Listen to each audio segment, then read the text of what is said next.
Hey, folks, just a friendly reminder that all shows on the Madness Comic Network are produced by their individual hosts and in no way reflect the opinions of the network as a whole. The statements in the following broadcast are not necessarily the opinions of the Madness Comic Network, its staff, sponsors, or contributors. This show is rated TVMA, as are all of them and all those other letters. Viewer discretion is highly advised, and the world has got you down, with a smile on your brow. Put a little madness in your life. If life makes you unashamed, and comics are your escape, put a little madness in your life. Come give your mind a cleanse, tune in with pops and friends. Just turn on your Roku box and then put a little madness in your life. Put a little madness in your life. Yeah, yeah. Put a little madness in your life. Hey everybody, Dirk Manning here, the writer and creator of numerous comic books and graphic novels, including Nightmare World, Tales of Mystery, Brave but Not Dead, all kinds of stuff.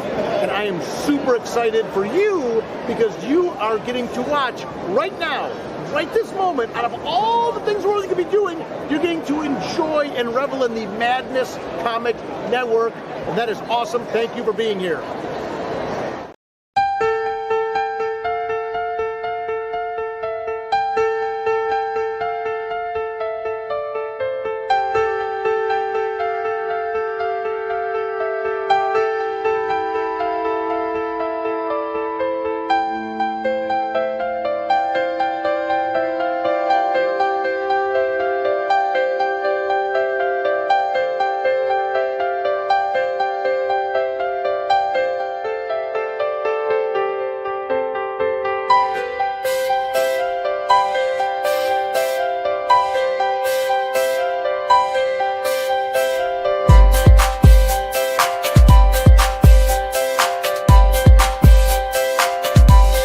Critical path logistics, getting it done, getting it there.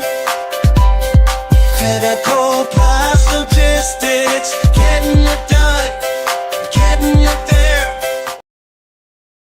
oh, yo, I'm just gonna let y'all sit here and look at this Jim O'Reilly beautifulness while I talk for a little while. Yeah, that's me over here talking. First off, hello, Helder. What's up? Shadow, what's happening? Shadow, I wanted to let you know, since I know you like to buy stuff like this and you ain't got loot right now, anything that don't sell, just hit me up when you got some money, bro. It ain't even a trip. It ain't going anywhere. It ain't like I'm taking it down to, Goodwill or something. Just let me know you want it so I don't pack it away again. You know what I mean? Because digging all this shit out was yeah. I mean, I trashed the whole fucking area trying to get stuff out and separate and see what, I don't know what you guys want. So it's hard for me having as much different types of stuff as I have to pull out stuff that I know you guys are going to be interested in. I understand that we were up against Ethan auction yesterday, and for all you people that went and bought Mad Bar stuff, now come back over here and buy some Jim O'Reilly stuff. See what I'm saying? It's like Ethan ain't live today. Come on. What is up? What's up, man? I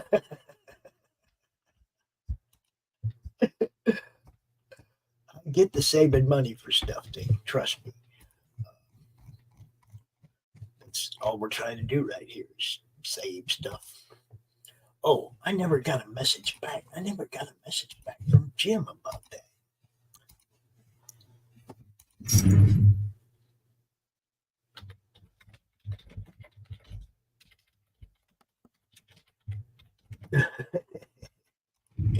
Yeah, I never got a message back from Jim whether or not yesterday Mr. O'Reilly was giving out a sketch with every um, winning bid.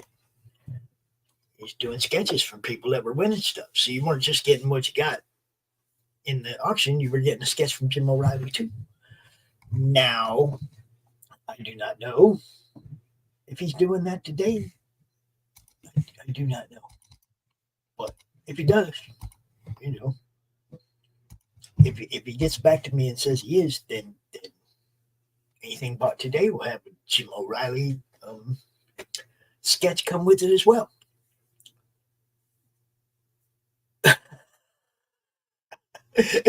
Yeah, we definitely devil's there. I don't know what's up with YouTube right now.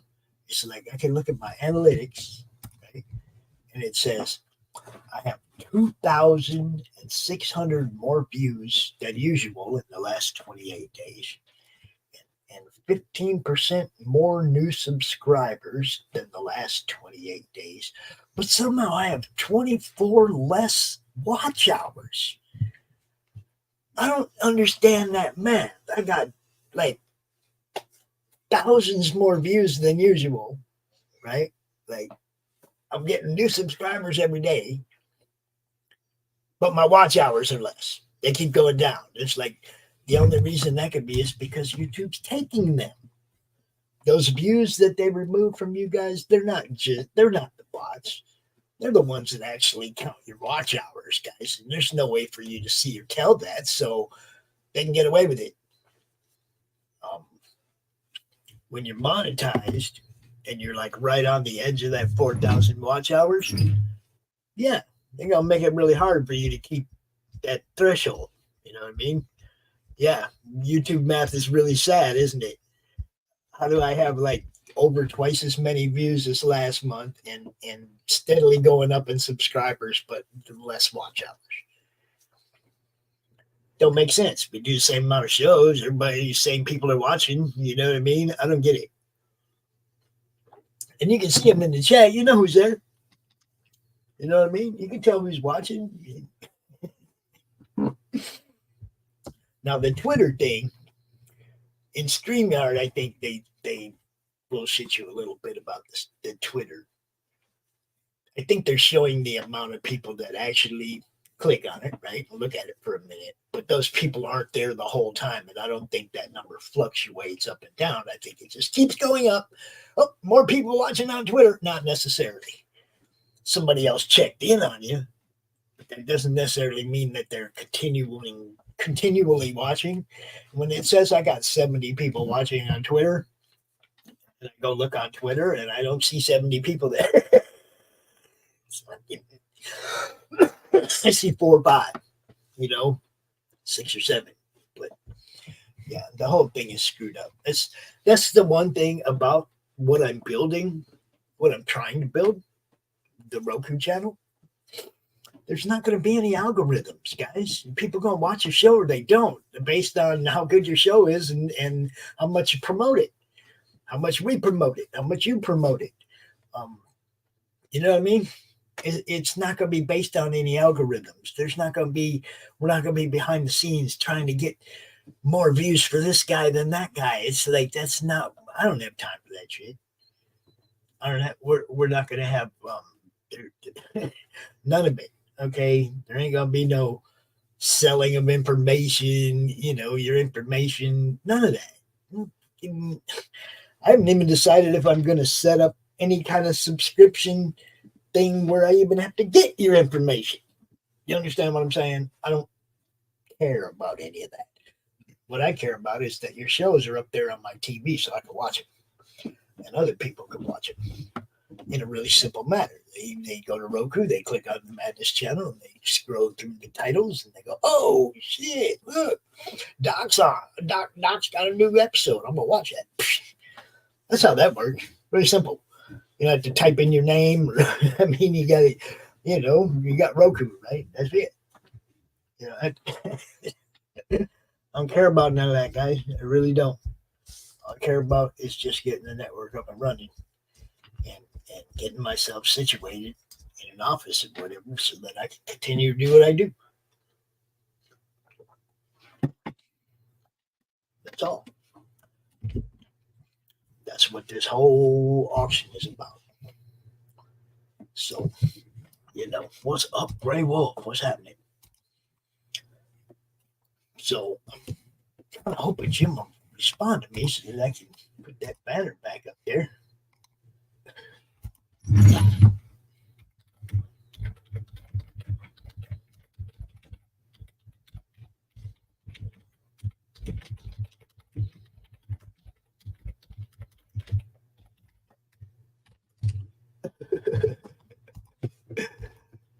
Bucket. Okay, so also, I want everybody to know who does the draw stream and whatnot. We're not going to do the draw stream. It's just going to be this link. You pop in here, you do the draw stream, and I'm still going to be showing off stuff that's available. That's all. So at 1 o'clock, for you people that are used to coming in here and watching the draw stream, there it is. And there's the link for those people. And all I ask is that anybody who pops in here today adds their channel to the stream. That's all. Just add your channel to the stream if you pop in so that it goes out even more places, because places are good. More and more places are better and better.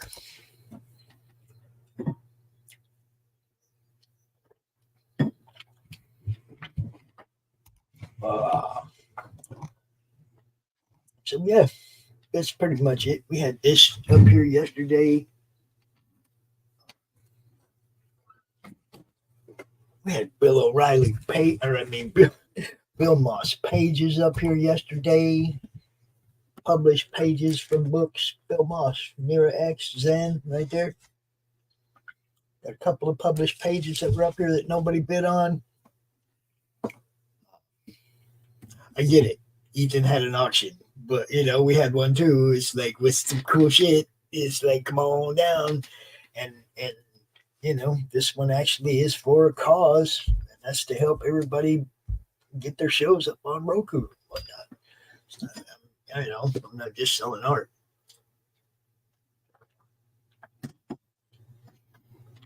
There's a reason behind what we're doing. Well, lots of different stuff. Lots of different art. Just showing how electric.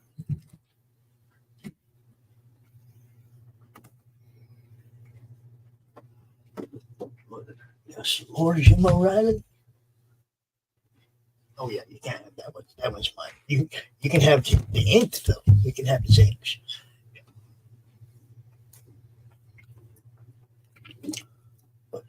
Greg Harms, pencils and inks.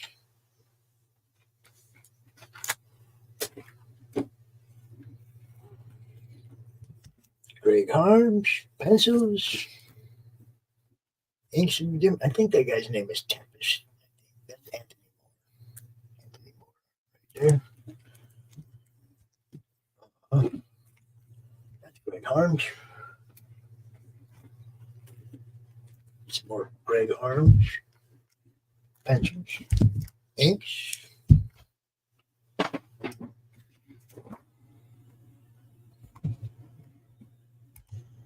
Oh, play an ad. I'll be right back. I'm going to play one of our sponsor ads because we didn't do that yet.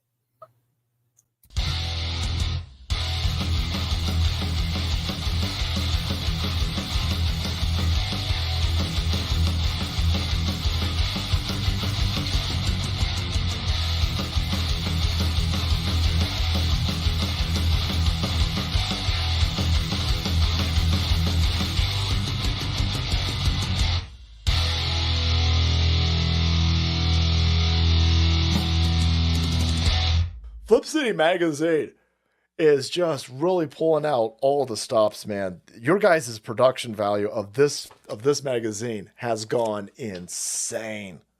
I mean, look at that. I mean, I remember when you guys, it was black and white. Even when it was black and white, I thought your quality was great. But damn, they just really stepping it up a notch. Look at this. James Corbett, boys. James Corbett.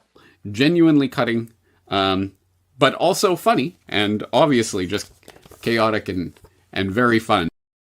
I love Flip City. It has brought new types of badassery and integrity to the print medium.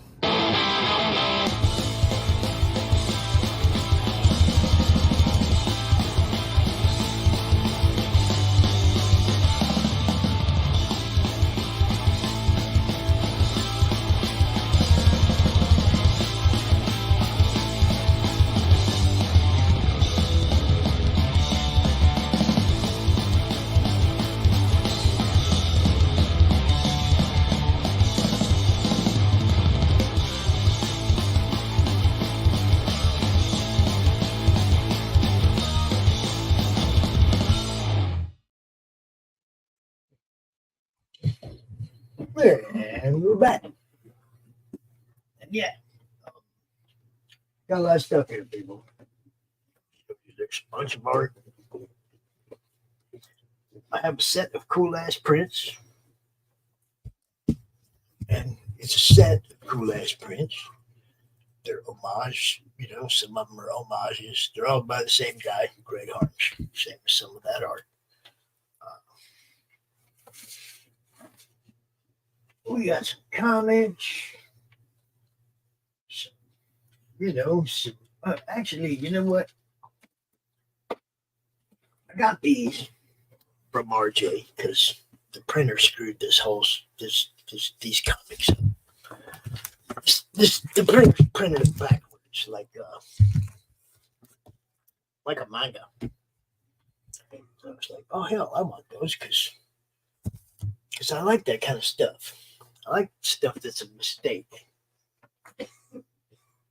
So we have these books by a clown named Rich, but they're all printed backwards, like backwards.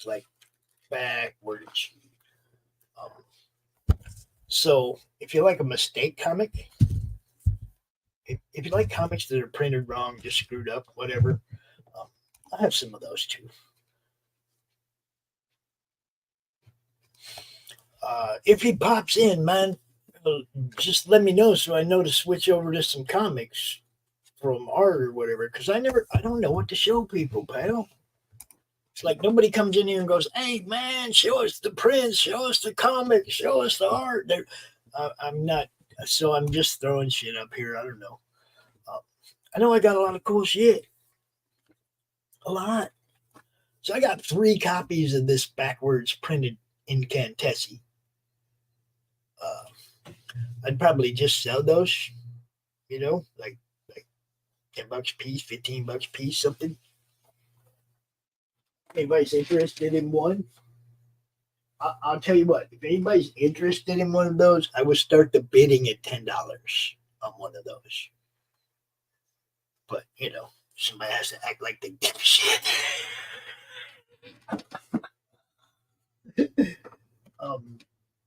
I also have a copy of, I think this is Brian Menard's Siamese.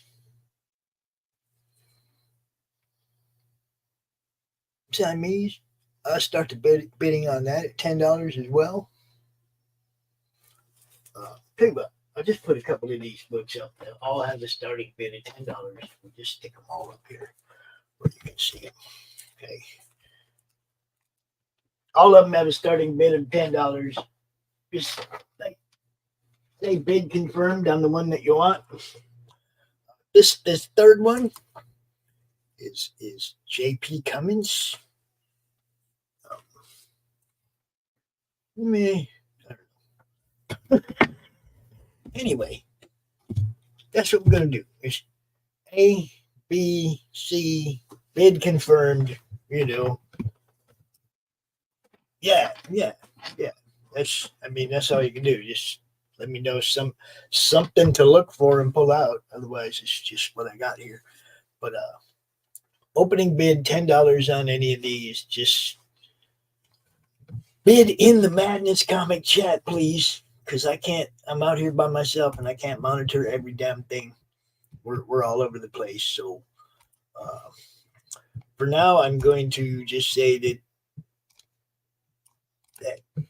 I'm not going to throw the winning, or I mean, I'm not going to throw the I'm going to throw the Jim O'Reilly extra on here until he confirms with me that he's still doing that today. But this is what you do. Make sure you comment confirmed with your bid. You know, if there's any either of these books that you want. The backwards printed incantessi. Brian Menard's Siamese. I don't even remember this guy's name. Man, I don't see it on the right. Yeah, I don't even see it on the book. So it's just the Adventures of J.P. Cummings. Okay, indie book, detective style. You know.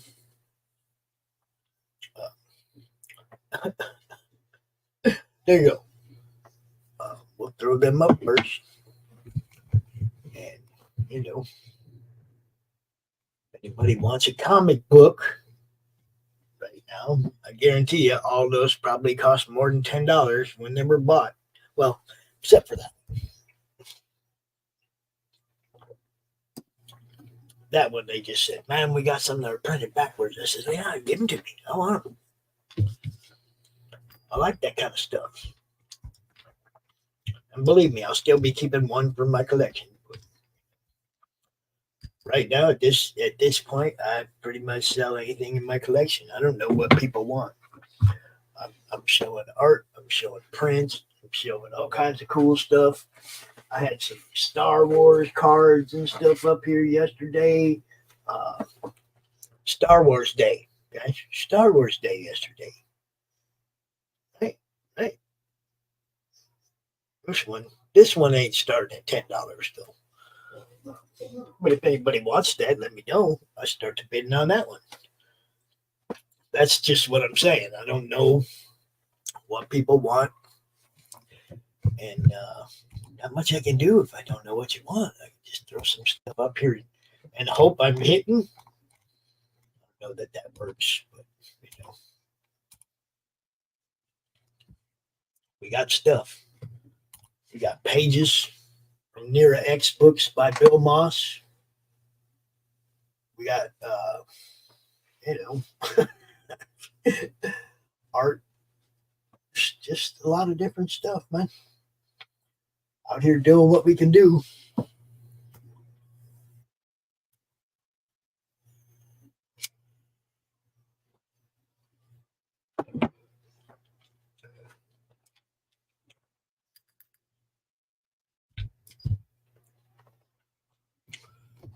All right. So we're pretty much right back where we were yesterday.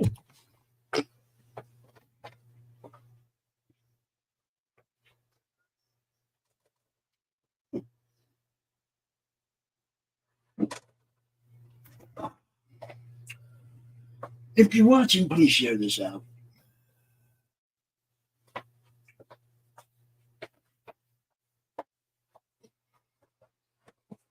If you're in the chat and you're actually here looking like you might here to possibly buy something, let me know what you're interested in. I'm not trying to waste anybody's time. I want to put stuff up here that people actually care about so that we can get people stuff they want and I can move forward toward the goals that I have. But I ain't trying to waste nobody's time. Y'all want to see something funny? You want to see something funny?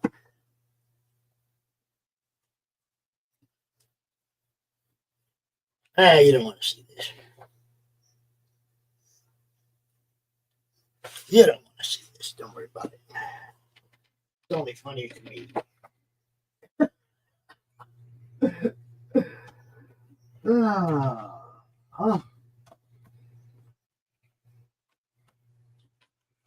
So yeah, we put some pretty cool stuff up here yesterday. We had the Chaos Bible signed by Stephen Hughes,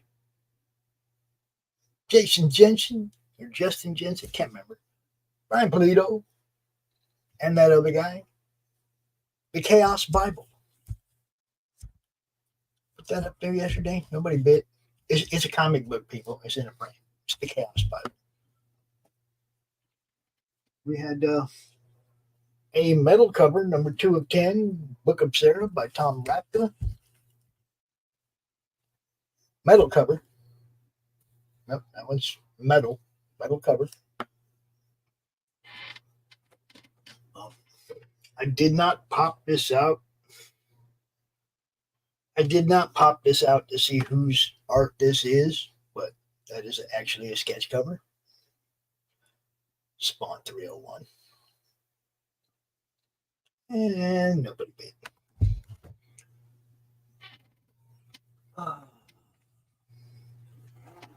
We put up here a Do You Poo, Ready to Poo, number 1, 64 of 150 by J. Pig McFly. Nobody bit.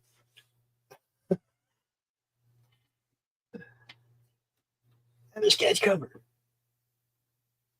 A sketch cover by Gary Parkin. Deadpool and Harley. Nobody bit.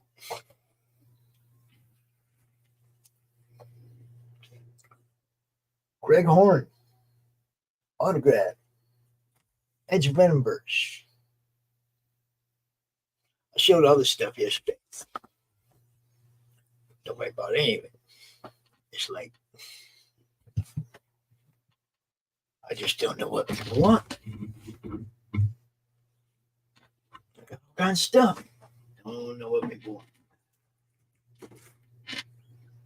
He showed off the autographed Frank Cho, Wonder Woman.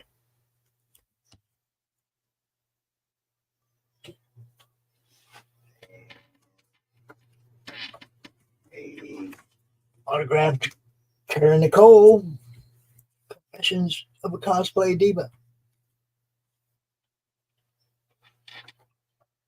We showed off Slabs, first appearance of Silver Sable.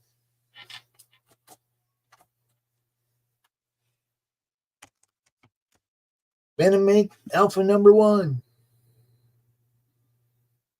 This, put a whole bunch of stuff up here, man, there, and I just don't know. I don't know. What do you guys want, man? What do you want? You want comics? You want art? I just don't know. And I really don't want to be wasting anybody's time. Especially my own. I mean, if nobody wants any of this stuff, then I'm wasting a lot of everybody's time. I got one of these. Drunk 3POs. Achromatic Chronicles Blue. I got one of these. I'll start bidding on it if somebody wants it.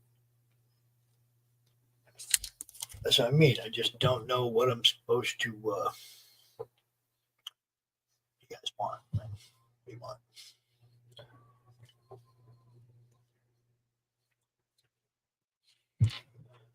About 30 minutes, all these artists gonna come in here and start drawing, and then it's gonna be chaos. There won't be any. It won't be as easy to try to sell something. It won't be near as easy. I guarantee you that.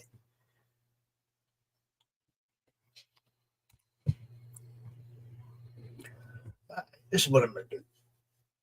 I'm going to start a timer on this one. 10 minutes.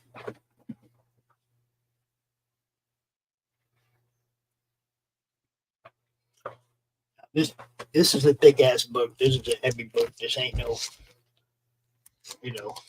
this is a thick-ass book, guys. So shipping on this might be a little bit different than your normal comic in a Gemini. It's right there. What you doing, Panta? It'd be right there. Jay's book, right there. I was about to start a timer on that. And I was thinking, I know it went for more than $20, so I was figuring I'd start bidding at $20. Started. I mean, that's just what I'm thinking. Help me out if you think that's fair, Fanta. And I don't know if you see the link, but the link is up there somewhere if you want to pop in. You can. All the artists are going to be here in about an hour. If I mean, I haven't even sent anybody links. It's just like I'm just hoping people are paying attention to what we're doing. And I told the artists, just come in and draw it when it's time. I ain't tripping. I ain't trying to change the schedule. I just ain't trying to make 10 shows today. So might as well just make it one big long stream, and I'll just keep doing this between shows. $20 opening bid, sweetheart. Yes, that's what I'm thinking. That's what I'm thinking. I haven't set the timer yet, so But this, like I said, Phantom, this is a big fricker, so I don't know what it's going to do to the shipping of it. But I'm already sending you one book, so that would be two. You'll only be paying shipping for one package, so we'll figure it out, sweetheart. I ain't tripping. And thank you for twitching. I appreciate you. Let's see now. What am I trying? I got my phone in my hand, and I still ain't set a timer. Where's the time? There it is. All right. So since Fanta's interested, and she already dropped the $20 confirmed, I'm starting the 10-minute timer. Jay David's Achromatic Chronicles. Now, I don't know, Fanta, if Jim is offering that same deal today for a sketch. I did send him a message asking him, but I haven't got a reply yet. So, not guaranteeing the sketches on today's auction, but you got one yesterday because you was in on it.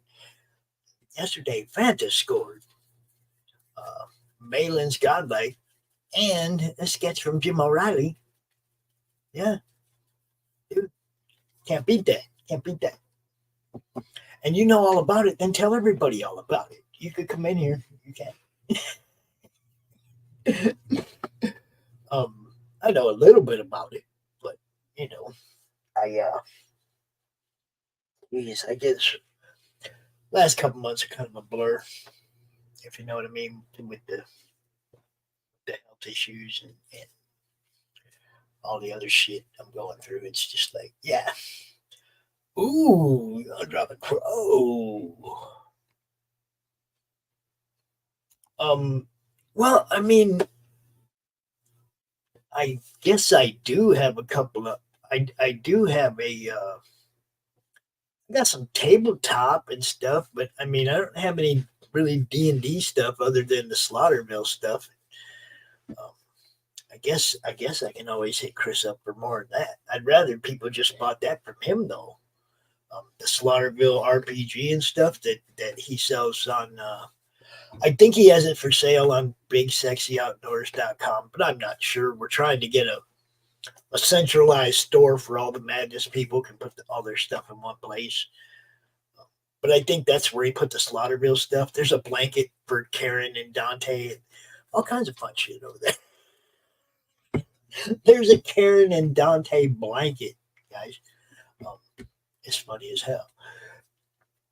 And if you don't know who Dante and Karen are, well, let's see.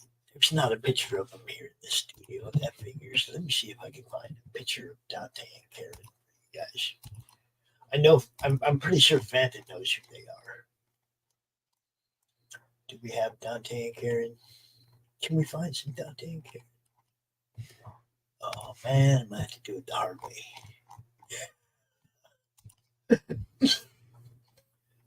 Dante and Karen are characters in an RPG called Slaughterville, run by Chris Brown, that we do on Fridays. Right now, we're in between games. We're doing something a little different on Fridays, but Slaughterville is a continuing game. We will be revisiting it on a regular, because there's a bunch of different storybooks we can go to that Chris wrote. My problem is I'm not finding what I'm looking for, which that's just basically normal for me, right? I will put something in a file and then I'll go to find it and it'll be like, nope, it ain't over here. Nope, it ain't over there. Nope, that shit's just gone. That's how I get. That's where you get to at the end. It's like I can't find nothing, so I'm screwed. Yeah, I don't know where they are. But Slaughterville is fun. We play it, like you say, we play it live on the network.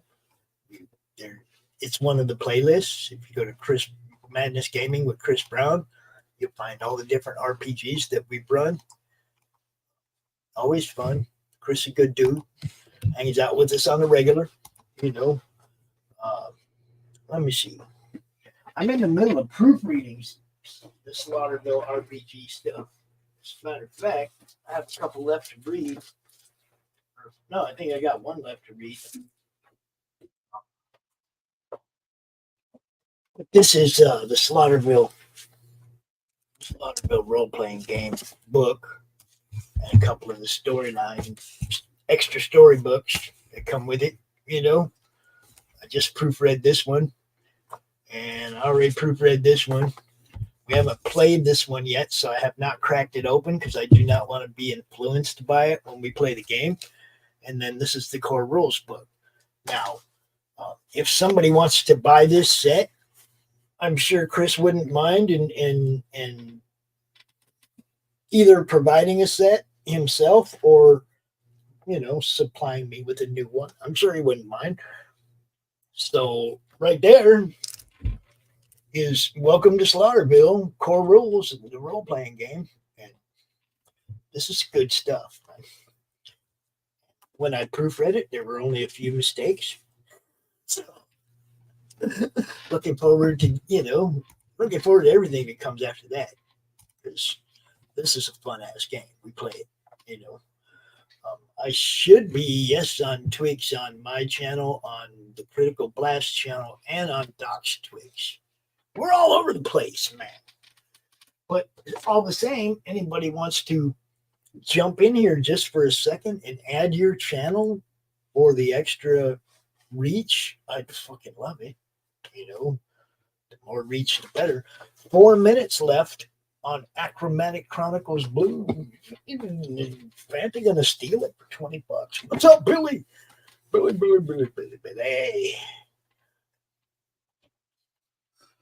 I'm waiting for everybody to go, where's the link to the draw stream?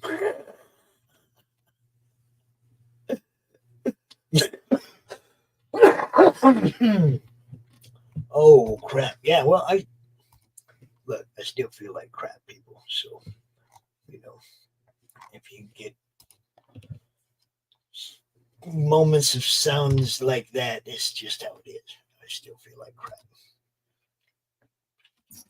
I haven't had surgery yet, so, you know. We ain't fixed yet, yo.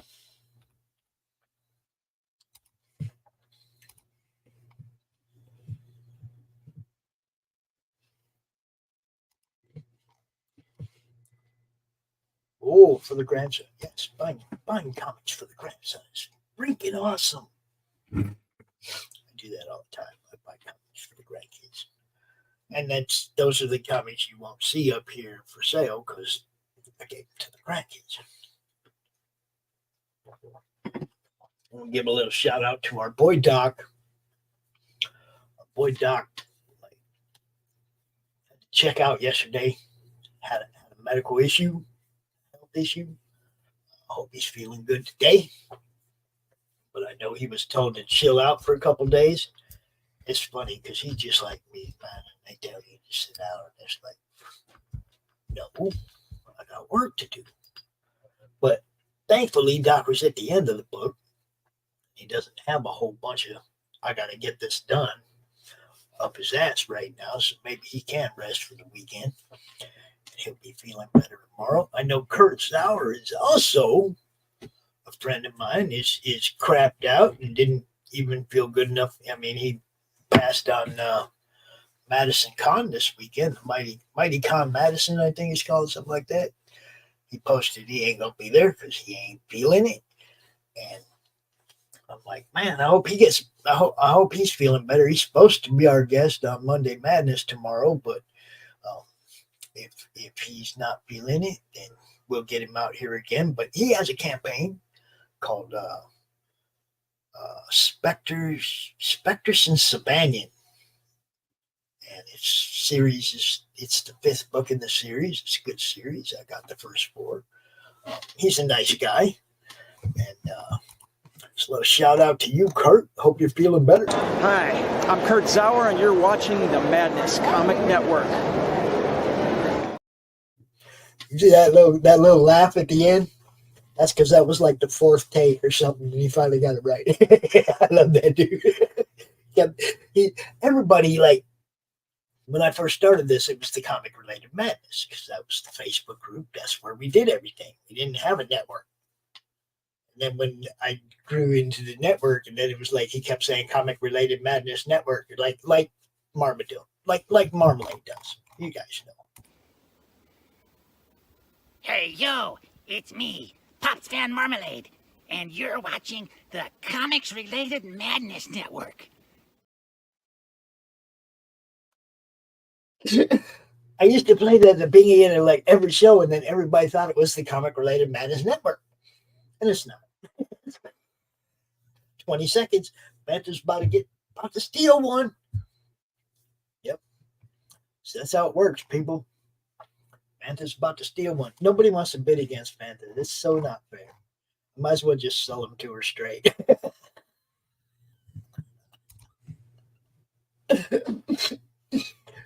There it is. It now belongs to you. I will put that in your box, my lady. And, you know, as you can see, I've tried not to tear it up in any way. Nice sharp corners and stuff. It's actually just been in the box the whole time. I don't even think I ever got around to reading it. As a matter of fact, don't crack. Oh, that would have hurt if I'd have caught that. As you can tell, the corners aren't even like bent up a little bit. I don't even think I read this one. I think I read the PDF. So this probably never even came out the back. That's one of the things I don't like about graphic novels.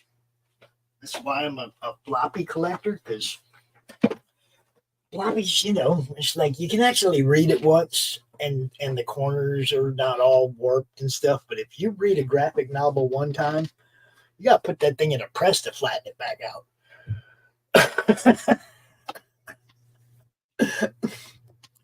Oh, nice. Whenever I start my show, that's beautiful. Are you getting ready to do your own show, Fanta, or is that, you know, am I jumping the gun here? What's up?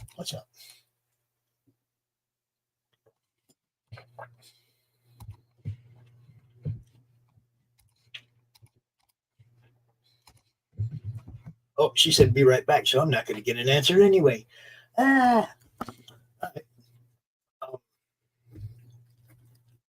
We only got like a little while before the show, or before the draw stream guys start popping in here. So I'm going to give you all a chance. Jim O'Reilly's Hulk Steranko Crom. Give me a chance.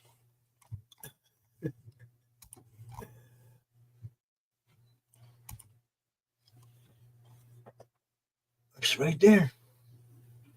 Bidding opens at $150. This is Jim O'Reilly. This ain't Matt Barr, yo. There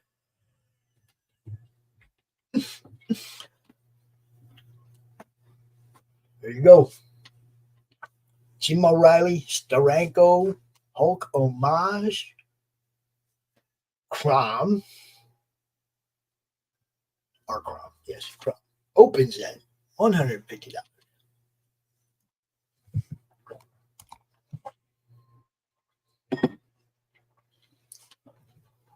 I don't know if she's back yet, or Shadow, but she'll see it when she comes back.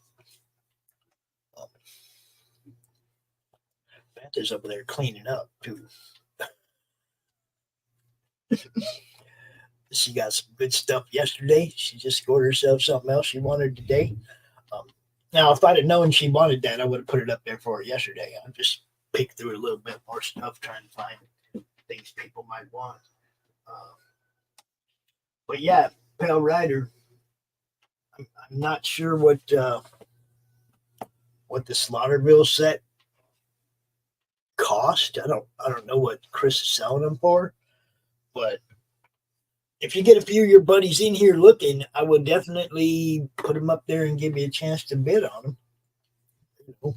Give them a chance to bid on them. What's up, Jay Lee? Hey, how's you doing? I'm just doing, like an all-day show again today, like I did yesterday. Mm-hmm. I think you guys can just come in and draw, and I can still like try to sell stuff on the side. Yeah, I understand. Yeah, I survived the weather for the last couple of days. It's been terrible here. Yeah? Yeah, oh yeah, tornadoes, flood, you name it, we got it.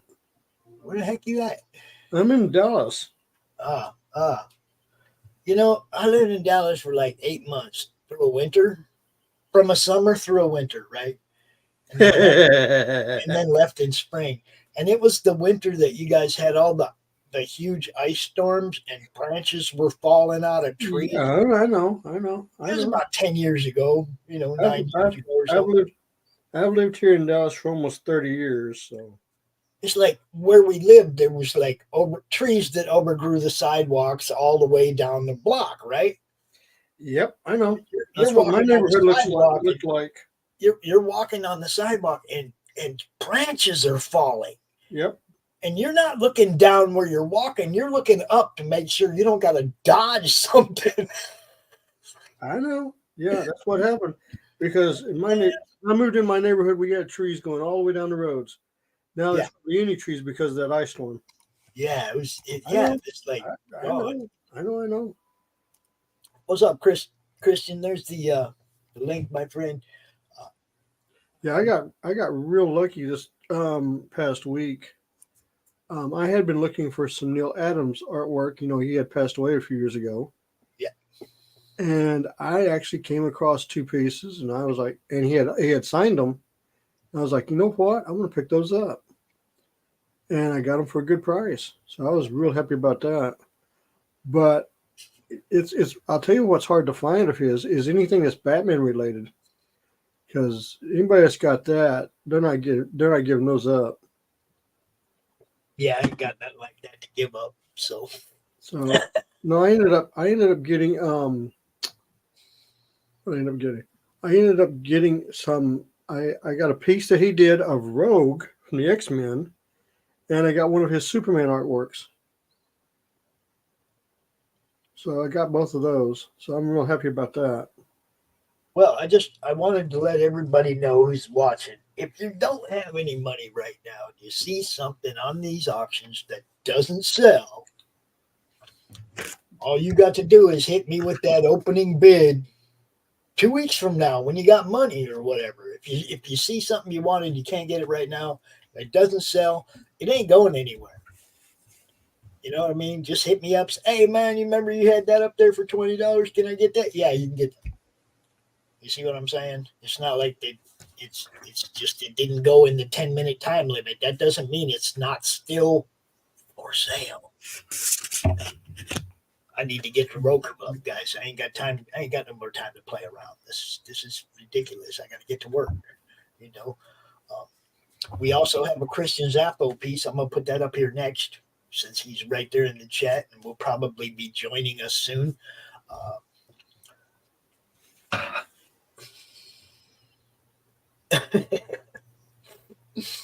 But yeah, we're gonna, hopefully we'll get people in here drawing. But I'm still gonna have something up here on the side that people can bid on if they want it. My thank you, Fanta. Love you, baby. The focus is on what I'm trying to do this weekend, but I didn't want to not do our regular shows as well. You know what I mean? Mm-hmm.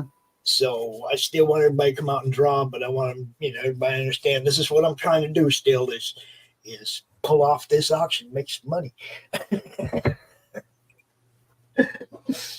So yeah, after this, we'll be popping a Christian Zaffo piece up here that he did. That's it's another Crom homage, another piece of Crom art.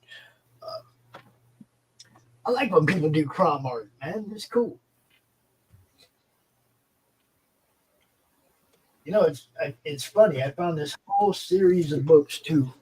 This whole series of books I found. Mr. Earls, what's happening?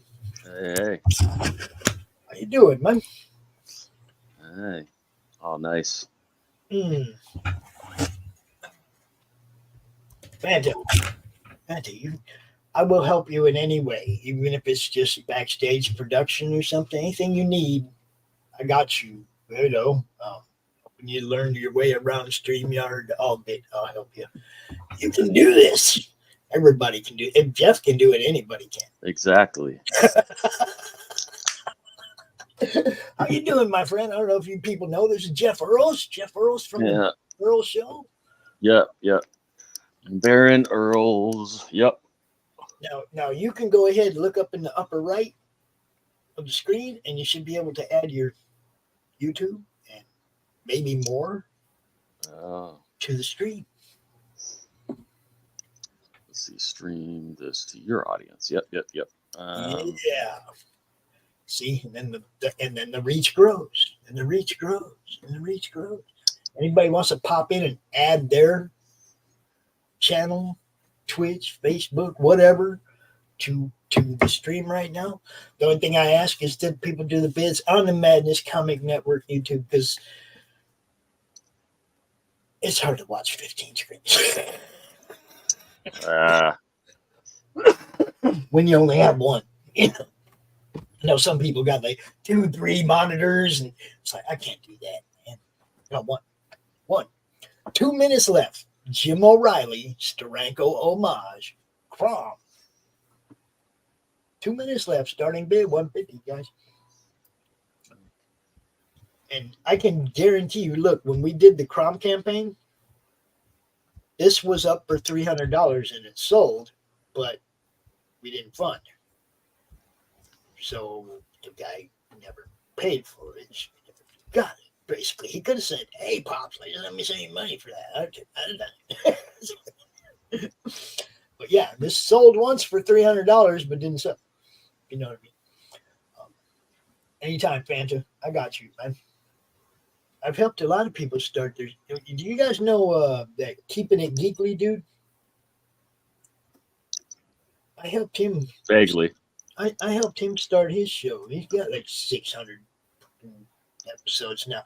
He went hard and burned himself out a little bit, though. I told him, man, you got to be careful, dude. This can. That's what Baron wanted to do our show every night, since that was the hot thing at the time. And I'm like, dude, there's no way. No. And look, I have fun with this, but I don't have a 9-to-5 or anything like that I have to worry about. This is what I do. Okay, I can dedicate my time to it as much or as little as I want. Basically, I don't know how to get out the freaking chair, though. Yeah. You know what I mean? I'm out here all the time. It's just what I do. It's something I enjoy doing. But if this ain't what you go in as, and you have to get up in the morning and be somebody else, this ain't for you. Not full time like this, it just burns you out. We went through I went through the other day and started counting, trying to see how many campaigns that we have covered or promoted, like specifically promoted, on the network over the last 4 years. And I quit counting at 1,400. Yeah. Wow. I had a lot of shows left to go through, and I quit counting at 1,400. I was like, this is crazy. We have covered so many people's stuff on this network. And I hadn't even got into the network part of it. Yeah. That was CromCon Monday Madness before I even built a network. Yeah. We had covered 1,400 freaking campaigns, dude. And then built the network, and we brought all these other shows in that covered campaigns. Come on, we got 3,300 videos on the network channel. We've covered a lot of campaigns. I don't want to stop. I need help. I need help to make this thing go and grow. You know, I don't go out here and charge people for appearances and stuff like that. Here I am selling my own stuff to take these shows to Roku. So I'm just asking for some people to help me out buy some of this stuff. Yeah. And I appreciate you coming in and lending your channel to the reach. Yeah. Dude, that's pretty much what my whole network has been about, is bouncing everybody's audiences off each other. Yeah. Giving you guys a wider reach, and that's pretty much how the whole thing came to be. If somebody from Shadowhawk's channel's watching you and tells his audience, hey, you guys go check this out. Well, now the fan bases bounce off each other. Yeah. Yep. And then everybody grows. So you get 20, 30 shows in one place. All these channels should be growing, and do my best to promote and help people get seen. That's one of the things, though, is that it's not just one channel in the network. It's everybody, Go sub to Doc. Go sub to Chris's Laughing Rogue. Go sub to the Baron Earls. Go sub to all the channels and all the people that are involved in the madness, and help all of them grow. That's what this is about. So, okay. So nobody jumped on that. I'm going to put the Christian's apple up. Hold on. Christian's one of our boys. He should be in here. I don't know why he's not. But he drew this one, and we just gonna put this up here. I think he said open the bid at $25, so that's what we're gonna do. We're gonna open the bid on this at $25, and y'all can let me get rid of that bank. Oh, bless you. All right. Pardon me.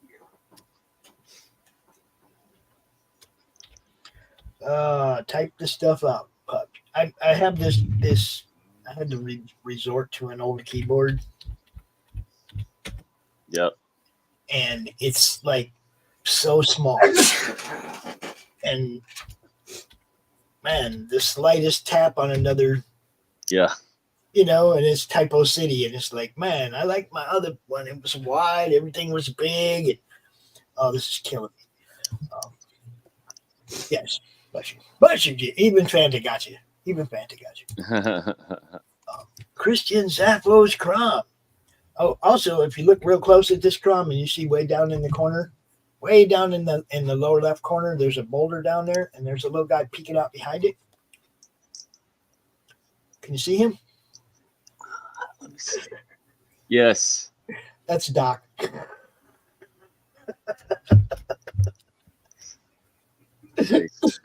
Yeah, it looks like Doc.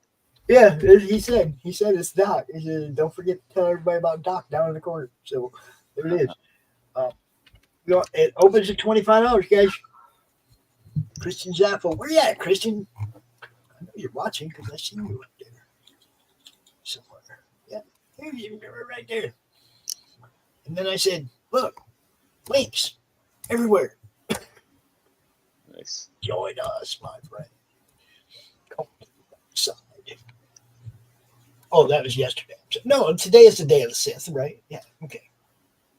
May the 6th, right?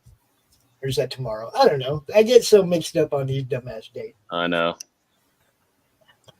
It is Cinco de Mayo today. Oh, that's right. That separates the 4th and the 5th and the 6th. Okay. Yeah. The 4th and the 6th. Okay. All right, I'm setting the timer on this one. Christian Zaffos. Crom opens at $25.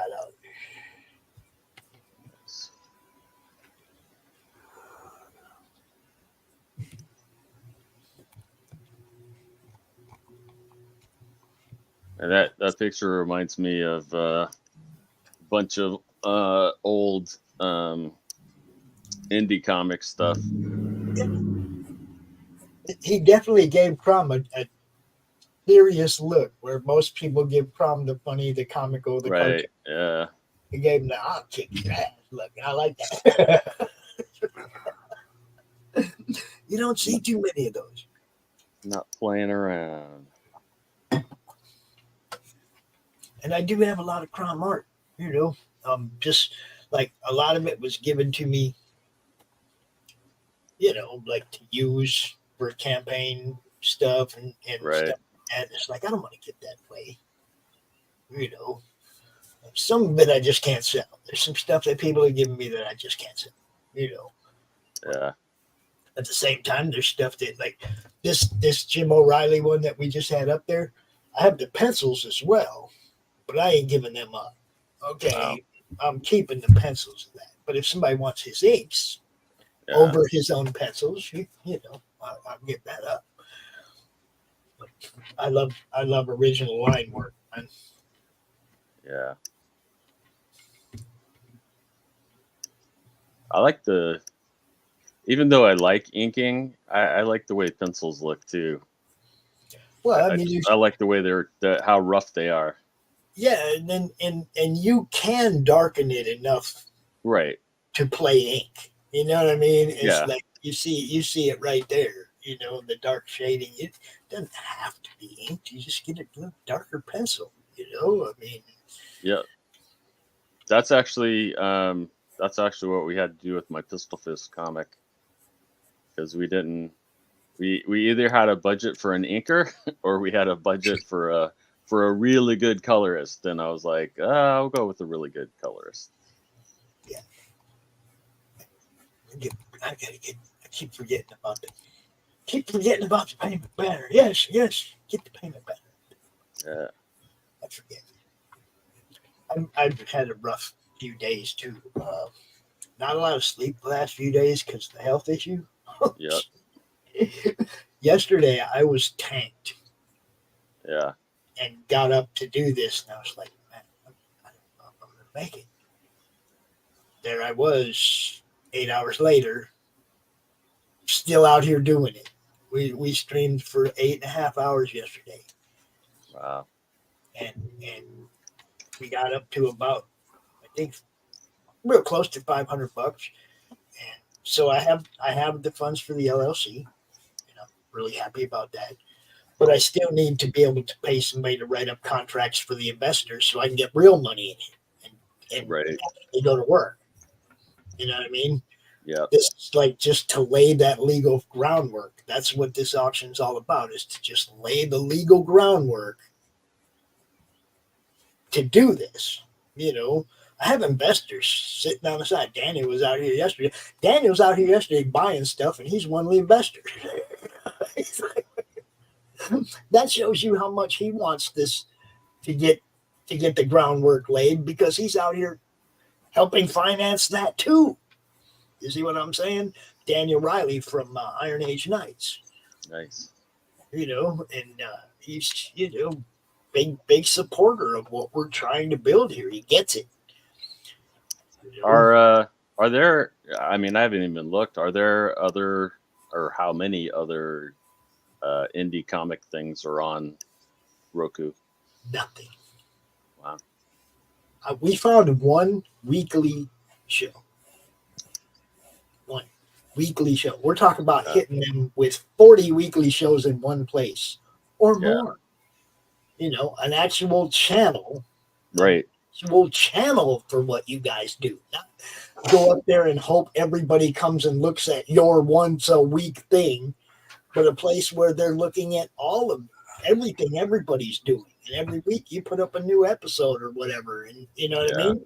You have a playlist of your own. It'll be view on demand, just like Netflix. Right. Your playlist for the Baron Earl Show, people will be able to binge watch it from beginning to date. Right. And all the shows. That's what I want.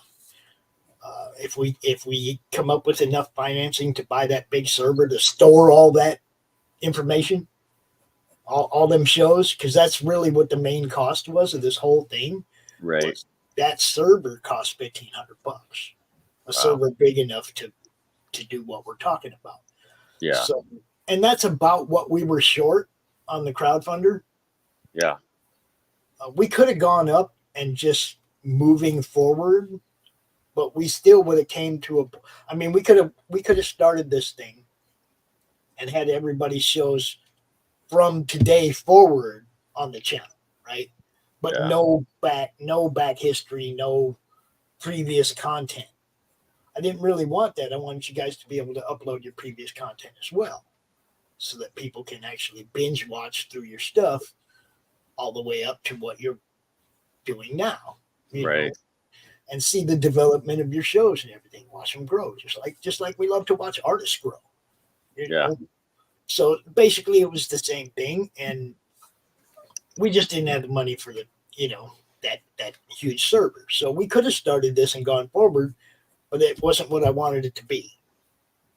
I wanted from day one, I wanted there to be thousands of, you know, when we launched that, I wanted there to be thousands of shows up there for people to look at on day one. Right. You know, I wanted people to get stuck on our channel. First time you go there, there's so much content. Oh my God, and get stuck there, right? Yeah. Get stuck on Netflix, just trying to find something to watch. Yeah. Right? You're going through the what they recommend. They get this long list of stuff. You just keep flicking through till you find something you want. That's what I want.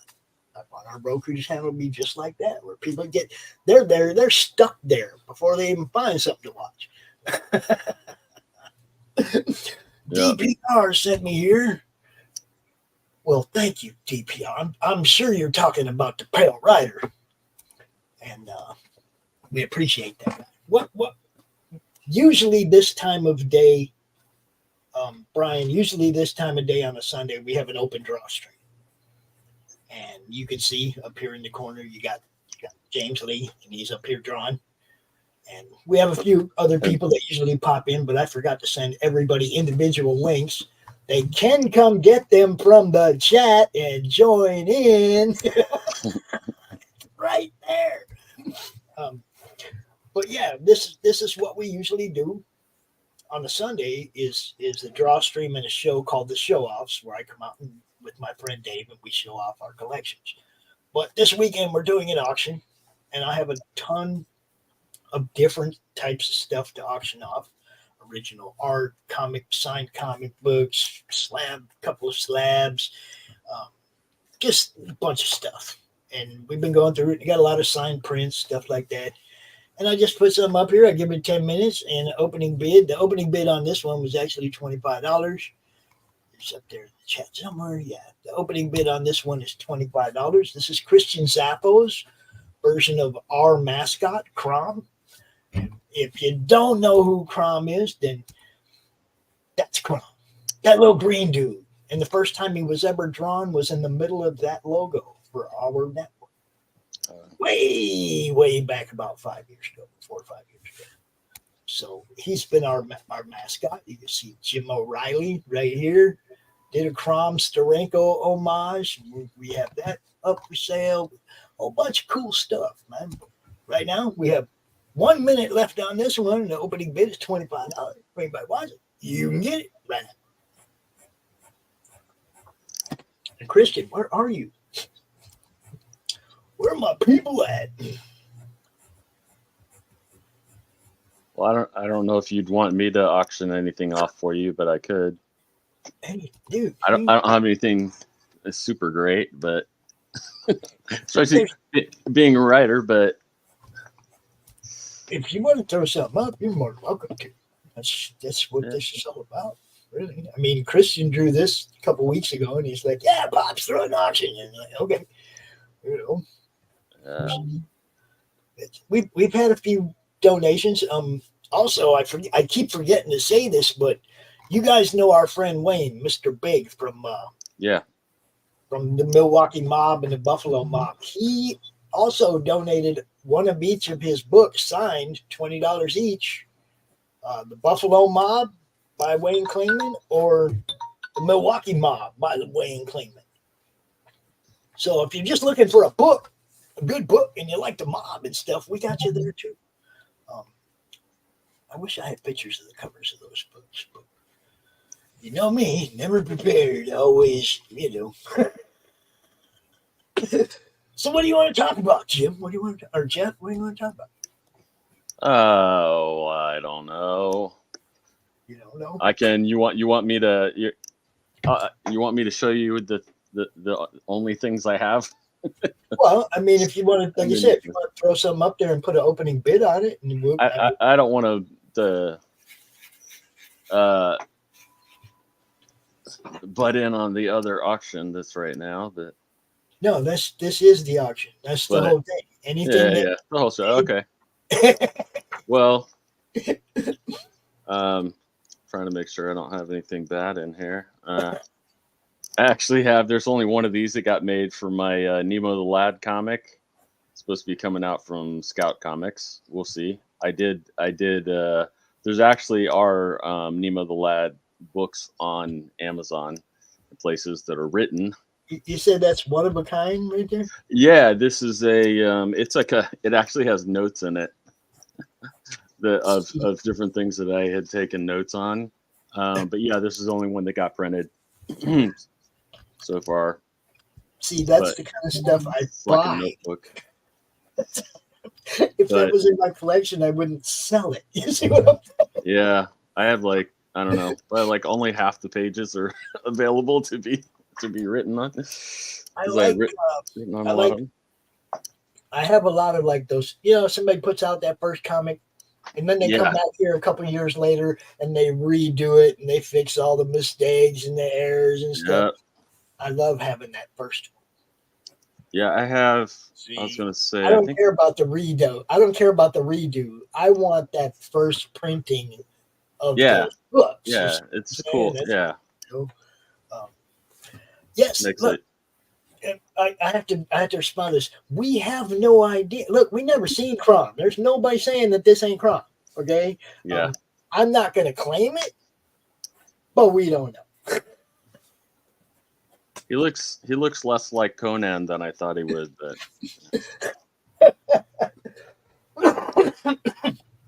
yeah.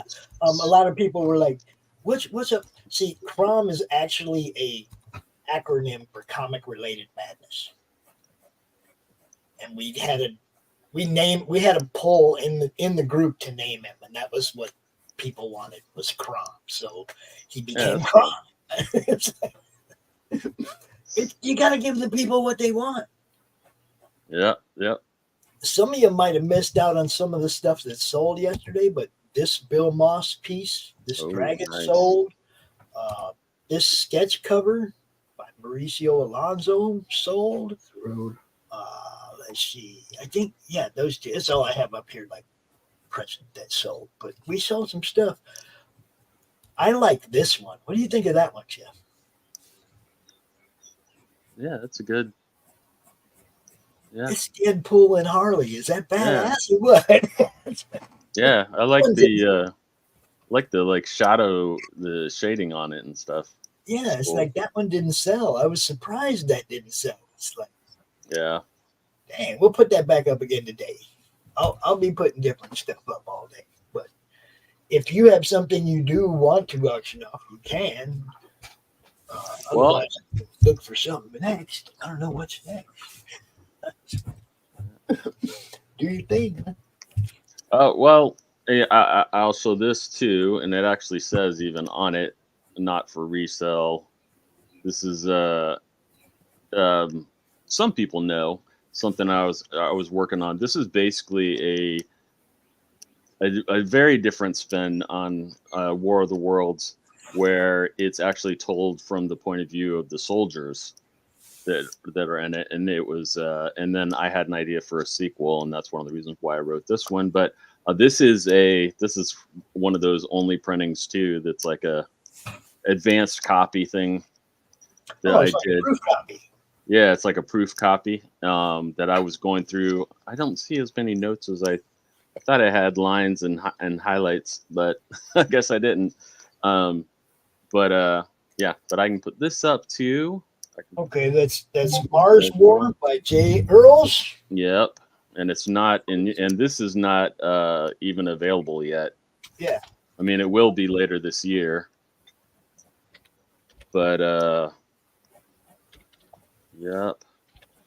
Mars War. Now I'm going to want to read this, aren't Probably. I mean, it's it's essentially like a first or second draft, so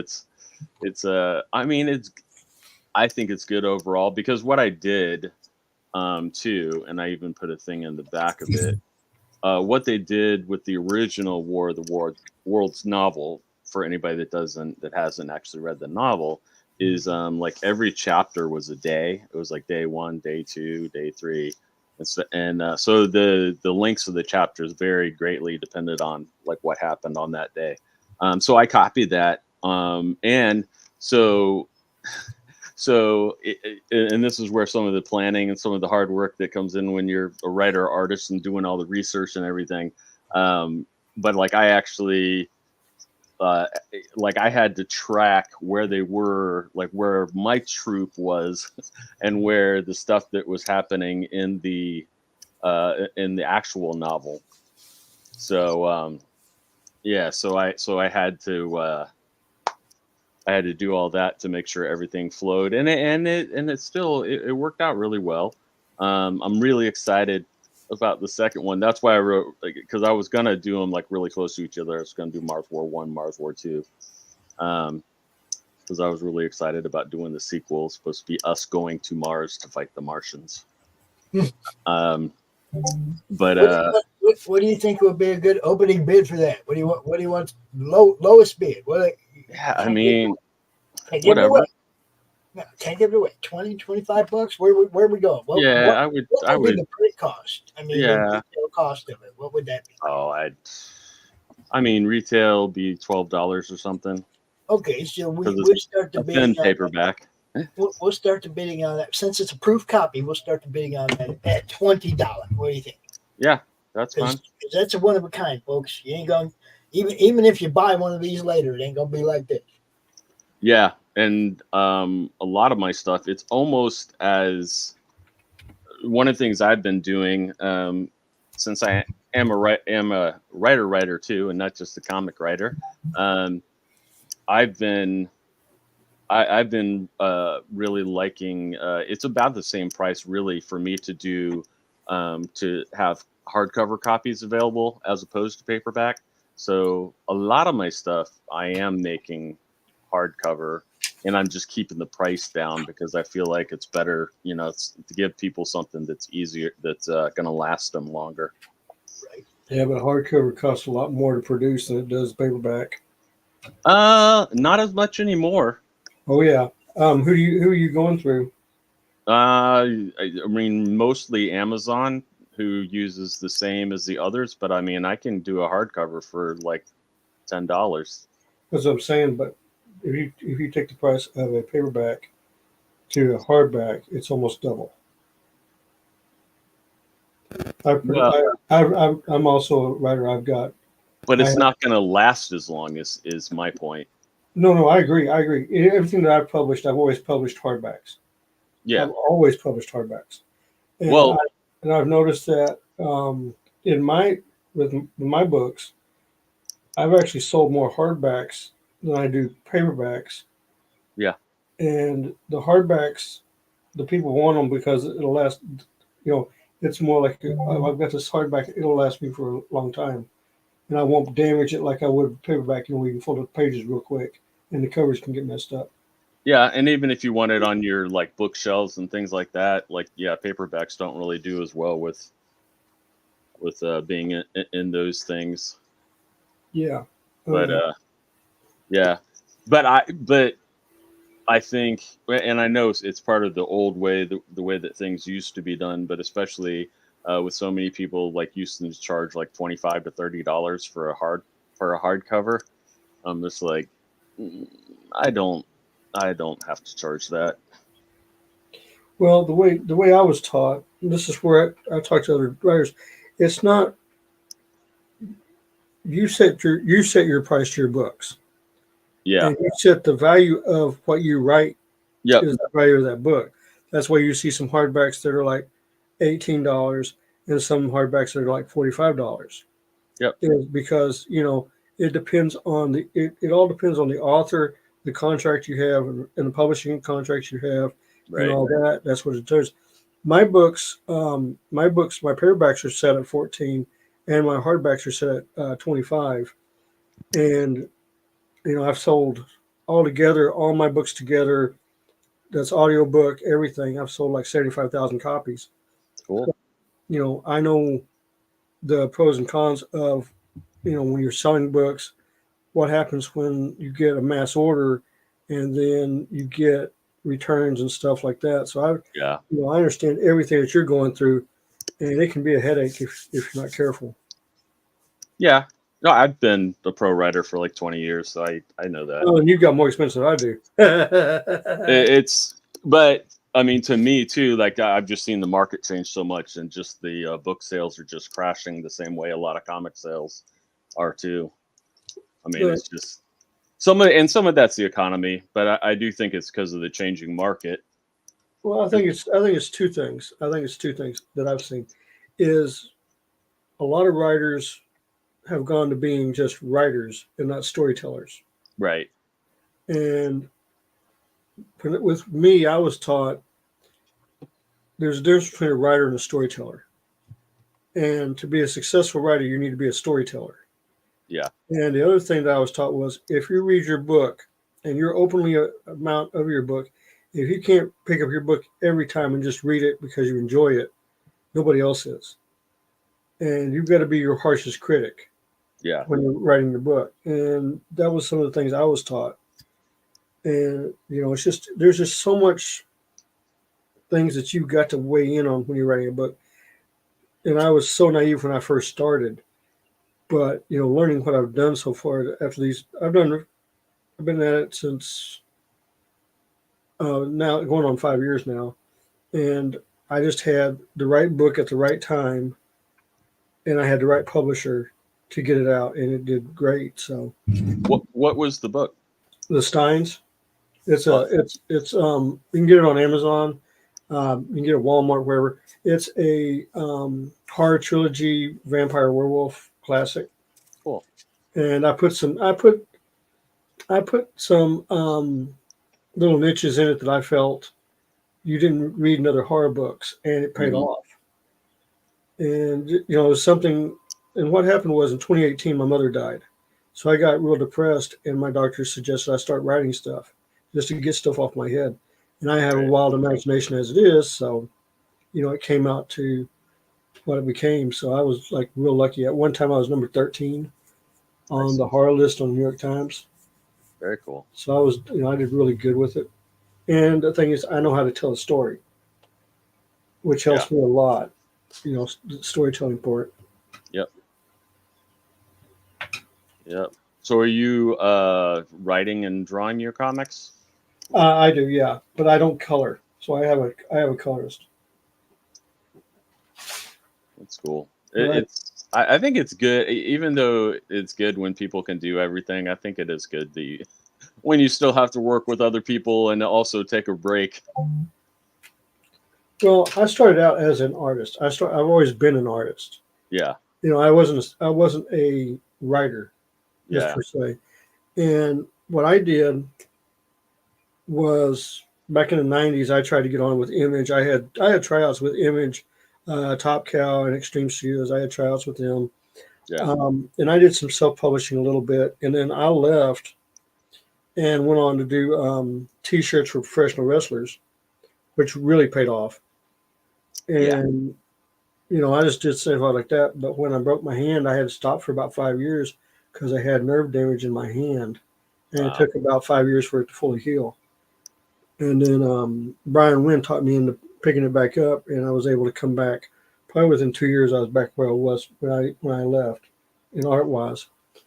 But with the books, the thing I learned was having a good attorney if you're doing contracts with publishers. Yeah.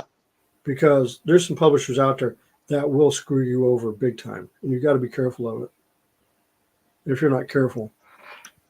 And then, of course, once you get something going, your publisher just falls in love with you because, you have the number one book sales for the company. Right. Hold that book up again, Jeff. Hold that book up again. The Mars War? Yes.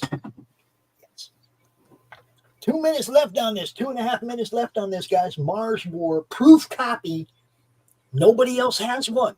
Says, Nobody. Says not for resale. If you want it signed, I can sign it. Nobody else has one. This is a one-of-a-kind item. One. It ain't out yet. If I was buying instead of selling, that would be mine right now.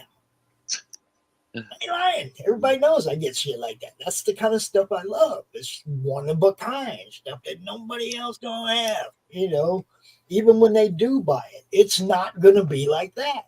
Yeah. Well, yeah.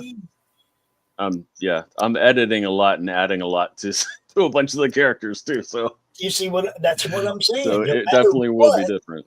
Yeah, no matter what, that's a one-of-a-kind piece of literature, guys. I would be so buying that right now if I was on the other end of the auction. You see what I'm saying? Yeah. You know what's interesting to me is when done comic conventions and stuff, I've always been surprised that not many because a lot of times the comic writers will just be sitting there if they don't draw, you know, and kind of waiting for somebody to talk to or talking to whoever's next to them or whatever. And I think one of the first times I went, and it was to a smaller con, but I brought a bunch of copies. I brought probably like 20 copies of the script for Pistol Fist #1, which had just come out, and I was like, and I was shocked that I'd been to cons before, but I didn't really remember because most people focus on the artists, and I didn't really remember that none of the writers ever bring scripts or anything like that. And it's like, man, I sold my scripts like crazy. Yeah. When I was surprised that it actually did that well, especially since it's an indie book and indie comic, and it wasn't a big thing, but it was a good comic. But I was surprised how many of those I could sell, and those were, I think I even sold those for like $15 or $20 or something, and the comic was like only $5. So it was like I actually made more from my scripts than I did from the comics. See, that's crazy. That's what I'm talking about. And it's funny what you said about writers not have. I want to show I want to show this little clip. This is how a writer sells books at a con. You guys, I want you to watch this because this guy knows what he's doing and he does well. Yeah. He ain't sitting down, guys. Yeah. Everybody, Dirk Manning here, the writer and creator of numerous comic books and graphic novels, including Nightmare World, Tales of Mystery, Remain But Not Dead, all kinds of stuff. And I am super excited for you because you are getting to watch right now, right this moment, out of all the things we're going to be doing, you're getting to enjoy and revel in the Madness Comic Network. And that is awesome. Thank you for being here. And that is the energy that Dirk has when you're just talking to him. Nice. See, that's what I do when I'm at cons. I'm acting just like he is. Yeah. I do very little drawing at a con. I'll actually be standing up, talking with people. I'll actually sometimes be out in front of my table. I won't even be behind the table. I'll be in front of the table. Did you see the people behind him? No. But see, I'm saying I will be sometimes in front of my own table. Yeah, I know what you're saying. You're like Henri. You get out there and you talk. Yeah, and the thing that got me on the last convention I did when I got there, because I had both my novels and my artwork, and they were like, "Would you be willing to do a writer's segment?" I was like, "What do you mean? A question and answer for writers?" And I was like, "Sure." You don't hear that very often. It's usually like. Yeah. Would you be on a panel for artwork to see people's portfolios? But this was about a writing thing to give new up and coming writers suggestions on how to do their stories and how they build stuff. Right. And I sat in there, and that room was packed. Yeah, I had never, and I remember, this is back in the 90s. I remember going to a convention, and Chris Claremont's in a room, and there's only like 6 of us. Yeah. Well, see, I'm sitting there going like, "Oh my God!" That though. The reason I showed that wasn't so much that I wanted you to focus on Dirk, because that's Dirk. No, but that's what the attitude you need to have behind him.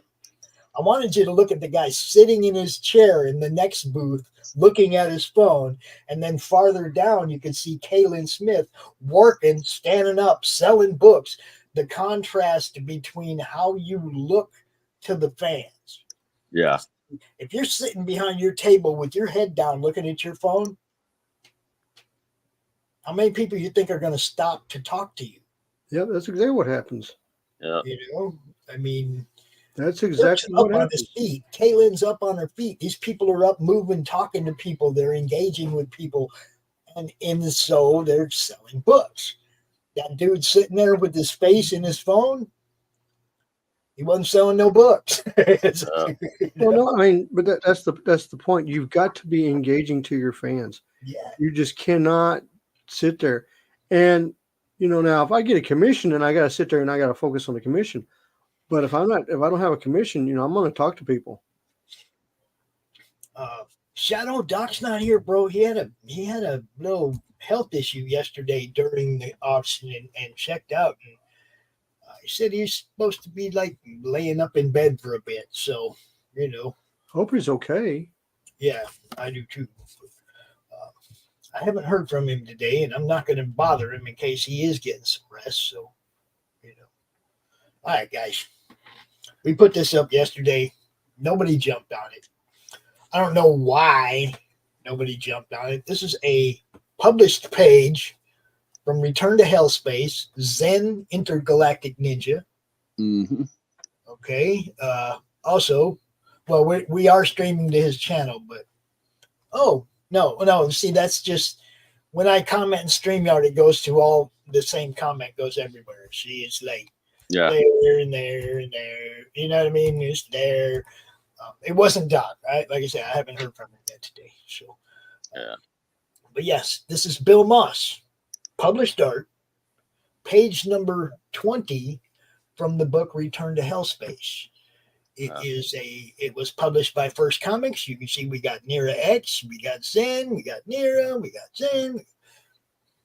I watch Bill's streams, man. Bill sells a lot of art. Yeah. I kind of surprised that these didn't sell yesterday.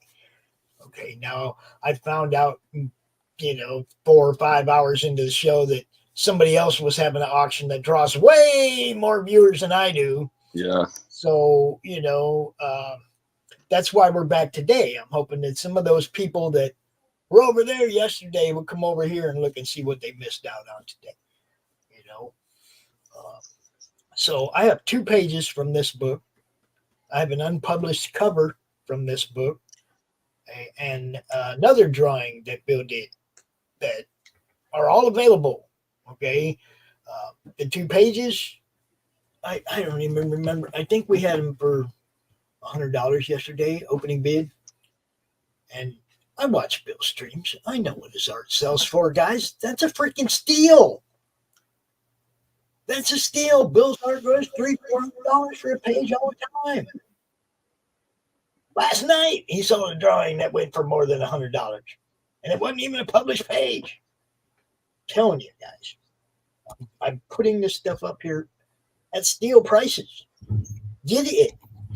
So we're going to open this right now at $100.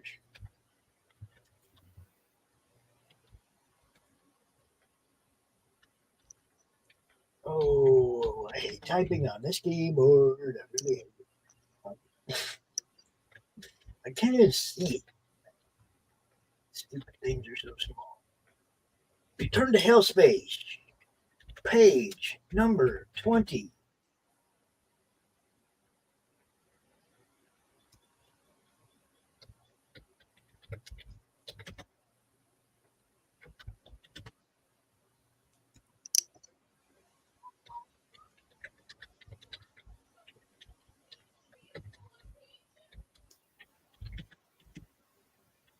Oh, I can't type.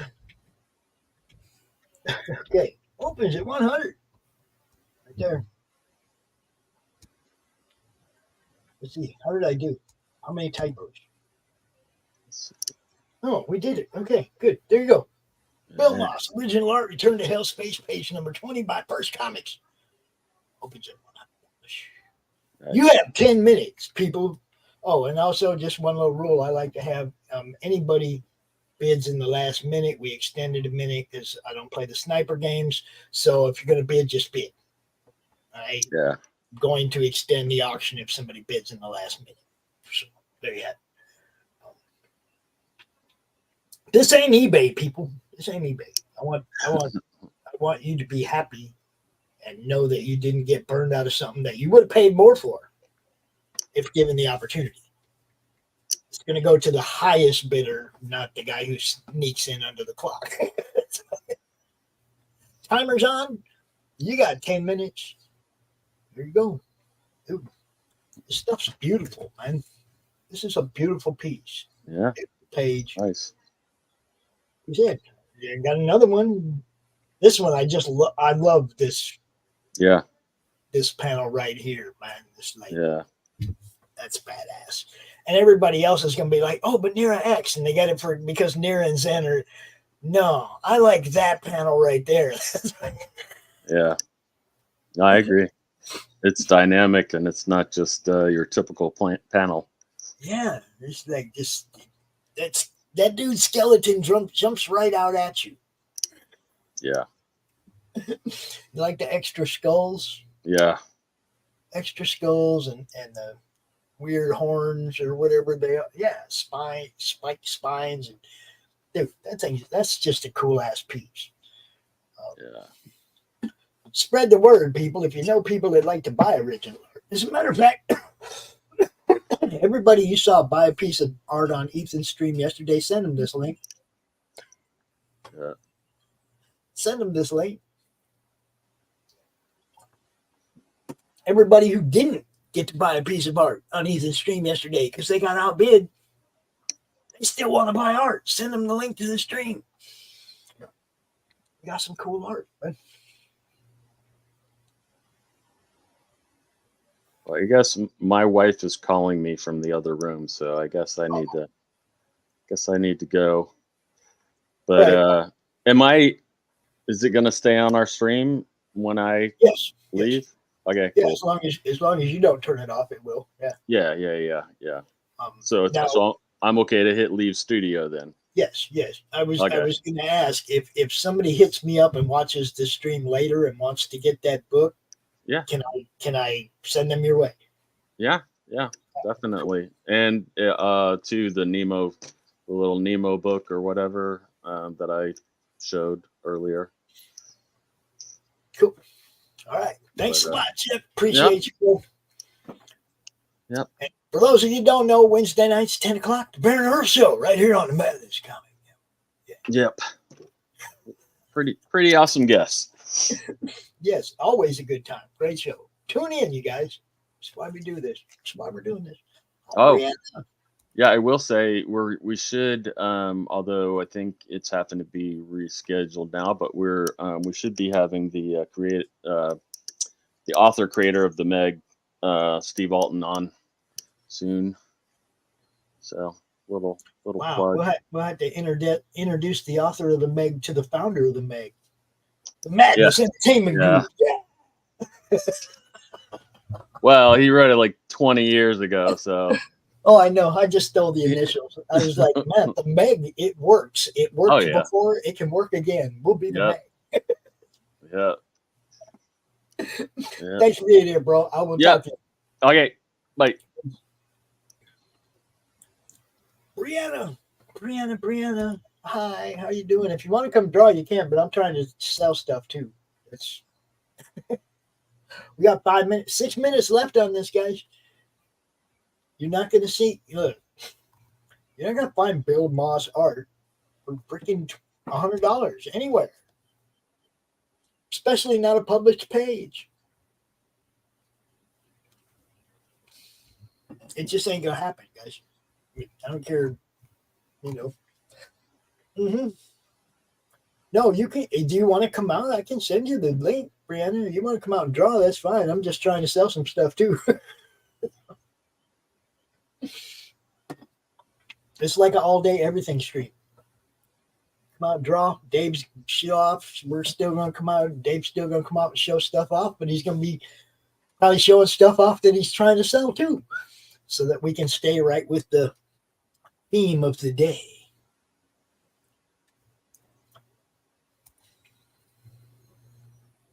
Oh, well, it's always good to see you, sweetheart. Always good to see you. So there it is, people. Bill Moss, Perry Press, X-Fars, Nira, so many things Bill's done. Here you go. Hell, they just finished the campaign, him and Steve. Just finished the Intergalactic Ninja Zen and Nira X crossover story. The campaign just ended. Awesome. I'm glad you do. I wish they were more entertaining. They'd be more entertaining with you. They get crazy now. They get crazy. Everybody starts talking about things going on other networks. Then it's like, you got to rein them back in. No. We're here to draw and talk about us, guys.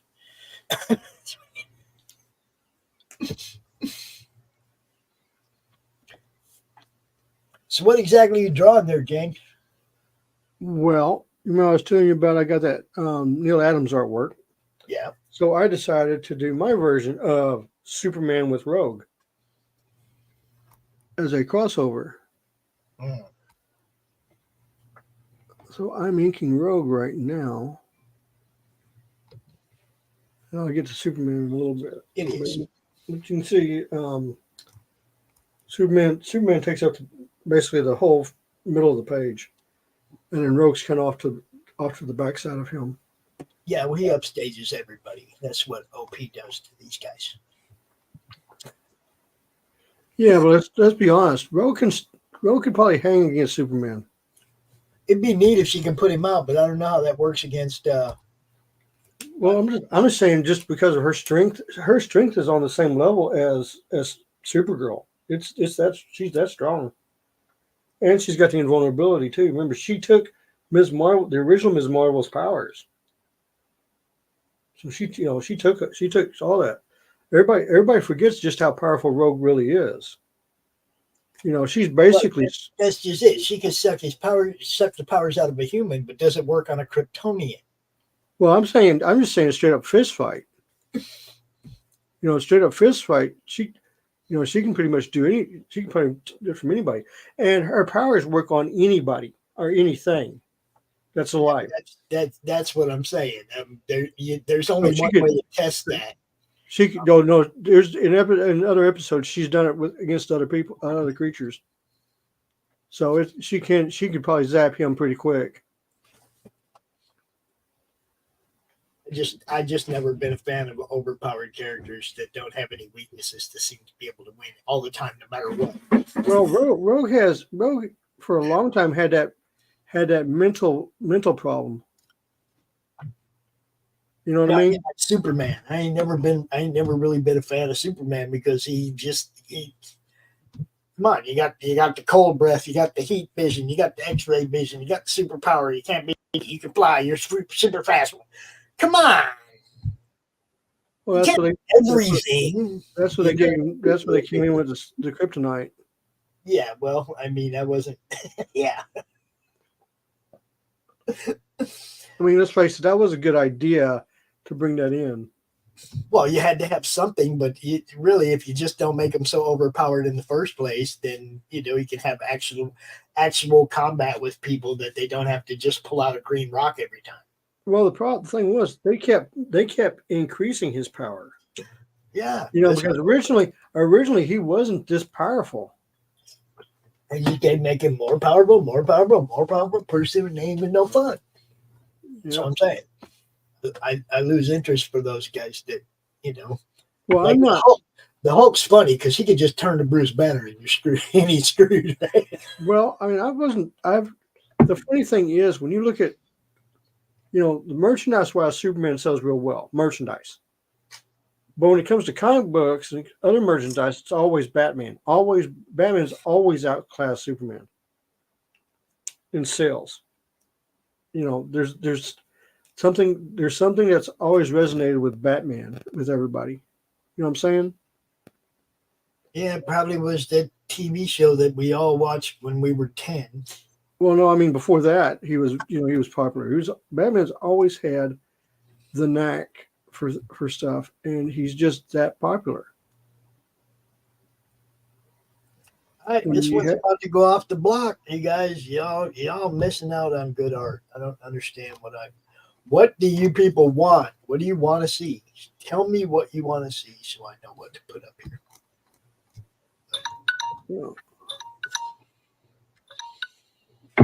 Not my phone. No, that's the timer going off saying nobody gets this. It goes away again. That's what I mean. It's like I'm putting stuff up here and it's just like a blind thing and nobody's like, oh, dude, you got any of this? You got any of that? So I'm going to try something different.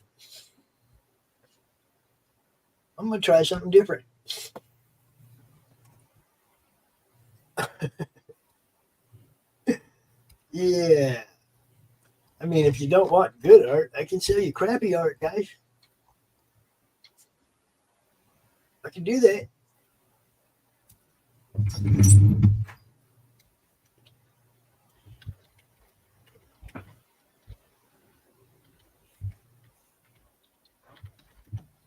Let's see. When did I do that? Oh, yeah, like 2018.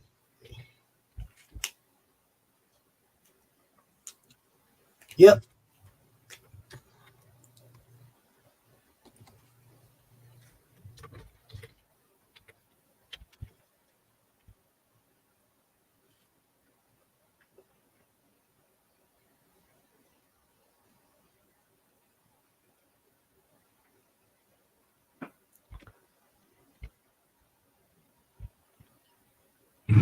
Yep, there it is.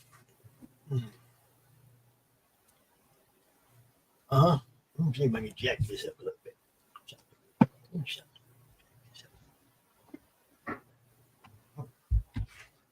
No, that's enough. It's going to slide off. There you go. Just act like there's an I in the word opening.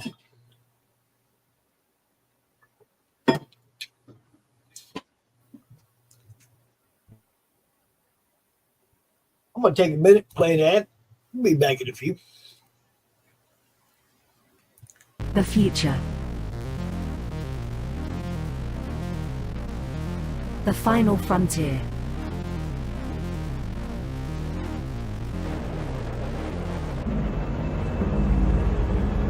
It has never been so uncertain as now.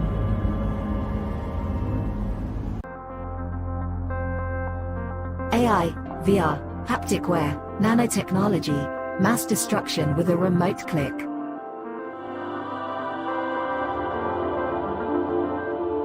Now we are finally seeing the true potential and dangers of an ever-connected and overly policed hyper-technological world.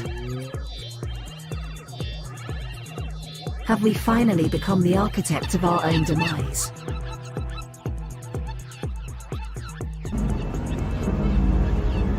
Is there still hope?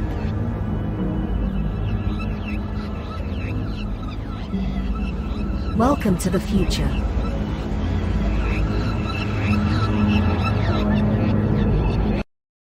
Welcome to Punk Droid.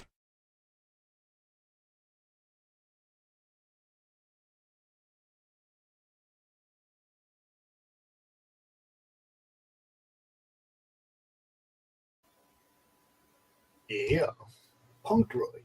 That's one of our newer sponsors.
So yeah, this right here, first thing I ever tried to draw, seriously tried to draw since I was a little kid. 2018, I had a whole bunch of friends that were doing awesome art. We had a little Facebook group called the Comic Related Madness, and we were all sharing each other's stuff. Look what I got today. Look what I got today. And I started meeting all these artists, and I was like, man, these guys, I would ask them questions, but I didn't have any practical experience, if you know what I mean, of what it entails, what you have to go through.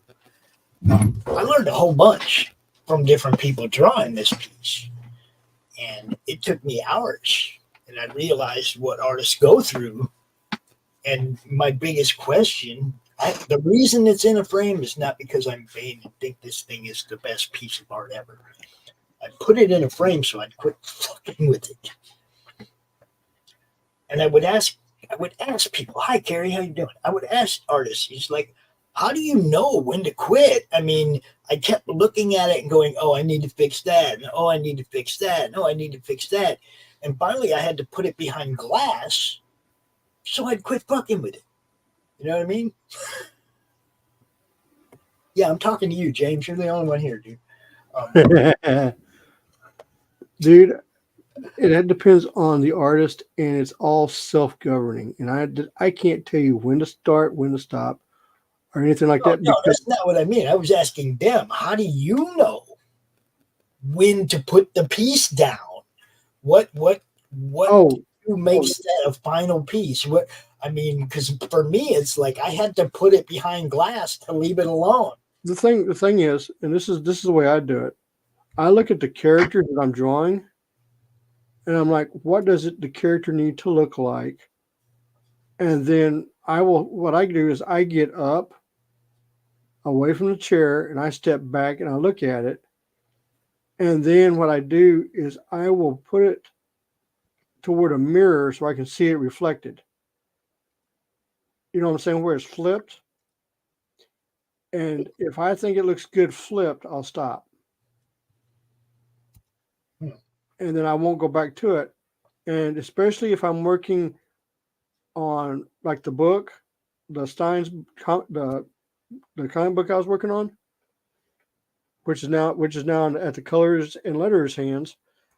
I know what I have to have on that page, and I know I have a deadline. I have to get the page done.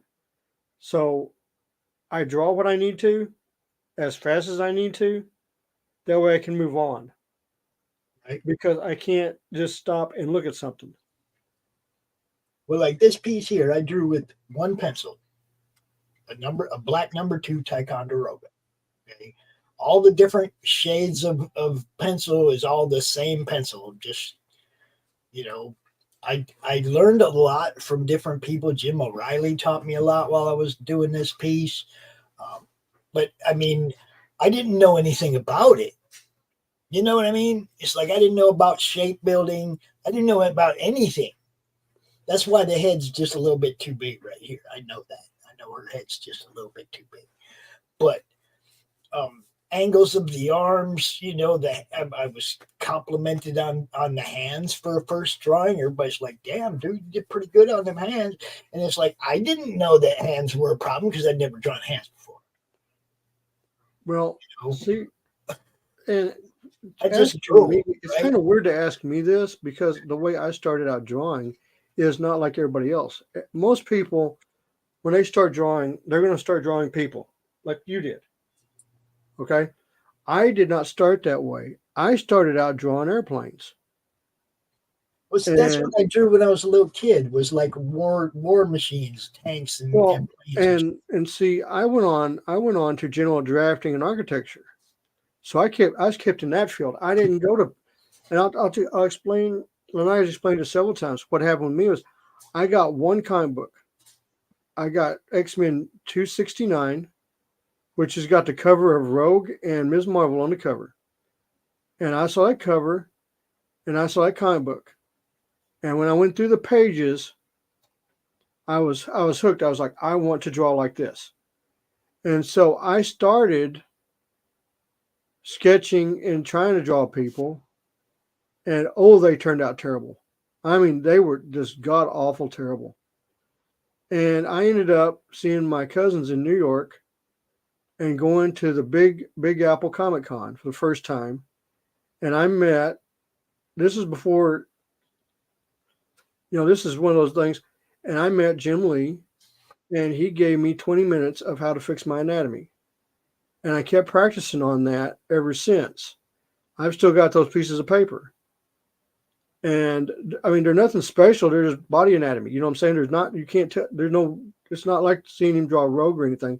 It's just body anatomy. And that clicked so quick with me that I just started, going. I didn't look back. I just kept going. And the trick for me was, even if I messed something up, as long as I made it dynamic enough, people would still find it really cool. And it was just trial and error the whole time. Well, see, I sit here and I look at this, and it's like you can see without a doubt that I did this freehand. If you look at the warped side. Well, see, that's the whole. Come down here with no rulers and shit and make perfect lines. This is all free. You don't use, well, when you're drawing a person, you don't use rulers. That's the whole trick to it. I watch people do it all the time. That's what I'm saying. It's like you can tell that I drew this with my hand and a pencil. Yeah. There was nothing else involved, right? The thing about it is when you look at the drawing, okay, and this is a lot of things a lot of people do, is on the drawing, you have to use it where it has some kind of depth perception. Like the nose should be, the way the nose is shaded should have the nose kind of sticking out further and stuff like that. But that takes a lot of time to learn and a long time to learn it. And, for me, I was just a natural at it and I was able to do things. But I know people that took years to get stuff where they could do. You know what I'm saying? Okay, so if you look at that, and that's a first drawing for a 54-year-old man. It doesn't matter how old you are. No, I'm saying it's your first drawing. It's a first drawing right there. Right. It's first drawing. That's a lot better than a lot of people's first drawings. I'll say this. My first drawing of a human being was not that good. Okay? Well, I have the one I did second as well. And this one I'm not as happy with because I used good colored pencils and I didn't get the face. I didn't get the look on the face I wanted because I was trying to white out she's face. You know what I mean? And white colored pencils suck. But that's my second drawing. And I mean, I'm not an artist by any means. But that's not bad that's really good for a second drawing. That's what I'm saying. It's like I went right into trying colors. I just messed with stuff during that 1 year when I was trying to put myself in you guys' shoes. Because I talked about artists all the time, but I didn't have any practical experience drawing anything. So I wanted to try some shit. Now, the one thing I would tell you is that everything I've ever drawn has been on the back of a comic backing board. Mm-hmm. So that in itself is a disadvantage. It's not the best surface to try and draw on. Believe it or not, I do much like at conventions and stuff. Most of my sketches I do are on backing boards. Yeah, compared to like coloring on paper, it's not the same. Not at all. But the trick to drawing on backing boards, and this is the real trick, is find the surface that is not glossed over. Yeah. Because if you can find that surface, you can really do some work with it. It's just something you have to get used to, especially if it's a backing board. You just got to get used to drawing on backing boards. Yeah, because that's I've ever drawn on. So because that's what's going to be given to you when the kid or somebody comes up and gives you something, it's going to be the backing board out of a book. Especially if they brought a comic book for you to sign and they want to sketch, that backing board is going to be the spot that you're going to end up drawing. And believe it or not, a lot of the sketches that I own from like Danny Mickey and them from Extreme, they're all backing boards. Yeah, I have a few on backing boards. You know, that was why I was like, because to me, that's the hardest surface to draw on. And I would see people doing it. It was like, that's why I adopted that style or whatever. That's why I was trying it that way, because I wanted to do what I saw people doing so I could experience it. But this one right here, this Electra dude, I probably got 6 hours in this. You know, I really don't spend, unless I'm doing a lot of buildings or something, I usually don't spend that much time on any drawing. That's what I mean. It's like I really worked at this to come up with something that, you know, I wouldn't be embarrassed to show people. Yeah. You know, for me, I'm pretty fast at at drawing. And I mean, I'm not like Matt Barr. Matt Barr just freaking flies. And also, I'm not like Michael Turner. I can talk about how he draws all the time. He was so fast. I mean, he was incredibly fast. Yeah, I have a couple friends that are really fast. Manny Soto is amazing. He's drawn a lot of our Crom stuff, and he draws like in and it takes him like no time. I've seen him draw like two complete drawings in 1 2-hour stream. It's like, damn. Yeah, I did that once. I did that once on a Geronimo draw where I did 2 drawings on one stream. And but they were just basic, but there was no backgrounds or anything to it. They were just character drawings. I really, there's 2.5 minutes left on this. If somebody does get this, and then I end up going on and building this Roku network, and it becomes hugely famous, and it's my legacy, you're gonna own something awesome.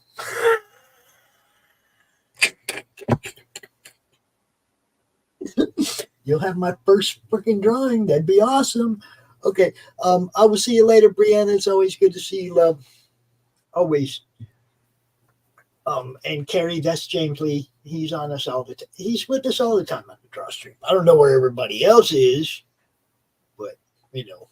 Well, you probably didn't send the links out. I picked up the link from the show. Oh yeah, I put the link right in the chat. Q finally made it. Hold on. I gotta play it just because. I gotta go find it. Where's it at? Where is it? Oh, changing the background. Looking for it. Welcome back, Q. It's a pleasure to see you again, my old friend. Stand up for your rights. Don't give up the fight. If you can't take a little bloody nose, maybe you ought to go back home and crawl under your bed.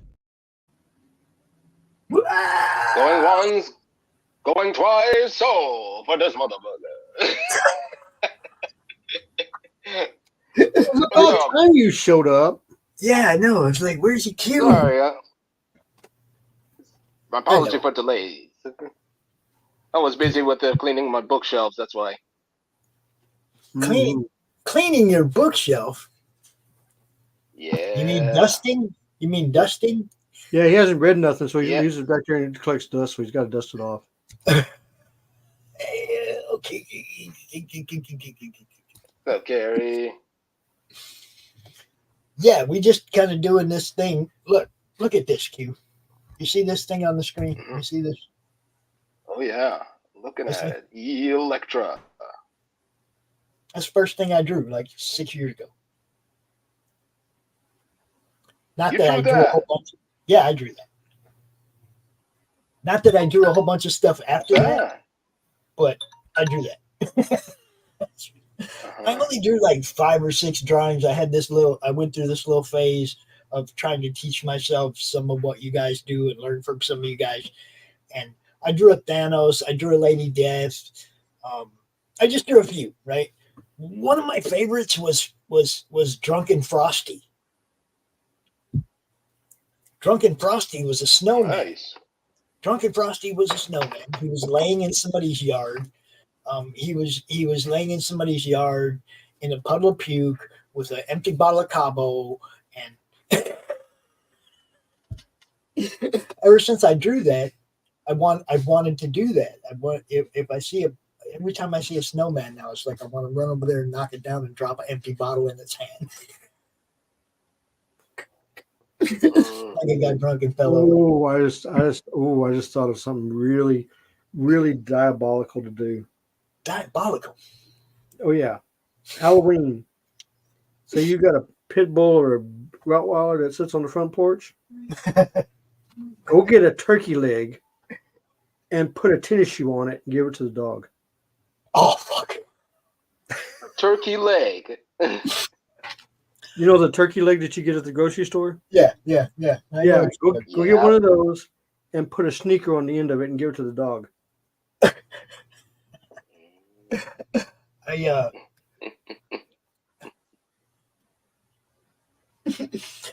I've done some shit on Halloween. I ain't gonna out myself, okay? But I've had some fun on Halloween. Yeah, but you got to admit that's a good one. That could be a good one. I used to have a table that was about 2 feet high, and the base of it was 2 legs with shoes on. Like a pair of pants, like pants with shoes. That was what the legs of the table were. Pants with shoes. It looked like somebody had been cut off at the knees, and we just put a tabletop. We just made a table out of them. And it sat in the corner.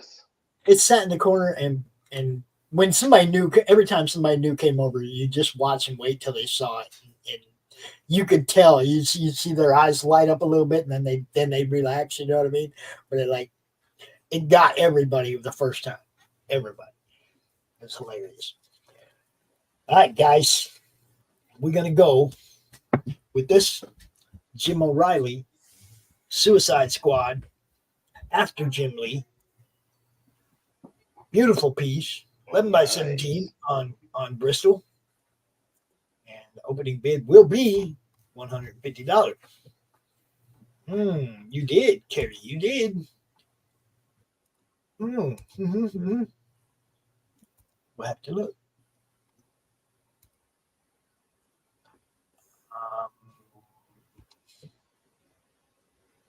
I don't see him. To send them to the Pop Sealy one because I can't get in there anymore.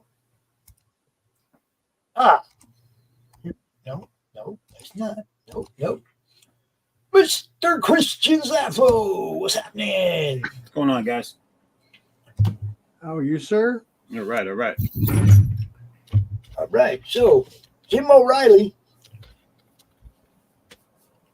better than Matt Barr. Just saying. Well, yeah, but that's Jim O'Reilly right there? Yeah, Jim O'Reilly right there. Suicide Squad. After Jim Lee.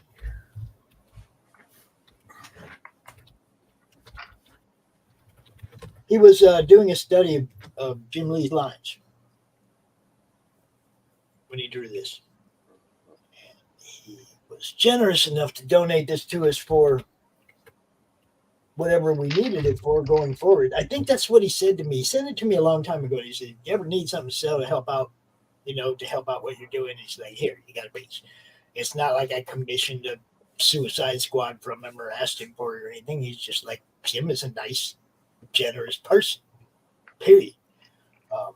And he donated this. He gave this one to us a long time ago, and I just never had a reason to sell it until now. Now I have a reason to sell everything. So, opening bid on this will be $150, and that's a steal for Jim O'Reilly art, guys. Just saying.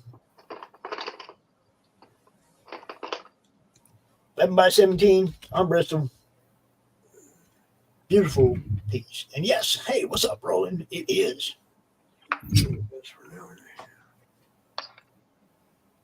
Oh, that's funny. Someone kept pushing one of dude's dad's neighbor's outhouse over on Halloween, so they moved it over about 6 feet, covered the pit with a tarp and a bale of straw. And when them kids come running up to tip it over again, They fell in the tarp. They fell through the tarp into the pit. That's wonderful, wonderful. What is happening? Oh, and man, Silverline Comics in the house. What's happening, bro? How you doing? This is what we got up on the block right now. I'm gonna start the timer. Go. Did you bleed Daniel's wallet dry yesterday? Daniel did buy quite a few things, and Fanta actually bought something else today. We do have what we need for the LLC. Now we're working on what we need to get some contracts written up so I can bring in some investors and get this thing freaking rolling, man. You know. Look, it took me a long time to get to the point where I was willing to give up my own stuff, make it happen, but we're there, okay? Giving up my own stuff to make it happen. Let's do this. I'm giving up my own stuff and stuff, you know, like I said, there's people like Jim who donated stuff, Bill Moss who donated stuff for this cause. But I have a whole bunch of my own stuff that I'm giving up right now and putting on the block to help make this happen. Christian, our boy right there, Mr. Zappo, he put something up earlier that we posted up. We didn't get a bid on it. We'll put it back up again in a bit. I'm going to be out here until probably that Silverline show. Or well, Stephen B is going to come out, you know, between 6 and 7, 6 and 8 and do some drawing. But I'll probably be doing this then too. You know, I have a obligation to my sponsors, to the rest of my network, to make sure that this thing grows. I mean, it goes to Roku. That was, you know, that was the whole point of the network. So you missed seeing Christian's art. Well, if you was here all the time, no. Listen, buy it because I'll be dead one day and it'll be worth money. You see, that's what I keep saying. That's Christian's piece right there. It's a crown. And down there in the corner behind the boulder, in the left, in the lower left, you see Doc sticking his head out from behind the boulder. Is it? And that one opened at 25. And like I've been telling everybody, it's like, if you don't have money today, but you see something that you wanted, hit me up when the show's over. If you're willing to pay that opening bid and the shipping, you still get that piece if it didn't sell. You know what I mean? Just because the auction's over don't mean the sale's over. If you understand what I'm saying, I still need to sell stuff and make this happen. So, yeah. And listen, if you have kids, we understand, but you could sell one of those for the money for this art. Oh shit. You know, it's all about timing. I wanted to do this 3 weeks ago and I had a really bad incident issue and I couldn't do it 3 weeks ago, and I wanted to do it 2 weeks ago, but that was C2E2. And, you know what I mean? It was like there was something every weekend that was making me put it off. And then when I decided to do it yesterday, then EBS has an auction. It's like, well, actually, there was 2 other auctions going. Everybody's everywhere else selling. Everybody's everywhere else spending their money, and it's like, come on, yo, we got cool stuff too. You know, a lot of cool stuff, man. I was really surprised that didn't go yesterday. Really surprised that didn't go yesterday. I was surprised that the pages, the Bill Moss pages, are still sitting here, right here next to me. This piece right here by Bill Moss didn't sell yesterday. I'm just like, what do you people want, man? I got it. You got to tell me what to dig out, man. But if you were looking forward to the Jim O'Reilly, Matt Barr, thing last week, Jim O'Reilly art. Period. There's Jim's back. That's all there's to it. I like Matt, but I don't think Matt's on Jim's level. I've seen too much of what Jim does. No, he's good, but I don't think they're in the same category. I mean, Jim's doing stuff like this because he's studying somebody's lines. Yeah. That's somebody who works at his craft. Not only that, but he's a sculptor and every other damn thing. Jim O'Reilly is an artist.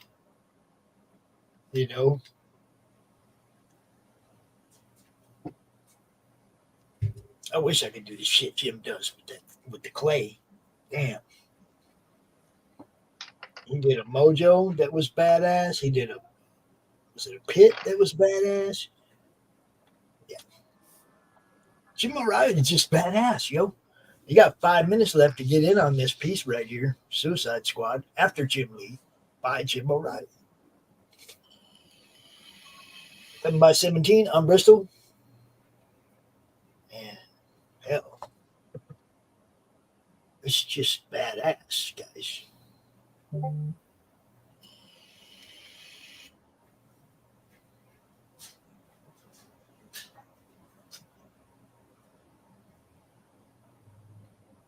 I wish I could do shit like that. His after Jim Lee stuff looks more like Todd North.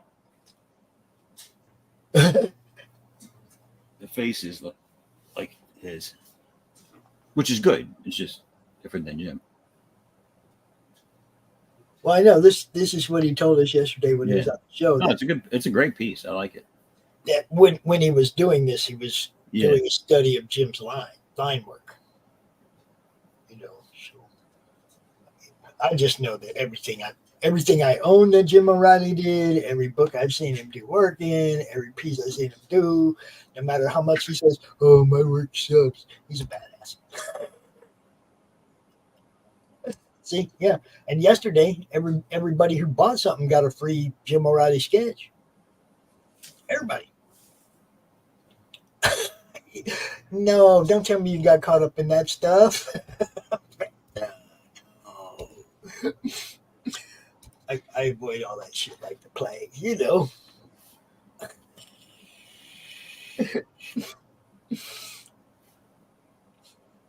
So yeah, what are you doing today, Zaf? Well, it turned out to be a shitty day here, but I had a ton of crap to do outside around the house and a lot of errands. But because it's raining and gloomy out, all that kind of took a back seat. So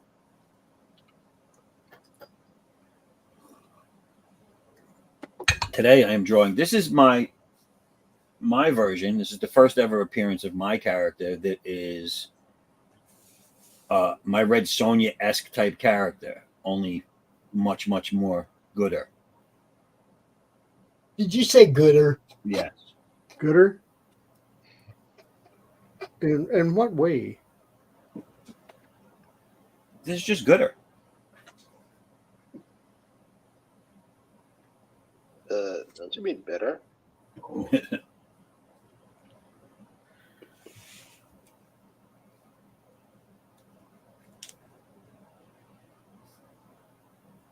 Let's see.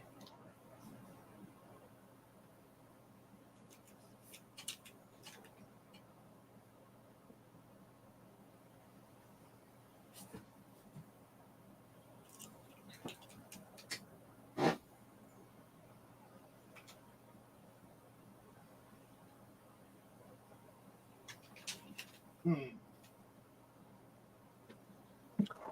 2 minutes left, people. 2 minutes left. Jim O'Reilly. All right. What's sold so far already, Doc? And Pops. But yeah. I'm sorry. My bad. Don't worry, it's happened to me before too. I hear it every day, guys. Don't worry about it. I'm serious. We have an opening bid for the Jim O'Reilly, the Bill Moss Return to Hellspace unpublished cover. I just haven't put it on the block yet, but somebody did give me an opening bid on it. Gotcha. Okay, so that's sold for sure.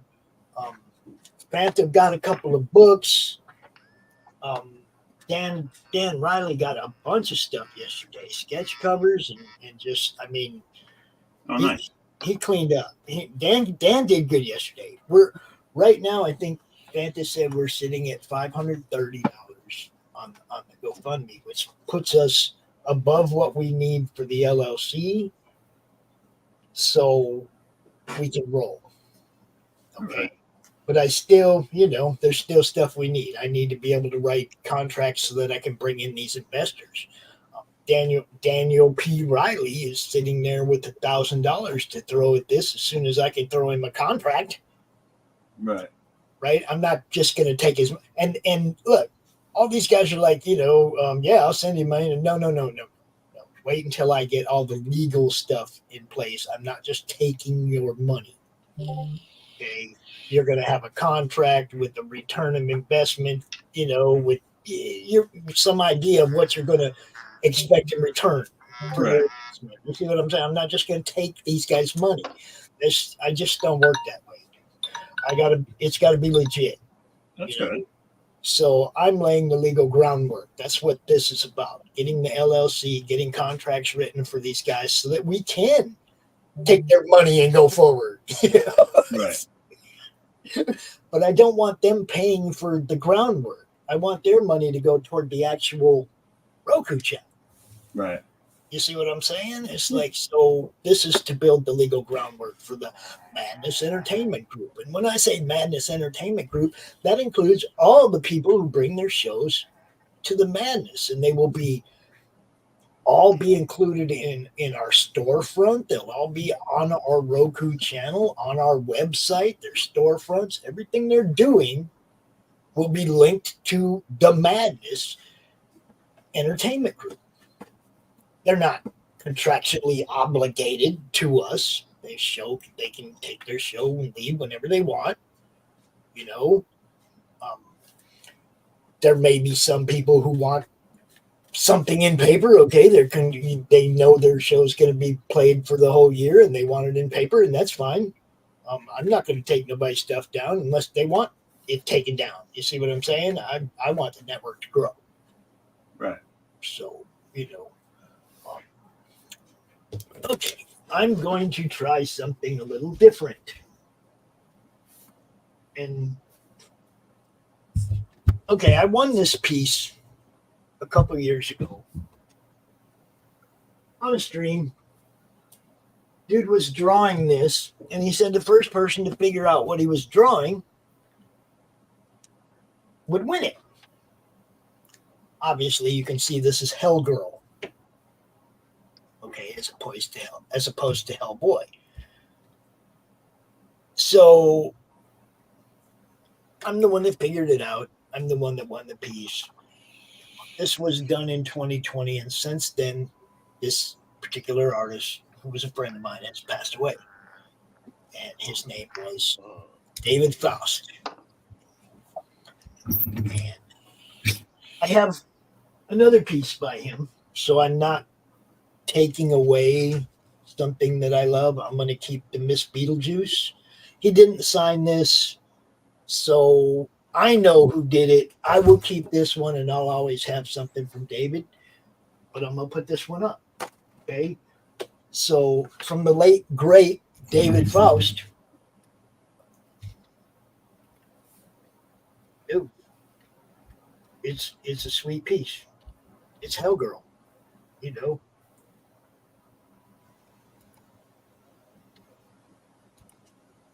I'm not sure. I think I'm going to open the bid on this at 50. It's just awesome.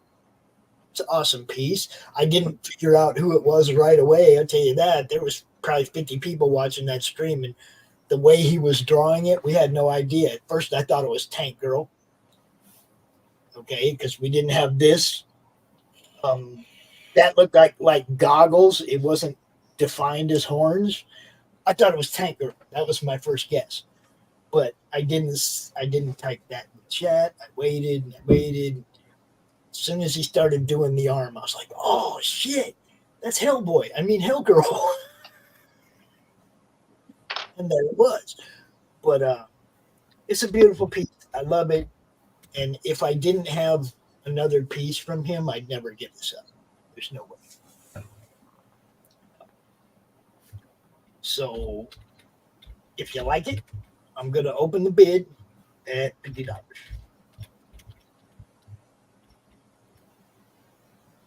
And like I said, I had to think about this one for a while. It's hard to part with something when you know there ain't going to be no more. You understand what I'm saying? It's like, dude ain't drawing nothing else. So it's hard to part with it. And like I said, if I didn't have another piece of his, there's no way I'd give this up. And I can't resell the other one because he didn't put his name on it. So, you see what I'm saying? There's no David Foss down there anywhere. He just threw this one in as a bonus. You know what I mean? So, I know who it is. I have a piece of his art. Somebody else can have this one. And he was a really nice guy, too. He'd been on PromCon a couple times. Good dude. You know.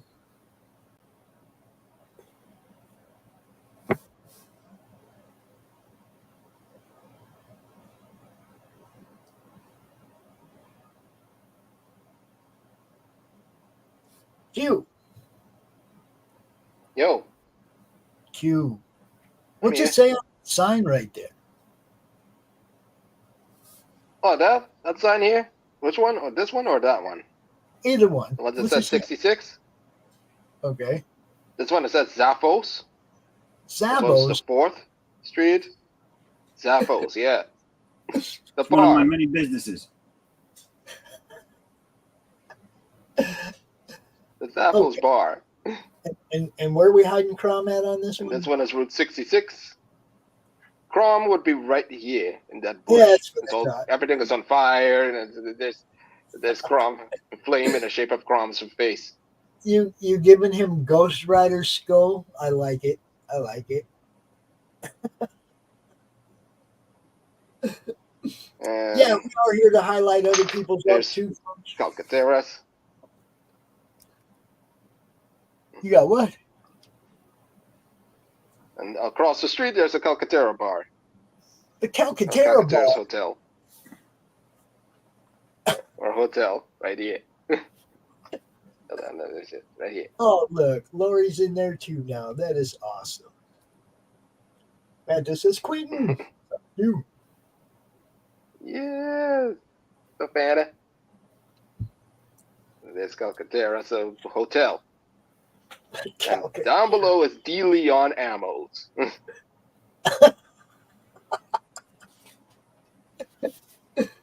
De Leon ammo. That's good. That's good. So you got a hotel here, you got a weaponry here. The ammo. Technically, it's Texas. Takes place in Texas. Okay. Carrie, that finally came through. I finally see your art now.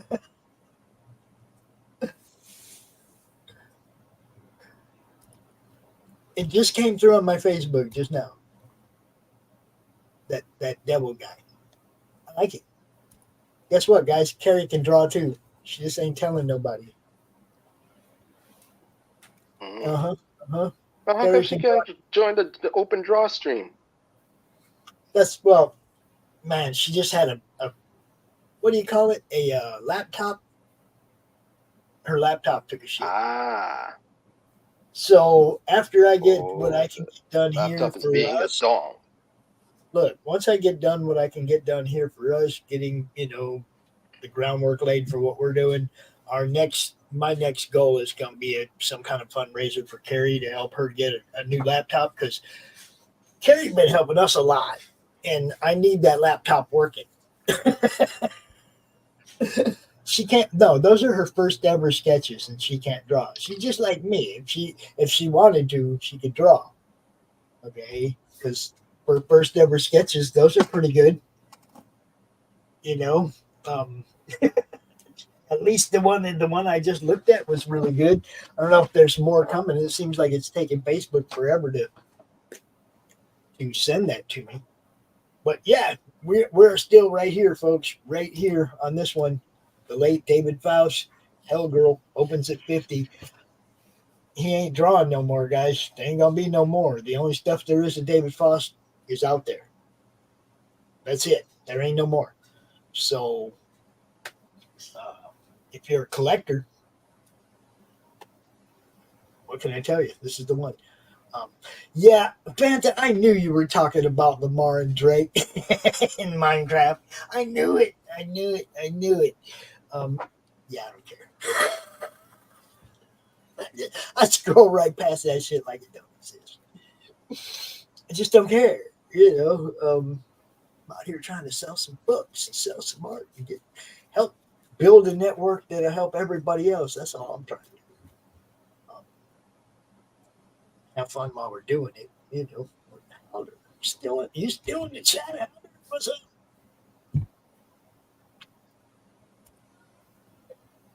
Yeah, see, there are, and that's what I'm saying. It's like maybe us going out and trying to help her get the funds for a laptop. Somebody might just throw one at her, one that they're not using or whatever. You never know, but you got to get out there and circulate the need of your friends. You know what I mean? You got to help each other out, man. When y'all need something, you got to say something so that we can go out and do the best we can to get the help that we need. We all need help. Ain't nobody here solvent. We all need help sometimes, man, whether it be physical, mental, financial, whatever. Y'all need help sometimes. And if people don't know you need help, they can't help you. Right?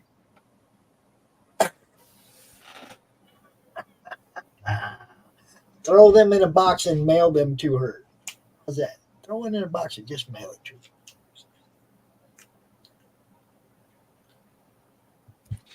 There you go. Alder said he just started drawing a few months ago. And yeah, post them up there, man. Be seen. That's what you got to do. Post them up and be seen.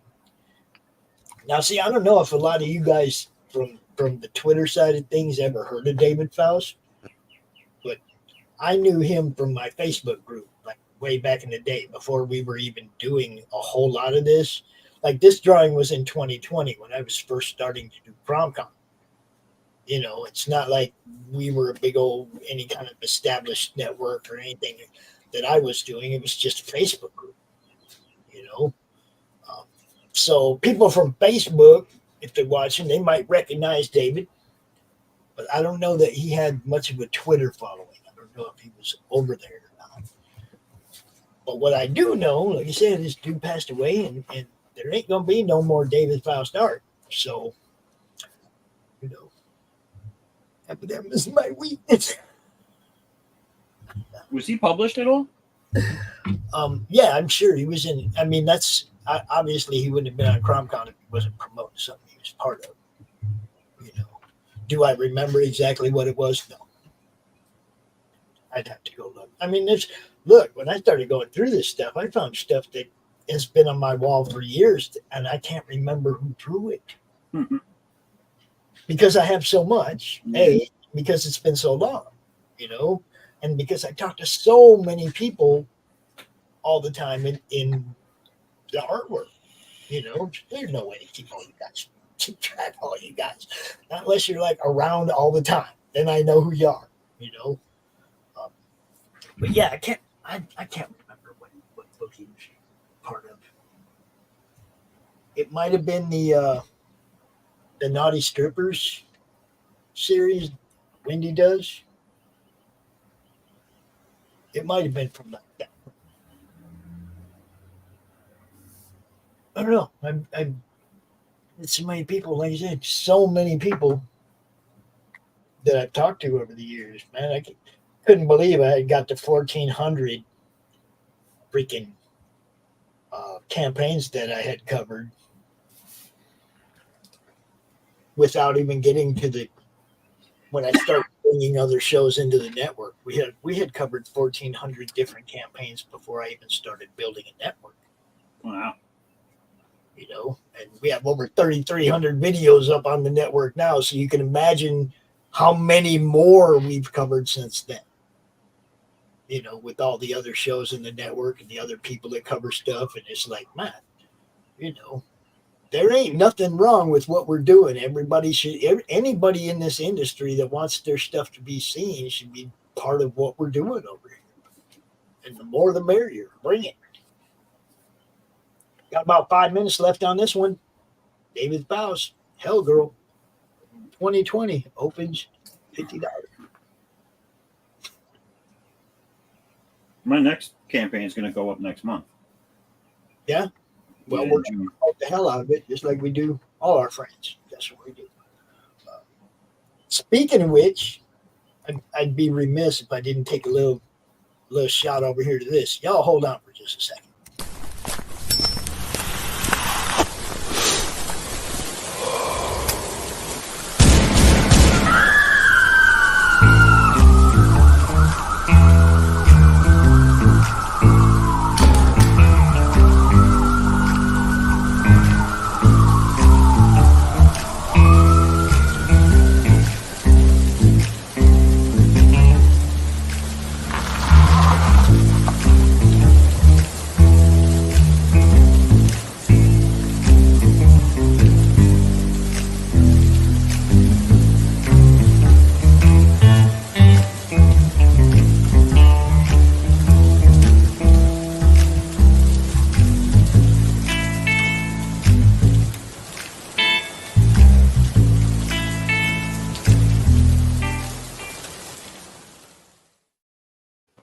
Yeah, we got you, Doc. Take care of our people, man. Silverline, part of the network. They're over there on Fund My Comic right now, I think, with the campaign running. You know, it's all action around here, folks. It's all action. What happened? I came in late, so what happened to the doc today? Doc Lake had a little medical thing go on yesterday while he was during the auction. Oh. Got with me last night. He said, "Yeah, man, I'm supposed to stay in bed till Monday." Said, okay, be good. Don't you know? Don't Yeah. overdo it, you know.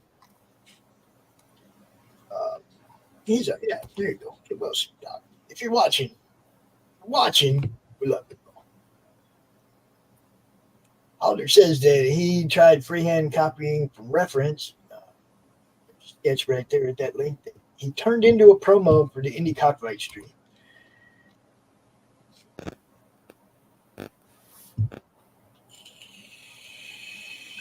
Yeah, we build promos around here too for our stuff. What is up? See, Carrie's praying for you. We got Fanta. People love you, Doc. Get better, bro. We got like 2.5 minutes left on the David Faust. David Faust, Hell Girl. You guys are gonna have to like either start bidding on stuff or let me know what it is that I have that I can pull up here for you that would interest you, because I don't like wasting anybody's time, man. You know, we could just be watching these guys draw. I don't like wasting people's time. So, you know. All right, Grey Wolf, it's good to see you, bro. So if you're watching and you actually have an inclination to buy something, whether it be signed comics, whatever you're looking for, man, you just sing out. Let me know what you might be interested in, so I can put something up here that will actually garner, you know, results. I want you guys to get stuff that you want. Best I can do. I keep putting beautiful pieces of art up there, and they keep just like coming back down. I'm like, I don't know what to do.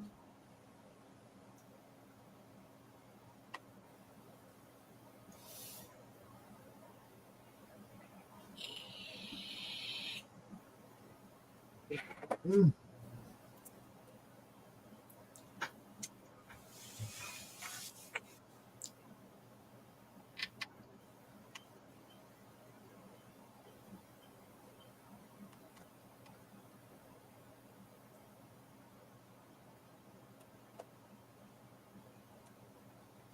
I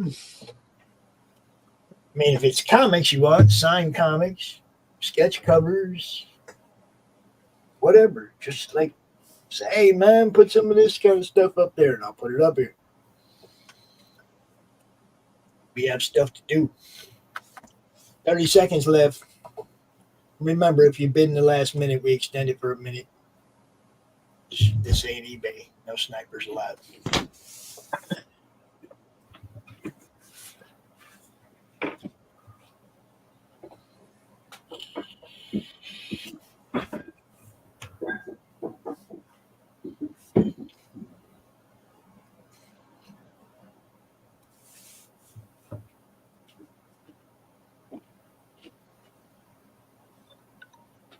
And let's into that one.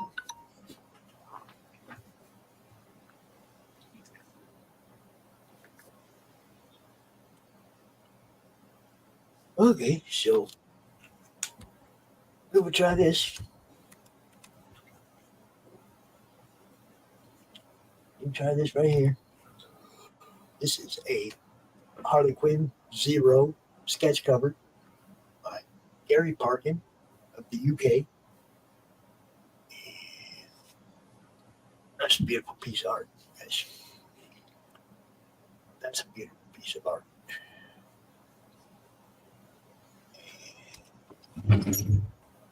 Type some things here, and then we'll start the clock.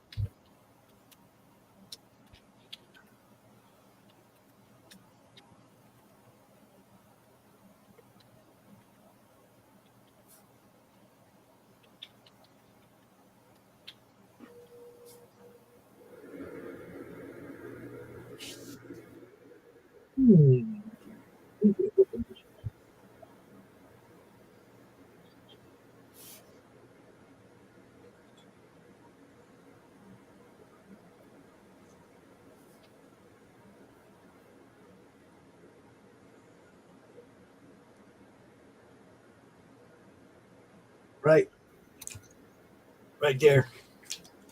Harley Quinn, a sketch over. God damn, I hate typos. Hate not being able to edit stuff. Jeez. It's ridiculous. It's not a sketch over. Oh, yeah.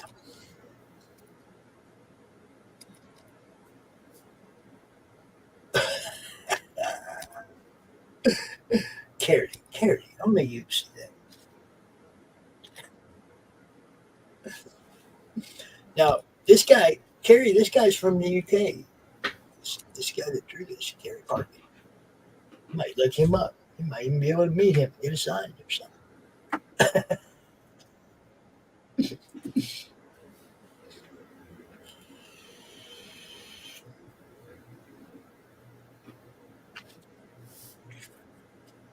I think that's part of the problem with this is that a lot of the people, stuff I have are people that I met through Facebook that don't have a Twitter presence. People watching, most of the people watching are Twitter people that don't know who these guys are. I think that's what's happening. Gary Parkin is very accomplished, obviously. Dude knows what he's doing, does good art, has a reputation, you know. Hopefully good, $100, increments of 5 after that.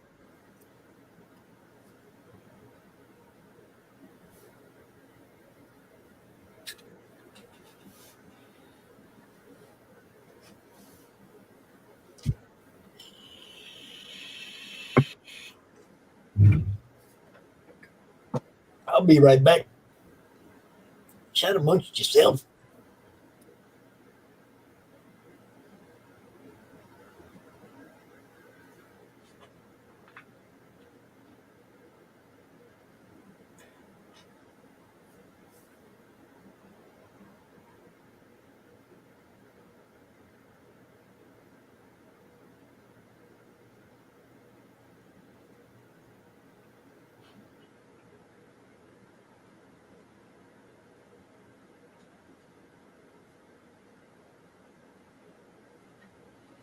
Boy, you can tell when this show when Doc ain't here. I say, y'all chat between yourselves. Nobody said a word the whole time I was gone. You're back already? Well, if nobody else is going to talk, I can't really leave.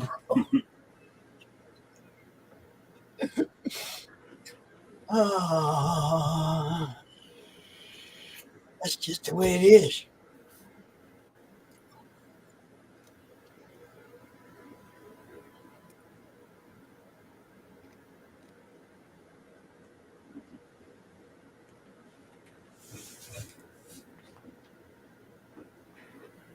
Q, did you donate anything?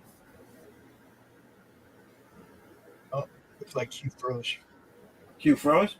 Yeah. Oh boy. You got Q's fingers. He'll be back. Count it. That's number one. I still need a Q counter. Oh no, he's back. He was just froze. He didn't leave. Cool. He's back. Yeah, he's moving.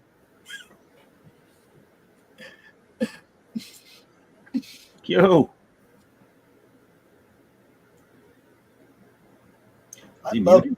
I love Q's freaking Yo. I The like lettering. his logo's kick ass. Yeah, it's nice. No, I had asked before if you had donated anything, Q. All of his drawings are in the same sketchbook. You know that? Oh, that's right. That's right. He's got one. It's like someday we're gonna just print and publish it, but it's all in one sketchbook, which is cool. So you can pre-order Q's sketchbook for $2 million. He won't be finished with it till you're dead, but you can still order it. Right. How many pages you got left in that thing? And the show must go on. Q, how many pages you got left in that bill? Let me look. So far, I'm only. Let me take a look at it. All I need to do is the Inhumans. No, I mean how many blank. No, I mean how many blank the other pages. one. How many? How many? Ooh, got a lot of blank pages. So the whole sections is already covered. The first few pages. At the back, all of these will be the villains. Yeah, what Fanta said right there. Let me know what you're interested in. If you're looking to buy something, let me know. If you're looking for comics, prints, OG art, if it's comics, you're looking for signed comics, who do you want them signed by? What kind of comics? Talk to me. I got a room full of shit here, man, and I just don't know what everybody's looking for. So thank you, Fanta. Exactly. Let me know what y'all want, man. I would do my best to provide. Okay, sorry, Q. I had to get it. It's okay. Sometimes I just got to acknowledge the chat because they're right. You know what I mean? Doc likes to point out when the chat's wrong and then make them sit there in their wrongness. Did I say that right, Terry? What do you mean you want something by Christian when you have a laptop again? If you want us to just send you the picture of it, I can send you the picture of it. I don't think Christian will mind. No. But I'm sure Christian would take care of you with anything you want, Terry, because you show you're like Fanta. You're always in the chat supporting. You're always showing your love, and yeah, we like to return that to the people that get it. She said, "I'm not going to misquote. I'll get myself in trouble again." You're wrong, and you sit there in your wrongness. Man, you don't realize how much you missed out till the end.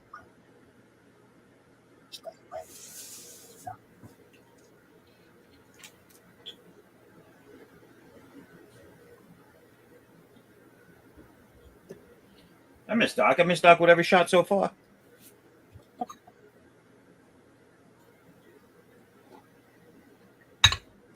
So what are you trying to say? I'm a bad shot.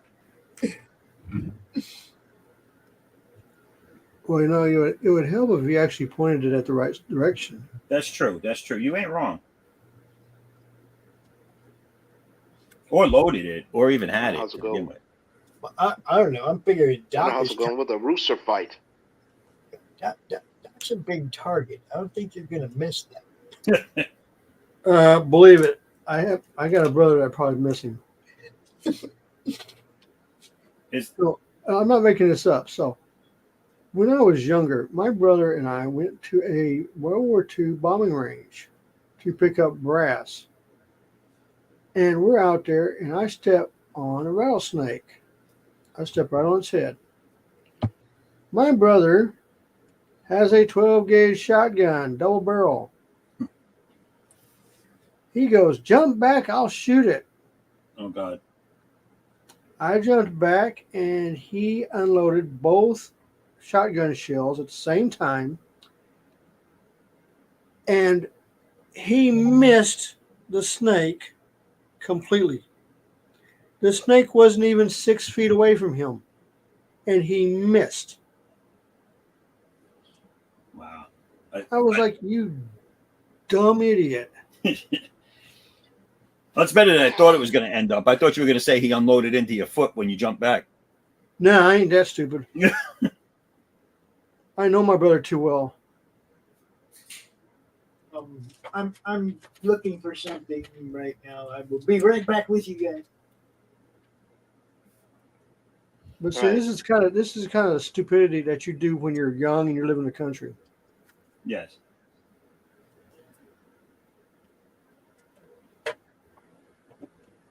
But I wouldn't trade it for anything in the world.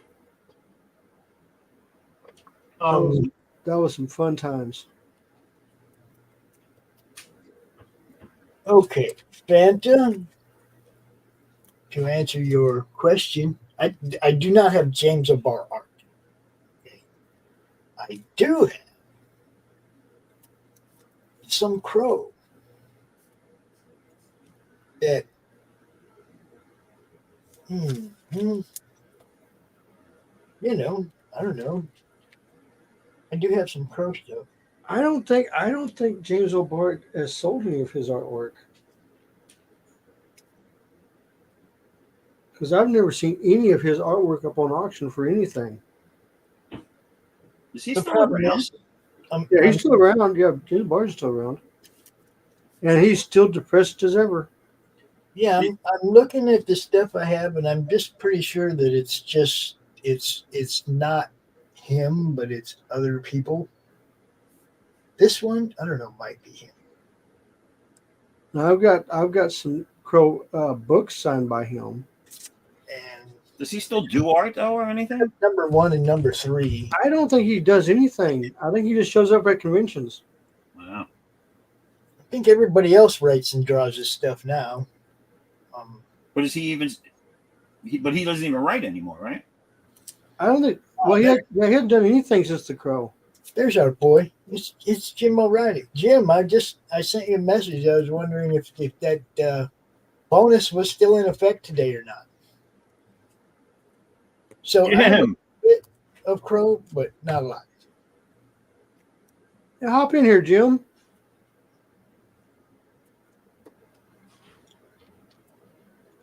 Because see, I had to take it down off the banner, Jim, because I didn't want to offer something that you weren't obligated to. Because I know you made that offer yesterday to do a sketch for every winning bid, but I didn't know if that extended into today, so I did not offer it. But if it does extend into today, then I'm going to add it to the banner. That's entirely up to you, my friend. Everybody who won a bid yesterday got a Jim O'Reilly sketch along with what they're getting. So,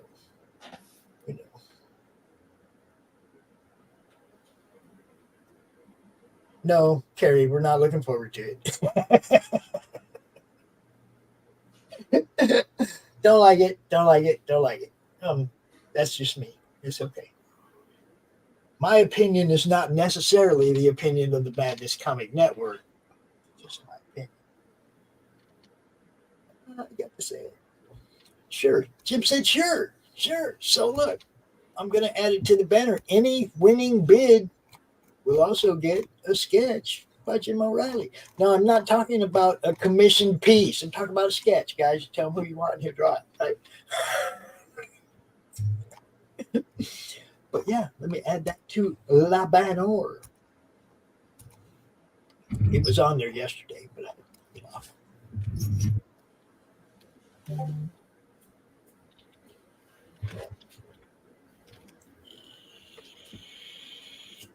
And thank you, Jim. You're awesome, bro.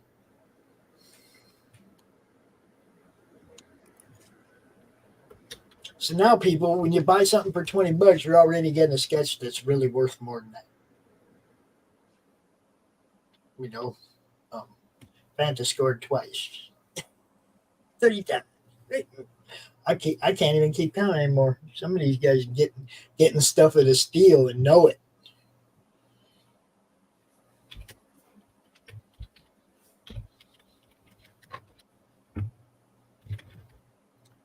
Oh, can I type? Mm-hmm. And how did I do? So what's the deal? Is Jim coming in here or not? Oh, I don't know. I could send him a link, I guess. You know, guys, we were talking yesterday.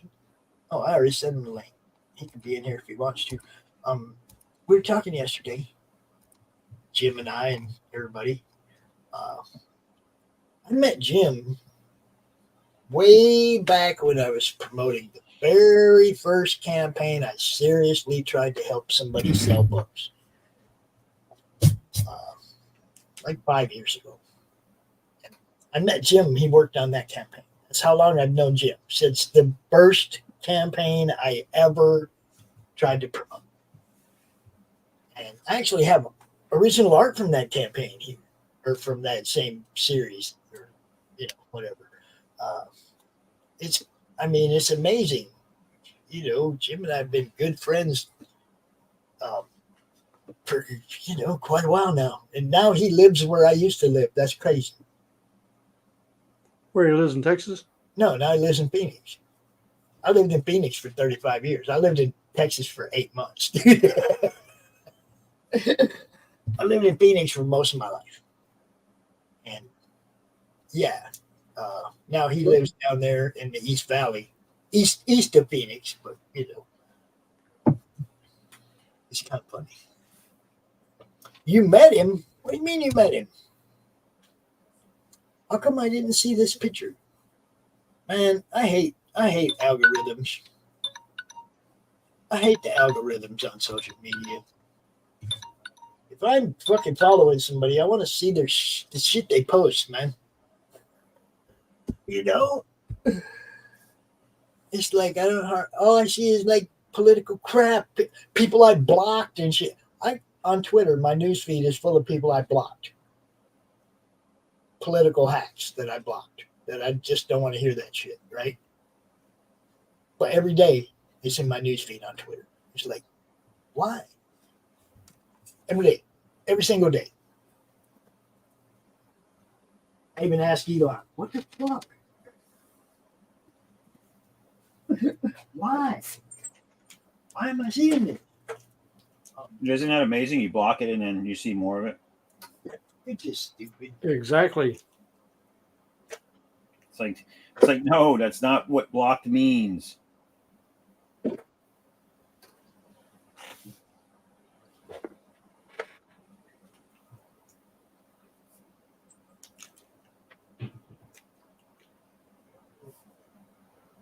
See, now I had some other stuff, man. I was looking at it, like, oh, I could put this up in the auction. Like, RJ sent me this book, right? You guys know RJ, our boy from Critical Blast. He sent me this book, and it has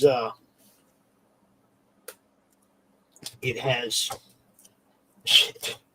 Let me pull this up.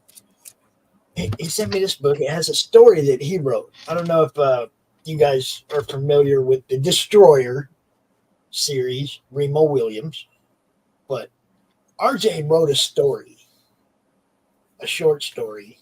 He's actually wrote a couple of those Destroyer books, but he wrote a short story about a crossover between Remo and Batman.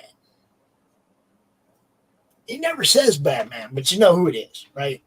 Never says Robin, but you know who it is. Okay, so he sends me this book because he told me, he goes, oh, I wrote some Nemo books. Dude, let me, or send me PDF, whatever. Let me read stories, right?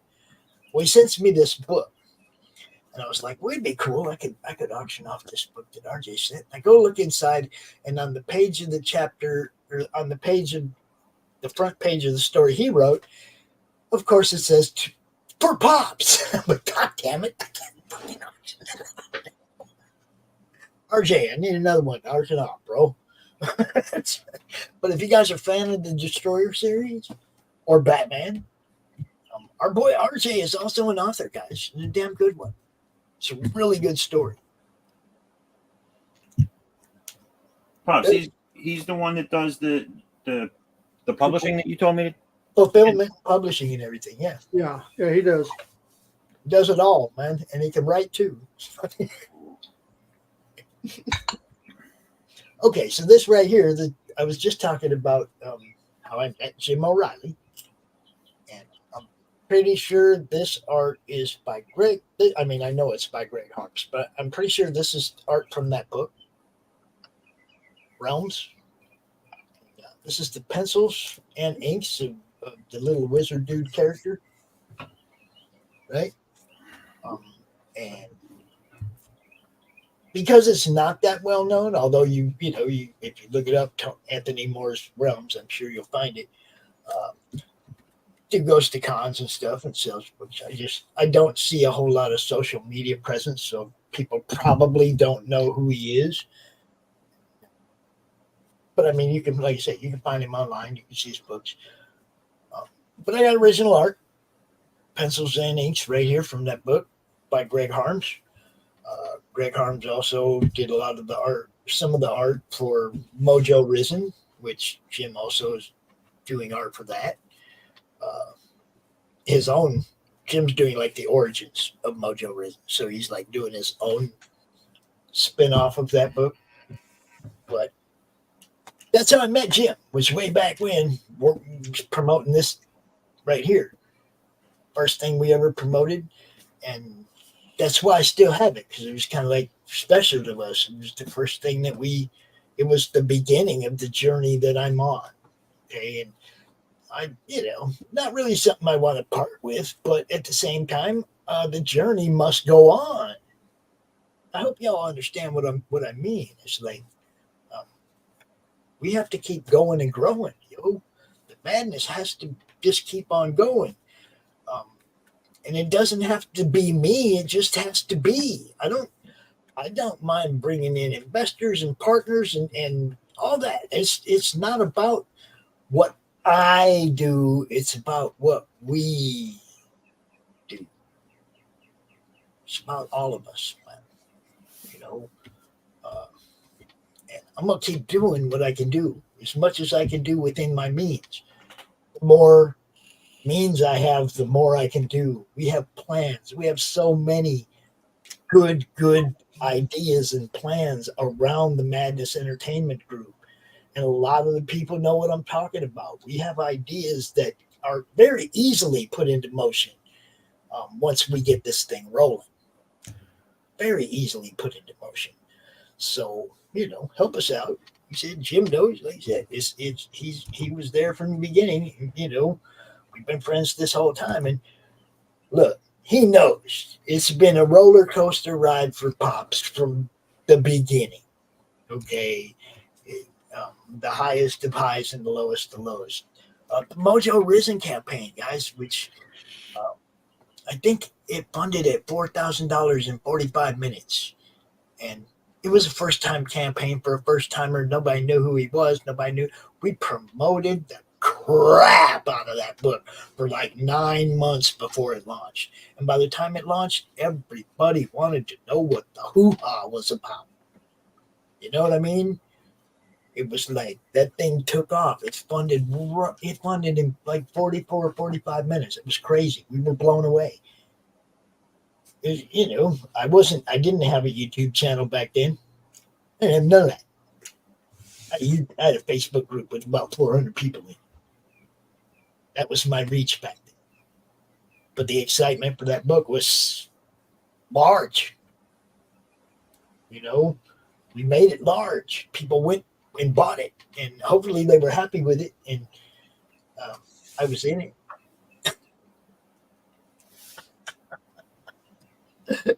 I was in it. It was fun. It was fun being part of that. And we went to the lowest of lows as well.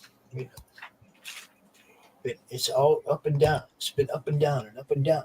We do our best, though. Let me see. Fanny sent me a photo. Oh, nicely done. I like it. I like it. He's a nice guy, right? Just tell me he's a nice guy. That's all about. That's awesome. Do you want me to show it or are you good? I see it. I'm not going to show it unless you want me to. Then I will. But yeah, Phantom with James O'Barr, dude. Cool. So yeah, this one, pencils and inks by Greg Harms, Book Realms.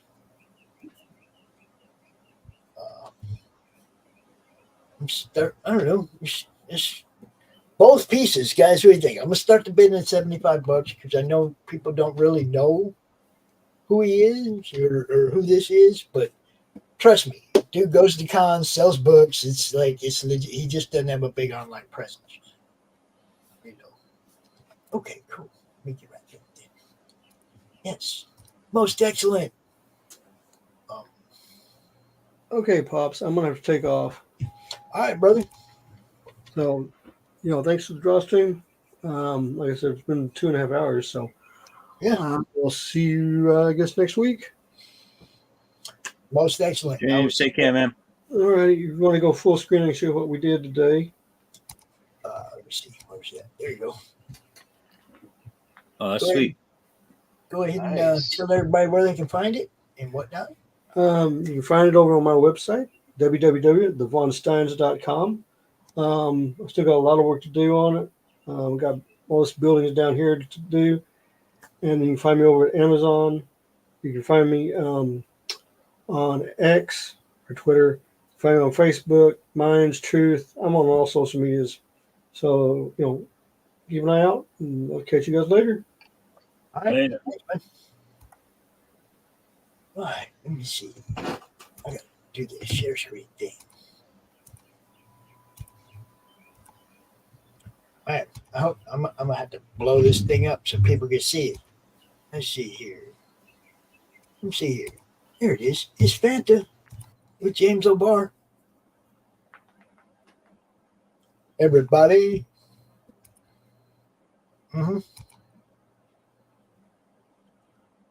There it is. She says, show it. And yes, he's nice. I know. You broke your leg. That's okay. That's okay. It's cool to get somebody to wheel you around the con like that, isn't it? That's what I need. I need somebody to. Brad, you're not just going to be my cameraman. Wheel me around the con.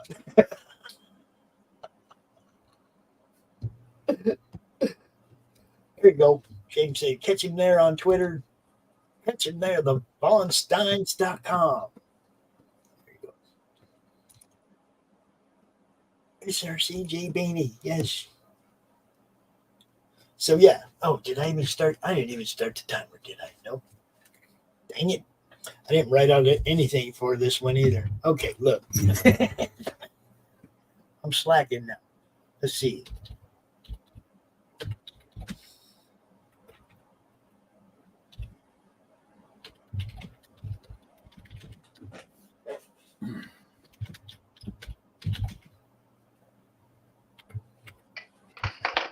Pencils and inks. Starting bid $75.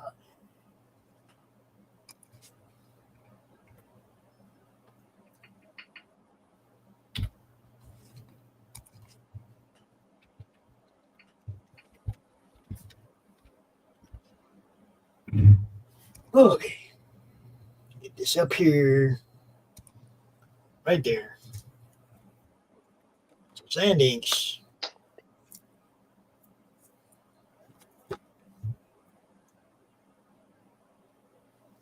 Opens at 75, and you get a Jim O'Reilly sketch. Character of your choice. How can you? You can't beat the deals you get in the madness. Yep, can't beat it. If you're serious about buying art, another set from this book, pencils and inks, and then 2 other characters. 1 pencil, 1 ink by Anthony. One by Anthony Moore and the other one by Greg. So 5 by Greg Harms, 1 by Anthony Moore. They're all from the same book, I'm pretty sure. I think that Tempest character is from Realms as well. So, you know, just doing the thing up in here, people. Realms, the comic book Realms, art by Greg Harms.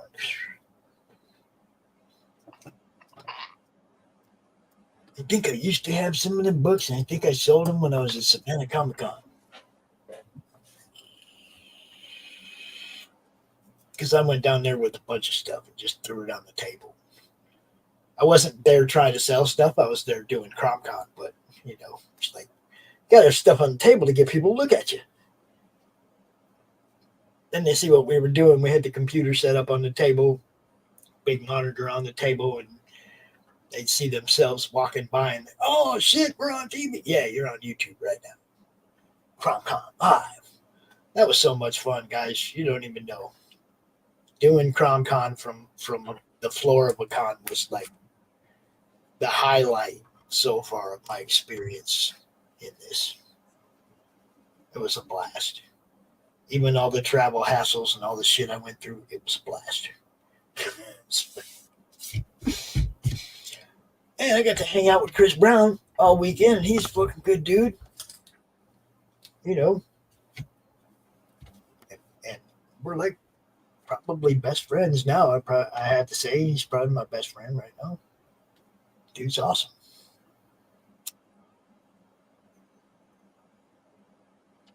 And that feels weird because I ain't been able to say I had a best friend in a long time. I just don't hang out with people. I've been home with the kids for 9 years, you know.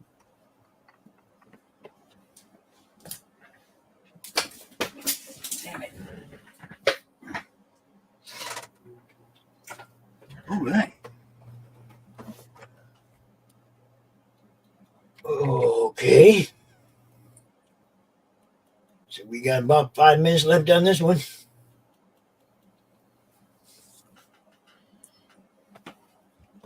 And then I guess I don't know what to do. Should I switch gears? Should I try something else? What? I don't know what people want. I just don't know what people want.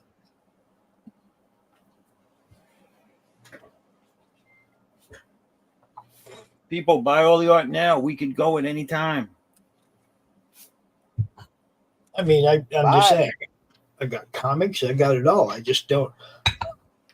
Just, you know, give me some kind of indication what you're looking for, and I'll just like I did for a fan, I'll go dig out what I got. You know? I just got to know. Nobody wants me to sit up here and show the same stuff over and over again if they're not interested in it. But, you know, just give me an indication of what it is that you want to see. What do you want to? What are you interested in? What would you maybe buy? And we'll throw it up here. You know, if you're looking for original art, we got Jim O'Reilly art, we got Greg Harms art, Tony Moore art, or Anthony Moore art, and Bill Moss art, David Faust art, Gary Parkin art. I mean, if you're looking for art, you know, I've got all that. I got print sets. I even have goofy shit, guys. Look. I even have goofy shit that, you know, I don't think anybody would really want, but it'd be funny if they did. To me, it'd be funny if they wanted it. You know what I mean? Like Pops as the Silver Surfer. I think that one's hilarious. Oh, I also have Sean Howe art. I mean, there's pages from Bill Moss' book. Oh. Where is that thing? Oh, yeah, there it is. You guys want to see Pops as the Silver Surfer? This shit's funny. Check this out. Look at that. Look at that. Nice. Is that badass or what? Nice. It is. It is a badass. I mean, you know, I don't think anybody wants to buy Pops as a Silver Surfer, but look, I guess, you know, I got funny shit. I got cool shit. I got good shit. Got it all. Hello, Warhammer Nub. What's up? We are selling art or comics or prints or whatever. I mean, just, whatever people want. If there's something that you might be interested in, let me know. If I got it, I'll dig it out and put it right here. This particular piece is from the Comic Book Realms by Anthony Moore. Art by Greg Harns. Got pencils and inks. And the bid opens at $75, and there's about a minute and a half left of this. About a minute and a half.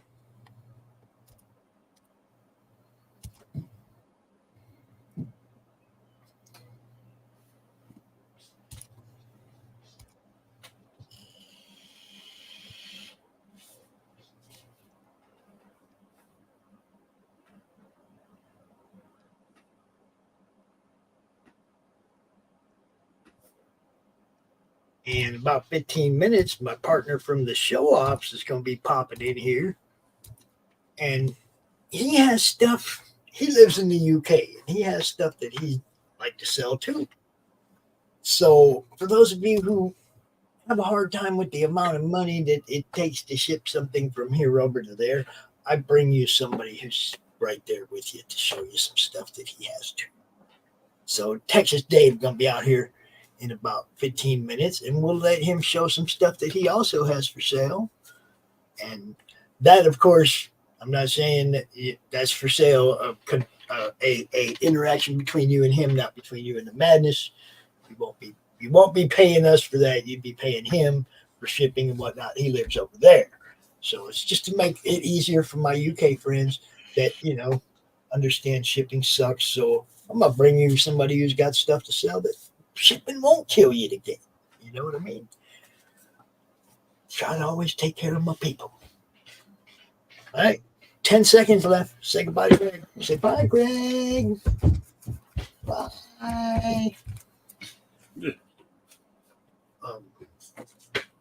Okay. I'm going to put one more thing up before Dave gets here. Okay. I'm going to go ahead and make sure Thomas gets his piece. Okay. We have an opening bid on this unpublished cover from Return to Hellspace by Bill Moss. It's Zen and Mira X. That's nice. Okay. Now let me put this out here. It's unpublished. Unpublished cover. I gotta go. Okay. Q. Later, man. Stay out of trouble, Q. Alrighty. All right, brother. I will Hey, see you next you can always find us here in the Madness Comic Network on YouTube. There we go. See ya. There you go. Thanks, bro. See you next week. Man. See you next week. You know you will. All right. So there you have it. This is a Bill Moss piece. Let me get the write-up on it. Unpublished cover art by Bill Moss.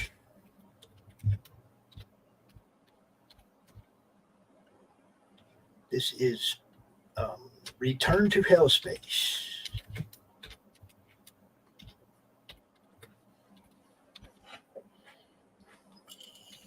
And there is an opening bid. So this one's on the block, guys. This one ain't gonna be back up once the timer goes.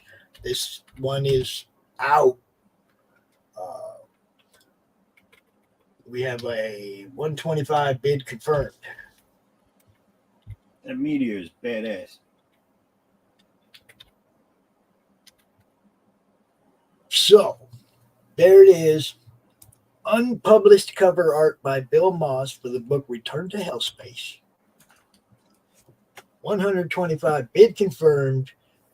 Increments of 5, people. Increments of 5. You got 10 minutes. The Bill Moss art, people, don't let it get away. I'm telling you. You ever watch Bill's streams? His art goes $300, $400, $500. His covers go for $700. You get some of this. It's a freaking steal, dude.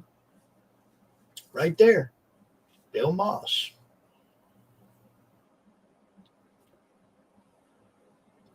Oh, just,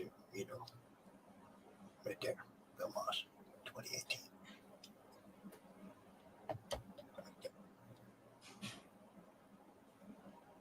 It's just a nice piece. It's on 11 by 17 on Bristol board.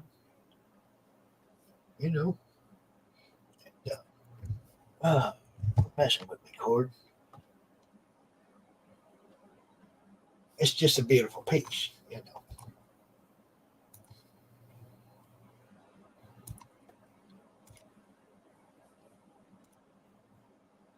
Don't let it get away, people. Thomas Doherty's taking it right now. It's his. Right now, this belongs to Thomas Doherty. Don't let him just walk away with it all cheap and shit.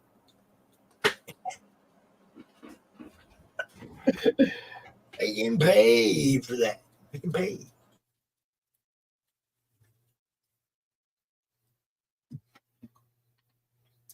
It's look, I'm sitting here doing this, and all I can think of, like when that Jeff Earls book went up, okay, it was one of a kind. There's no other one, and when they released the printing of it, it's not going to be like that. It was a proof copy of his novel, okay?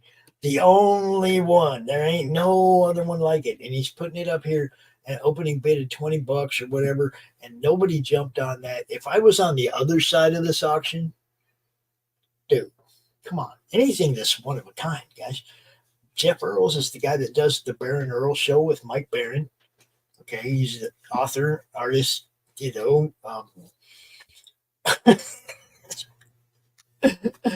and that just nobody jumped. And I was just like, man, I wish I was on the buying end of this, because I want that.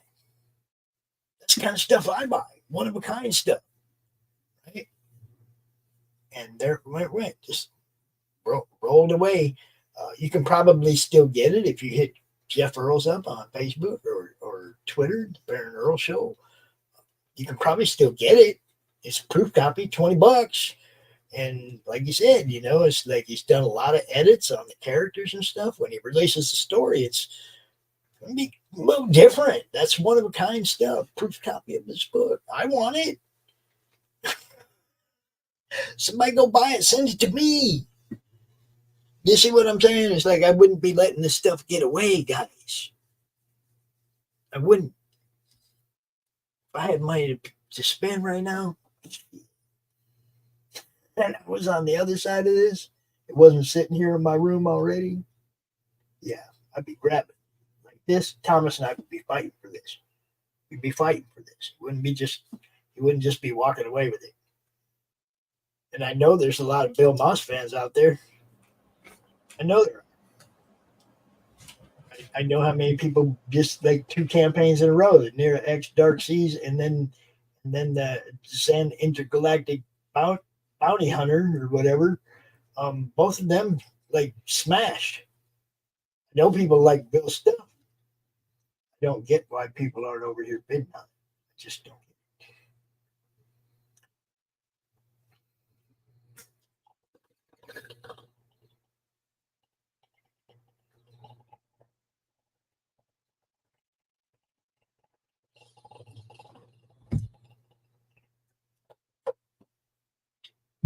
I mean, is there another big freaking auction somewhere today I don't know about?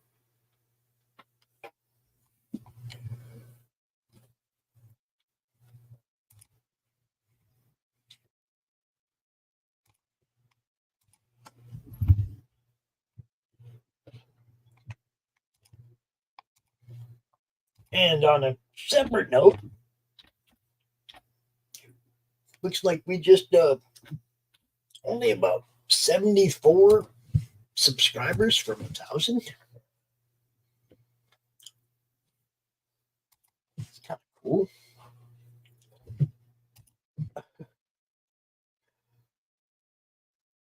Yeah, got 926 subscribers. That's kind of cool.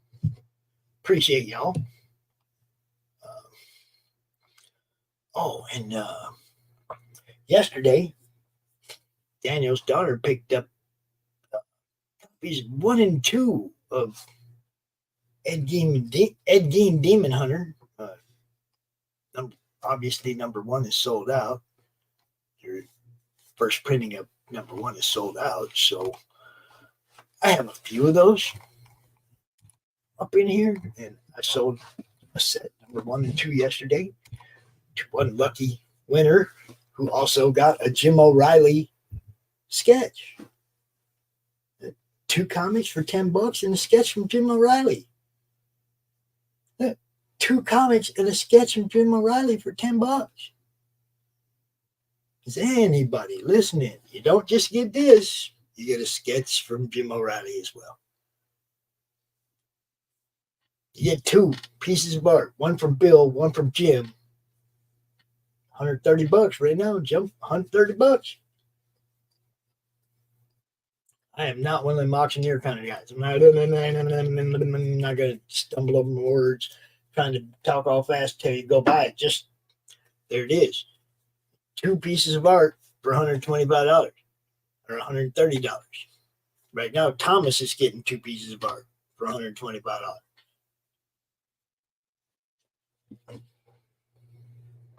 Second piece, sketch Jim O'Reilly, character of your choice. Can't beat that, guys. Can't beat it. Cannot.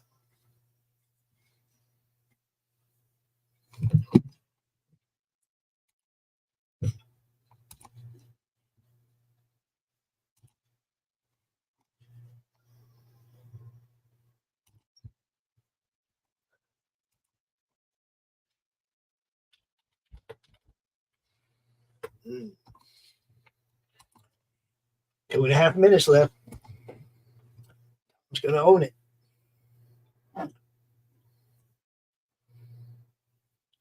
I know. I see you, Fanta. I love you. I mean, it's like, I don't know. I think this stuff is amazing. All Bill's work is amazing. And like I said, I watch his streams and I know what this stuff sells for. You know, this is steal. This is an absolute steal for Bill Moss art. Everything we put up has been a steal. Everything. Love you too, baby. We just keep pushing forward. Like I said, we got enough. At least we know we got enough for the LLC. So that was hurdle 1, right? I mean, it's just like Ray said. Put it all in order. The stuff you got to do. Okay. First was this. Get this money. Get this organized to get the LLC. Second is to get some contracts written up. We're there. We know what we're doing. You know, it's just 1 step at a time. And this was the first hurdle. I wish I lived in Phoenix again 30 years ago when an LLC cost $15, but government getting your money everywhere they can now. Ain't no such thing as a $15 LLC anymore. That's a fact. But yeah, you know we have enough for that. So first hurdle accomplished, and we move forward. And I appreciate you and Daniel and everybody. Daniel Stone, is that Luke? I don't even know. I don't even know who Daniel Stone is, but Daniel Stone threw $50 up in there and didn't even bid on anything. Just threw 50 at us, and a few of the people, a few other people. Mr. Earls threw some money at us when we first put the GoFundMe up a few weeks ago, and all that money's just sitting in that bank account waiting for tomorrow when I go see what it costs for a LLC here in Michigan, and then compare it to maybe Indiana or any place around close and get the best one I can for the price, and move forward. Ladies and gentlemen, you know him, you love him, you see him every Thomas, you're a winner. Thomas Doherty, proud owner. of Hellspace. Return to Hellspace. Cover. Oh, do I got another one of them sleeves somewhere for this thing? I thought I did. I could be wrong, but I thought I did. No, I guess not. Hey, I'm going to have to pirate one of my own sleeves for that. But yes, there you have it. Okay. I'm putting that one in one of these big plastic things real quick. And then I'll be back with you. Dave, how you doing, Dave? I see him in the backstage there. You guys know him. We hang out every week. My buddy from the show-offs. Okay, so I had to put that in a big old giant. Hi, Dave. What's up? Hi, Maya. Hi. Hey. So I put this one in the hard plastic mylar or whatever you call it. We will be shipping this out to Mr. Doherty, Mr. Thomas Doherty from Committed Comics, one of our friends, sometimes sponsor, good friend of ours, and also the publisher of the Nera X books that Bill does. So, I'm going. How's things going with the auction and that? All right. We've sold some stuff. It's hard figuring out what people want, Dave. Yeah, I can imagine. That's been the hard part. Put something up here that people want, right? Oh, look, just yeah, you see, they love you. They love you. So basically, you guys know at 3:30 what we do. Dave and I sit here and show stuff off, right? Yeah. So what I'm going to do in my segments is show off stuff that's still available. Yeah. In your segments, you're going to show off stuff that's available. And since we do have people like Carrie that view from the UK and complain all the time about the shipping from the US. And I do have some vintage UK stuff. You see, so maybe she might see something she likes that won't cost her $1 million to have shipped to her. That's it. You never know. Hey, guys. We're I trying. just wanted to say goodbye. Thank you. Okay. And don't forget, people, this one's still available. yeah, and also if anyone watching likes my style, but is looking for something different, just message Pops and he'll get back to me and let me know, and we can set something up. Yeah, dude. Thanks so much, Zaf, for donating the piece and for just hanging out every week, hanging out with us. We love you, bro. No problem. Thank you. Yeah. Take care. Foresight11.com. Go check out the Zaf, man. The Zaf. Peace, brother. All right. So, Dave. Yes. Like I said, I'll just sit here and be flipping through, I'll put a stack of stuff here and flip through it. And you have stuff that you also sell stuff. You sell on eBay. Yeah. So if anybody wants to contact me on Facebook Messenger, they can. Yeah. And that's Dave Houston. It's not Texas Dave. It's Dave Houston. That's my normal name, as I would say when I'm on Facebook. So, and he's going to show some stuff too that he has for sale. So you guys, for you guys on that side of the pond, we're providing stuff for you too that ain't going to kill you in shipping. It's what I do. Because I know postage is quite expensive to the US. Yes. So we're trying to spread the love, share it out, be multinational and all that shit, right? That's it. I wonder how that when you're watching this, like in Italy, does it translate like the captions in Italian? Yeah, that would be interesting to find out. I wonder because it's like when we cuss and stuff, does it translate the same way? It's like it's kind of it's for anybody that lives like in France or Italy, stuff like that. I'd like to know that. Do they dub or change the captions into those languages when we're talking, and how does it translate? Like when we're talking American Street, you know what I mean? Versus, like proper English, like they speak in the UK, right? It's like, does it all translate the same? That's. By the way, I was just going to mention. Say what? I was just going to mention a car. Maya's not for sale. Just and the other thing is, if anybody is interested, I do have PayPal, so you can pay me friends and family if that works for you. Yeah, I'm going to take this banner down because you don't pay if with Dave's stuff, that's a transaction between you and him. That's not. Or GoFundMe. Just contact me on Facebook Messenger, and we'll see if we can strike a deal. There you go. So I'm gonna let you go ahead. First thing I need to do is get in the right studio, huh? Yeah. What hurt?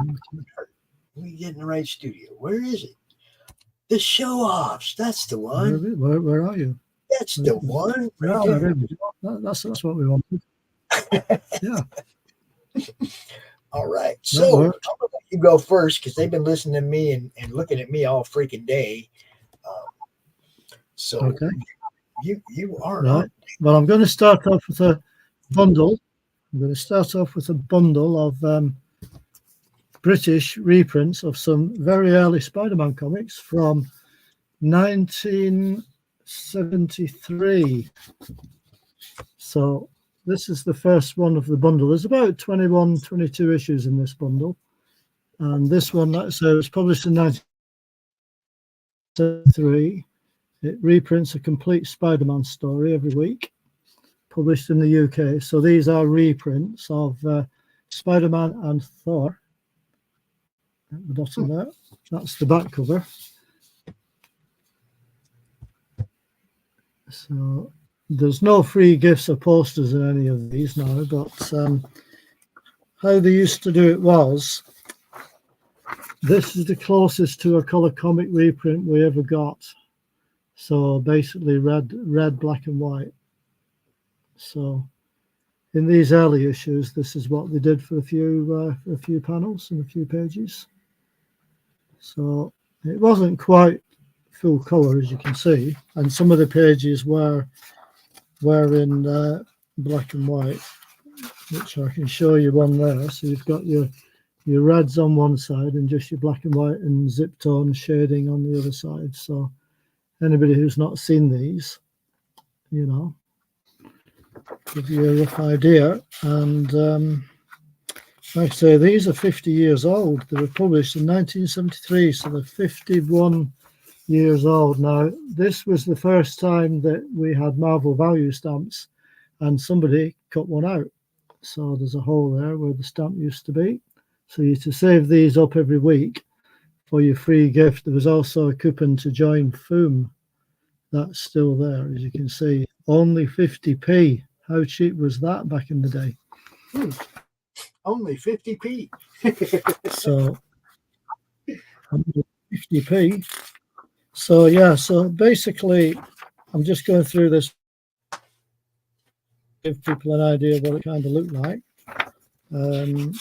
So this is the Thor story. So it was a complete Spider-Man tale every week, and then they printed half a Thor one week and the other half of it the week after, I think. But I think the early Thors were quite short though, so it might have been a complete one. I think it maybe was. Just have a quick look to the end of it and see. You also got your letters page there. That was called The Web and the Hammer, because obviously it had Spider-Man and Thor in it, so people used to write in letters every week.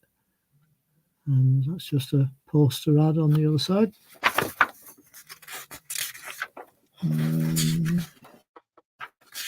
And these are in quite nice condition as well, Pops. They're in quite nice condition for the age of them. So yeah, it was a complete story because the early Thor ones were quite short because they were Journey into Mystery. So that's the first issue of that one. That's number 3. So I think most of these are actually consecutive issues as well. So it's a run of about 3 to 21, 22, something like that.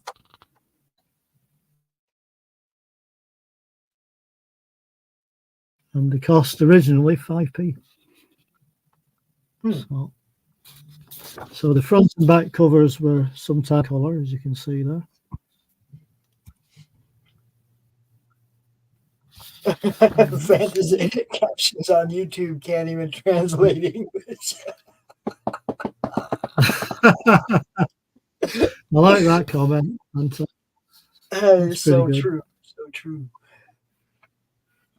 Oh, so like I say, Mysterio, yeah. I actually have a Mysterio print in the auction. Spider-Man Mysterio print. And Thor. I like Mysterio. So like I say, in these early ones, so in these early issues, as you can see, they printed these stamps, which you had to cut out to get your free surprise gift and send away for it. So that's why, as you can see, there's a little bit cut out. But, you know, apart from that, they're in quite good condition, as I said. It's your Fumad again. This is number 6. You got the Green Goblin on this one. And the Hulk. And Thor. So they kind of like shared cover sometimes, you know, and then if the Hulk was a guest star, they'd put him on the cover as well. And that's the back page again.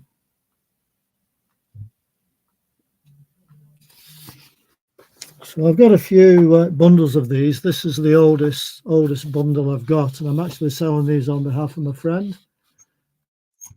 I used to have all these back when they came out, but these aren't actually mine to sell, but I'm selling them on behalf of a friend of mine.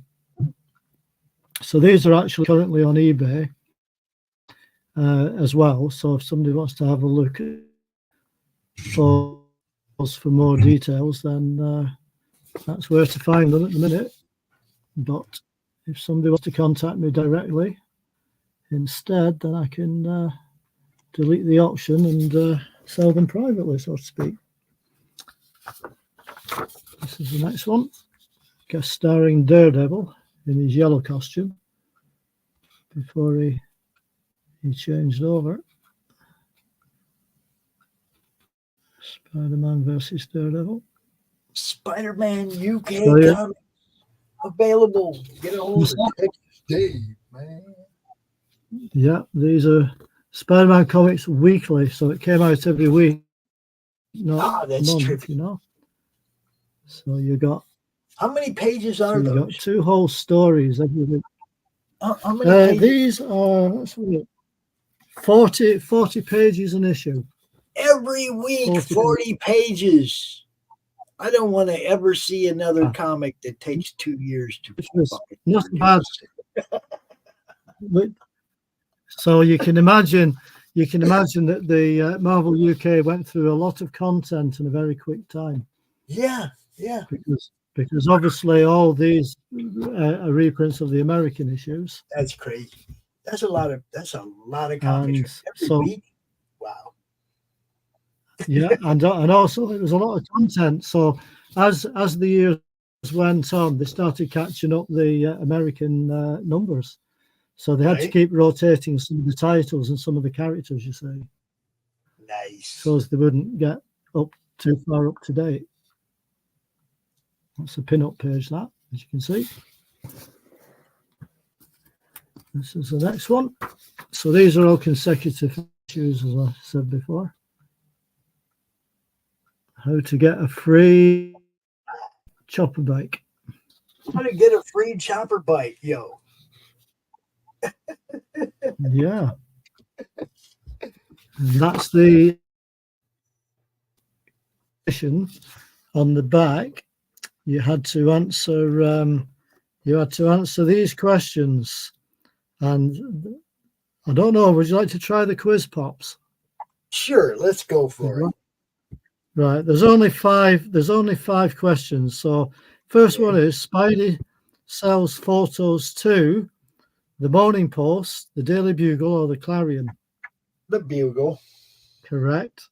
The Human Torch and Sue Storm are cousins, good friends, or brother and sister. Brother and sister. That's right. England won the World Cup in 1962, 1966, or 1970. Who? The England won the World Cup in 1962, 1966, or 1970. Let's say 1962, just because I don't know. It was 1966. Oh, well, I don't know. I'm not English. Yeah. Well, that's it. Now, I don't know the answer to this one because this is question 4, and I'm not into sport, but Anfield is the home ground of Leeds, Liverpool, or Wolves. I think it's Liverpool, to be honest. But, there you go. And the last team to do the Cup and League double was Arsenal, Manchester United, or Spurs. I haven't got a clue on that one. Manchester United. And the final bit was, now complete the following sentence in not more than 12 words. I make mine Marvel because... Back in the day, I loved comics. Yeah, you could say anything in 12 words. Yeah, because back in the day, I loved my comics. That's why I liked Marvel more than DC. I did. And then you had to post it off and you had to get another coupon to stick on there and then send it off. With the chance of winning a prize. Did the English Marvel books come with the value stamps? Yes, in fact, I only read recently that the Marvel value stamps were first tried out in these actual comics. Really? Before they did them in America, it was like a tryout. There it is, right there. That was the poster. That was the poster that you were saving up to send off for, by the way. And it looks like it looks like a value stamp. It does a bit, doesn't it? It wasn't. It was an actual poster, and there is a page missing on this one. I'm afraid somebody's torn out the other side of the page, which is a shame. And not only that, but they've also somebody's entered the competition on the back of this one. Half of it's missing, which obviously does affect the story. So you don't get the tail end of it, I'm afraid, Pops. See, now this, for all you printers, that should never happen. That's right. There should never be a cutout on the back of actual panels of story. There should never ever be a cutout like that. I mean, if it's an advert on the other side, you're not too bad. Yeah, that's what I'm saying. But you don't want a cutout where you have actual story panel on the opposite side. That's right. And then on the back, we've got a full page advert for Foom. Would you believe it? Do you remember? I remember Foom. I think I might even have a couple of those. Yeah. 7,000 Marvelites have already found Foom. See what you're missing. So there you go. First issue this of first advert for the first issue of Foom. So this is our next one. And these are all in really nice condition, as I said, Pops. Really nice. And those are all newsprint, right? As well, by the way. So those are newsprint, right? Yes, they are. And there's got another poster on the back, Green Goblins. Those are real good shape for newsprint, as old as they are, for sure. They are. You know, I mean, every single one is pretty much as you see, like this, you know. So they're all in pretty nice condition, to be fair. This is our next one. I like how the other story is all Thor stories too. So you're getting the you're getting the Asgard stuff, and you're getting Spider-Man in the same weekly. That's right, every week. Wow. Now you can get a Mighty Marvel t-shirt as well. Good night. Carrie says, hi, Dave. Hi, Kerry.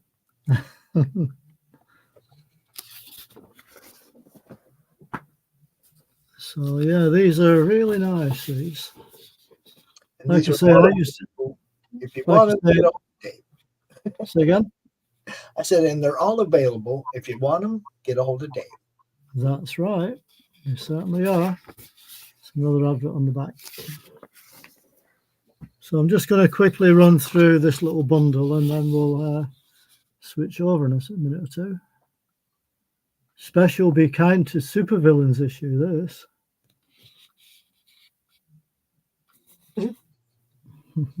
Ringmaster. And Thor and the Human Cobra. Oh, Human man. Cobra. That was one of those filler stories in between storylines. Yeah, I think it was. Yeah. Yeah, I think it was, if I remember rightly. Oh. Next one up is this one. Yeah, Carrie, don't nod off. Don't nod off. Yeah, no. We're doing the thing. We're doing the thing. This I'm giving Dave, since he's over there, and some of you are over there too. I'm showing you some stuff that's available that you don't have to pay heavy shipping for, and Dave's got some cool stuff for sale too, Carrie, and he's over there in your neck of the woods. You don't have to pay to ship all that stuff. So, and Maya is around. She was there. Well, you still have to pay. I was going to say, you still have to pay the shipping, but it's nowhere near as expensive as sending it to America. Unless you find out you live around the corner, and then you just walk around the corner. Hey, Dave, give me my comic.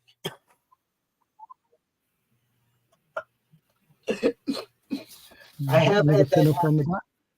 I have had that happen where I come to find out that the person was getting something from me, or I was getting something from them, and they were just like a couple blocks away, and it was like, yeah, dude's like sending me the message. Yeah, man, it was so much for shipping, blah blah blah. And, it was like, ended up knocking on his door. Yeah,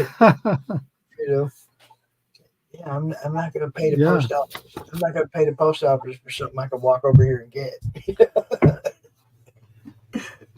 That's I don't even remember if it was something I sold or something I bought, but I remember walking over and knocking on dude's door. And this is another one where it's got like a few questions you have to answer on the back. Let's quiz Carrie if they're English questions again. That's another quiz. Carrie wants to know where Maya is. Where's Maya? Oh, she was just here. Are you coming up? Come on, then. You can do it. There she is. There she is. There she is. Oh. That's that one. Another pin up on the back. I'm trying to do this and balance the cat here all at the same time. It's not easy. We try to give the people what they want. Well, that's it. That's it. You get tail. Just got another 2 or 3 more, and then we'll maybe have a short advert break, or if not, you can just take over. Yeah, I got a stack. I'm just gonna run through real quick all the original art in this time on my turn. So just got 2 more issues of this bundle. That's this first bundle that's up for sale.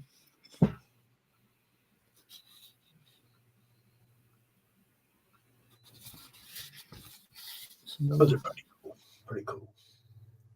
Another pin-up. Marvel Collector's Special pin-up. JJJ. And the final one of this bundle is number 23. Doctor Strange and Spider-Man. That's awesome. And that's the back cover. £1 a week pocket money for a year. That's how far back we're going. No. And what do you deliver? What do they want you to deliver? What?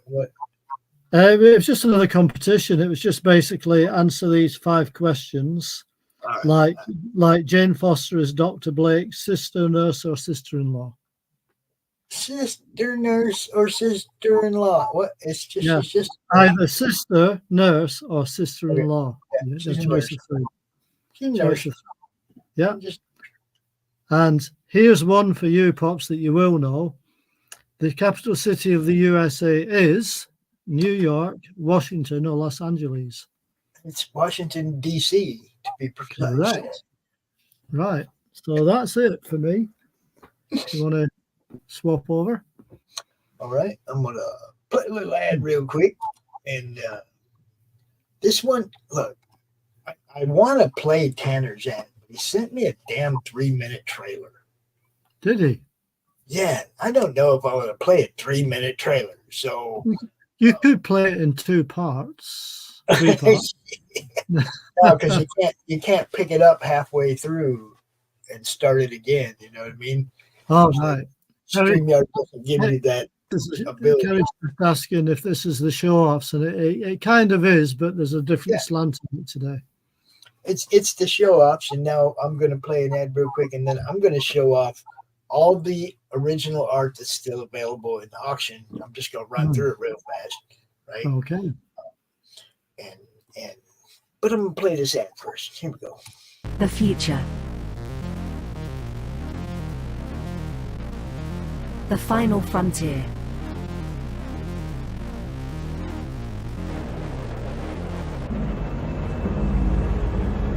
It has never been so uncertain as now.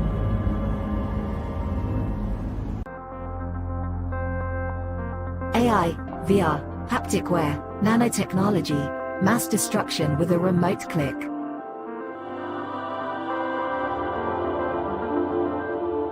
Now we are finally seeing the true potential and dangers of an ever-connected and overly policed hyper-technological world. Have we finally become the architect of our own demise?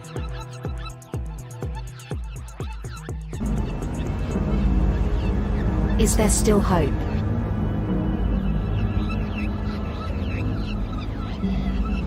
Welcome to the future.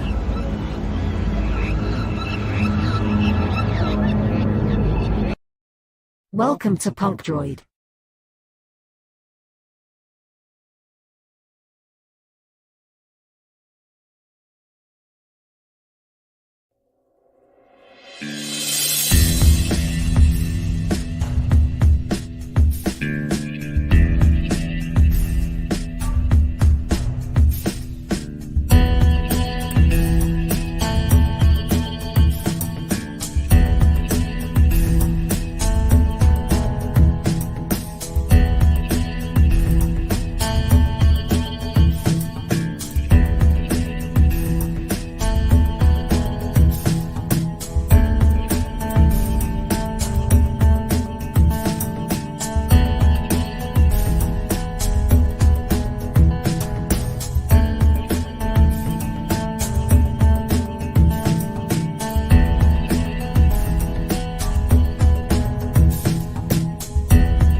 There is a creature in the swamps. It lives to destroy. The beast they call Hogzilla. After his latest get-rich scheme goes sideways, Gary Duba, the quintessential Florida man, ends up with a stash of somebody's high-end memorabilia. His gal Crystal is on probation and preparing for the fight of her life, squaring off against Australia's Queen of Combat. Delilah's got her back in training, staying off rich foods and the nose candy. Meanwhile, Gary and his best friend Floyd have been hired to wrangle a massive, abnormally aggressive feral hog that's terrorizing the swamp and wrecking Gary's old neighborhood. Can they bag the elusive monster swine without destroying the Sunshine State? Reserve your copy of Florida Man vs. Hogzilla at floridamancomics.com.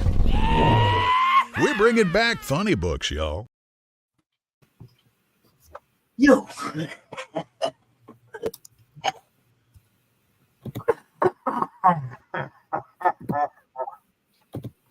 I'm sorry. I was trying to get everything separated again into stacks that I could quickly show off. What I'm going to show off right now is stuff that is still available in the campaign, or I mean in the auction. This is the original art that we have put up for bid in the campaign. We have Return to Hellspace, page number 12, Bill Moss art, or I mean page number 18. No, camera, get with me here. Yeah. Page number 18.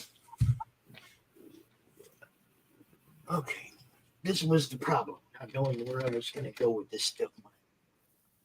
Yeah. I remember seeing that one from last week, Pops. Yes, page number 20. Those both open.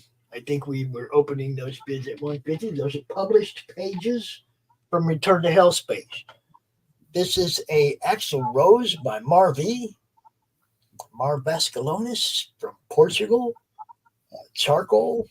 Beautiful piece. If you like Axel Rose, you do. I think we started the bid on that at 150. Gosmosis. This was done back in 2018. Opening bid on this was $20, I think. Oh, I see we're getting comments. Hold on. What's up on the comments? Oh, there you go. Okay. Yes. That's the Pale Riders. Good stuff. We have a couple of Pops originals. This is the first thing that I ever drew. Right here. Yeah, I saw that a bit earlier on. I just popped in to watch a little bit of what was happening. Yeah, this is the first thing I ever drew right there, Dave. Very nice. This is my Electra. Very nice. And then I had to follow that up with Lady She, also done by me. How long ago did you do them, Pops? Back in 2018, I think, 2019. Oh, not too long ago then. Yeah, well, I never drew anything before that. So those are the first two things I ever drew, Dick. Oh, wow. As an adult, you know, I mean, I drew tanks and planes when I was a kid, but those are the first things I ever drew as an adult. And then we have this Jim O'Reilly study of Jim Lee's line work. And it is after Jim Lee. It's a Jim O'Reilly Suicide Squad. Beautiful piece, guys. Beautiful piece. Open the bid on this. It's also very nicely drawn, isn't it? Yeah, he kills it, man. He kills Looks like pencil. Yes, pencils. it is. It's pencils. Oh, come on. And then we have Bill Moss. Bill Moss, I think this is one of the bad guys from the Return to Hellspace. One of the big baddies. You know. That's cool as hell. Bill Moss work, guys. Bill Moss artwork right here.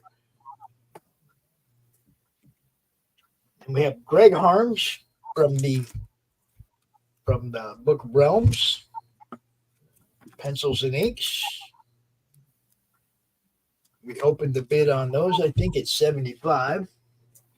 Look, if you see something you like and you don't have money right now, and you hit me up next week and you go, "Hey, Pops, man, you opened the bid on that one at $75. Can I get that?" I'm gonna be like, "Well, it didn't sell. Yeah, you can get that." Just because the auction's over doesn't mean I ain't trying to sell stuff. The late David Faust, Hellgirl.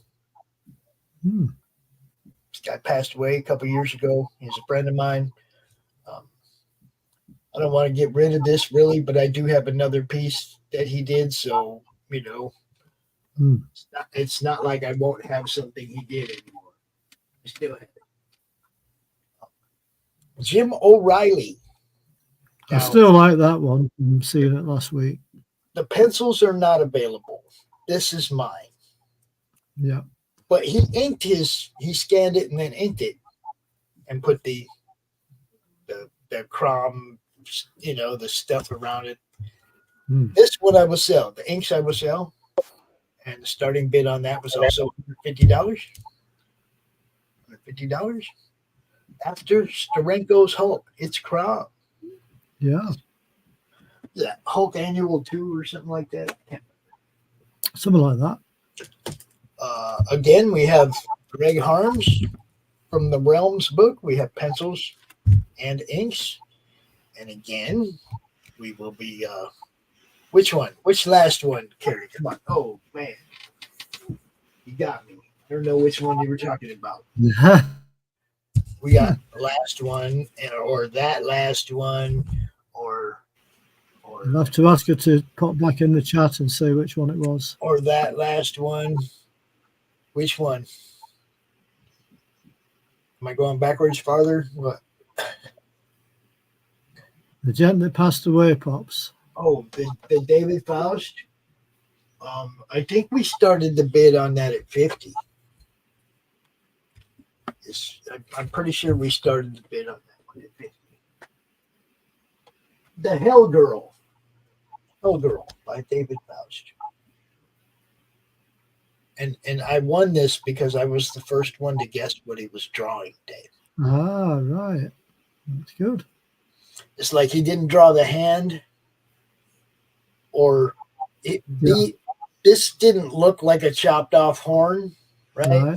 Right. It looked like goggles. When he was first drawing it, I thought it was Tank Girl at first. Ah, yeah, of course. Of course. But as soon as he started drawing the arm, yeah, I knew what it was. It was Hellgirl. Really good piece. I love it. He also did a Miss Beetlejuice, which is Beetlejuice with big old titties. You know what I mean? But that one, he just like threw in with what I wrote. He just kind of threw it in, but he hadn't signed it. I know who did it. I know I still have a piece of his art. You know what I mean? I can get rid of the other one. So, yeah, that one is $50. This set, again, pencils and inks from the book Realms, is Greg Harms, and that one also starts at $75. And finally, I have two different pieces here. This is a Greg Harms pencils, also from the book Realms. And you see the little girl, the little freaky girl and stuff in this one. And this is a piece by Anthony Moore, the actual creator of the book Realms.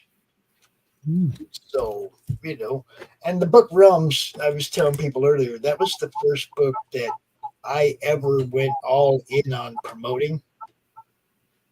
First one, 5 years ago, before I had anything, but all I had was like a little Facebook group with a few hundred people. No YouTube, no Twitch, no Twitter, none of this other stuff, just the little Facebook group. That's what we had. That was the first one I put my heart behind, trying to get a campaign for, to its goal, This last one is a Sean Howe Electra. And yes, also, this is original art. This is not a print. And this one we also, I think, started the bidding at $150. So that's the original art that we have available in this auction right now. You said if you come back to me later and you say, "Hey, Pops, you still got that?" Whatever the opening bid was, that's what you'll get it for. You know, the only thing is if you want the Jim O'Reilly sketch to come with it, you got to get it today. We got to get it during the auction. That's all. You know. All right, Dave, I'm gonna jump out, let you do some more, man. You got some more? Yeah. I don't have a lot of ads left, but it's all right. Well, this is a bundle. This is a further bundle now of 15 more issues of Spider-Man Comics Weekly. I had to split them up because of the weight and one thing and another, you know, so I've tried to group them together. So these are just various issues now. So this is not a full set, but it's a selection of issues, which is quite nice. That's the back cover. Fill that empty space. Make that a t-shirt. And those are the t-shirts. And those were the coupons. So that one. So this is our next one. Molten Man. So a lot of these covers were very similar to the American ones, but they did sometimes change the colours and the drawing slightly and change some of the captions. So it's same again on the back. So let's get past that one. And this is the next one. And these are all kind of early Steve Ditko issues. And there's the back cover of that one. It's Disney time again.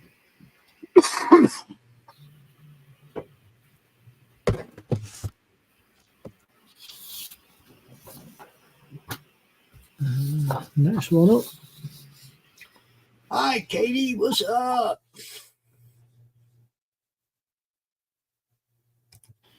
This is issue 32.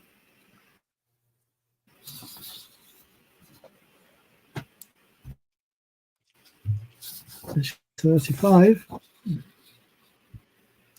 So Thor's still in as a backup story in these, of course.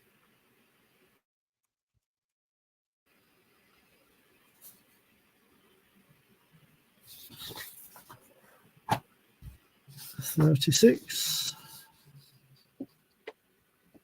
I'm sure you'll recognize some of these covers, Pops. Oh, yeah. Next one up.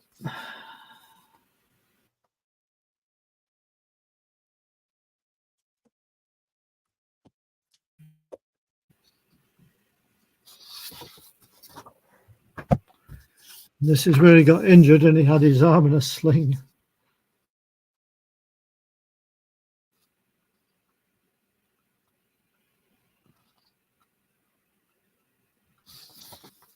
Oh, another advert on that this time. You could send off for.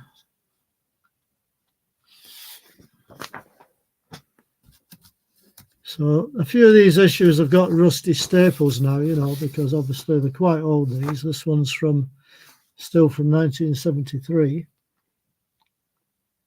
So some of the center staples have gone a bit rusty, but they're still all complete, and you know, they're not. There's no loose pages. There's no cutouts, and a lot of these did get coloured in, cut out. I used to colour some of these in back in the day. Inside, so now it's gone totally black and white. If you remember, the earlier ones were some red colours in, and then they just went to shading like that for different colours, as you can see. Just to give you a rough idea, that was the Thor story. At the back, some good Jack Kirby art there. How's that for a panel? And that's the back cover.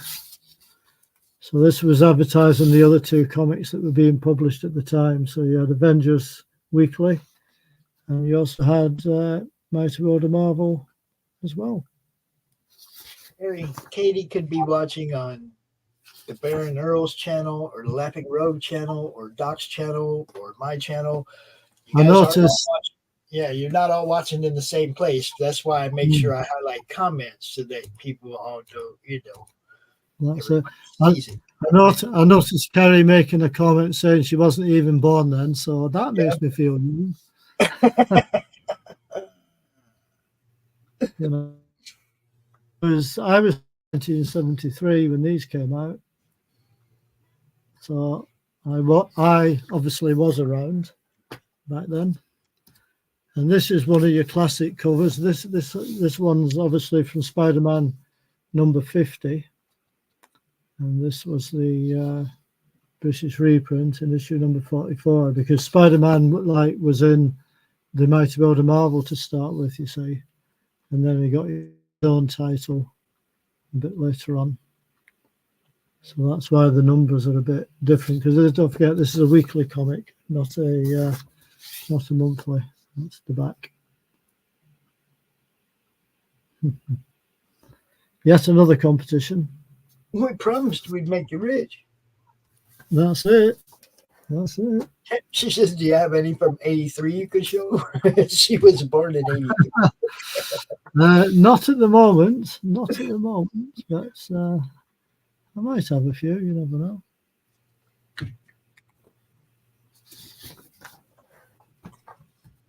It's funny, Carrie, because there was a time when I wanted to collect all the books that were born in the month, that were written or produced in the month I was born, and then I went and looked at all the books that came out the month I was born, and I was like, yeah, good luck. It's like X-Men #1 and Avengers #1. It's September of '63, and it's like, yeah, you ain't getting none of those. But how'd you like this? This was like a special Christmas poster they did on the back cover. I really like that. It's nice, isn't it? Now you got all the different characters there. Uh-huh. And his big old grinning face in the middle, you know. Yeah, that's it. Nobody else getting credit, but his big old grinning face in the middle. Actually says on there Santa Lee. Yeah. Oh. And then we've got this one here. Look who's back. The Terrible Tentacles of Dr. Octopus. And that was the back cover of that one. Big changes. Big changes. Daredevil. And Iron Man, as I said, they kept rotating the stories, you see, to prevent catching up too fast with the American ones. And then I'm just going to show you these couple more because they then went to glossy covers. So slightly bigger format, but glossy, shiny covers. So, and the price went up to 6p from 5p. So Dr. Octopus again. And then that was the back cover. Once more. And then we have this one. So this is just a very small bundle like that I'm showing now. Kuzar and Zabu. So we're into 1974 now. That's the back cover. Advertising the other two issues that were being published at the time. So an interesting take on the American comics, but with the British, obviously black and white still inside as well, as you can see. Mm-hmm. Black and white art there.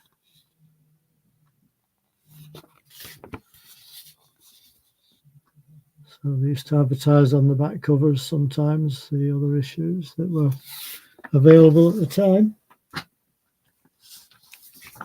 This is number 65.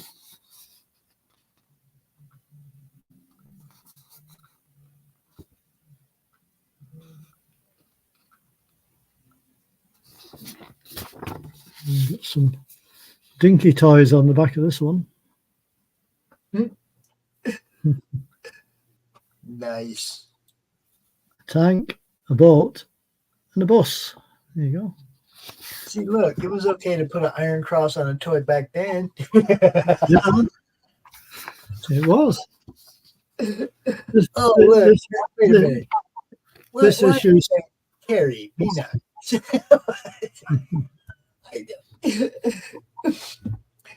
I remember that cover. Yeah. Or one similar to it, anyway. Yeah. Yes, I mean, sometimes they altered the covers slightly, you know. A whale of a contest. Okay, were they giving away plastic ships or something? Yeah, I think it was something like that, you know. Might have been, not sure.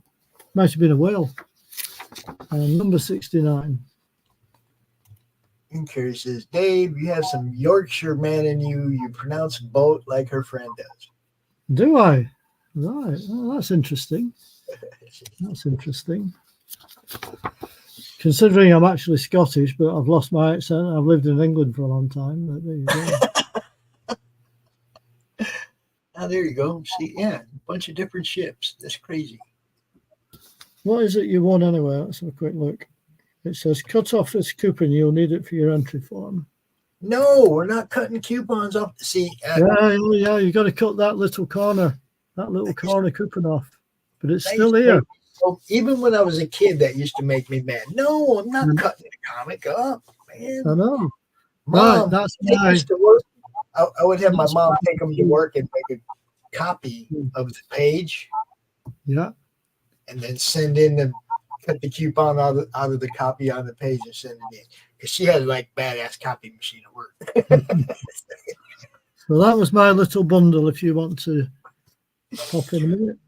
All right, I'm going to do this last one here.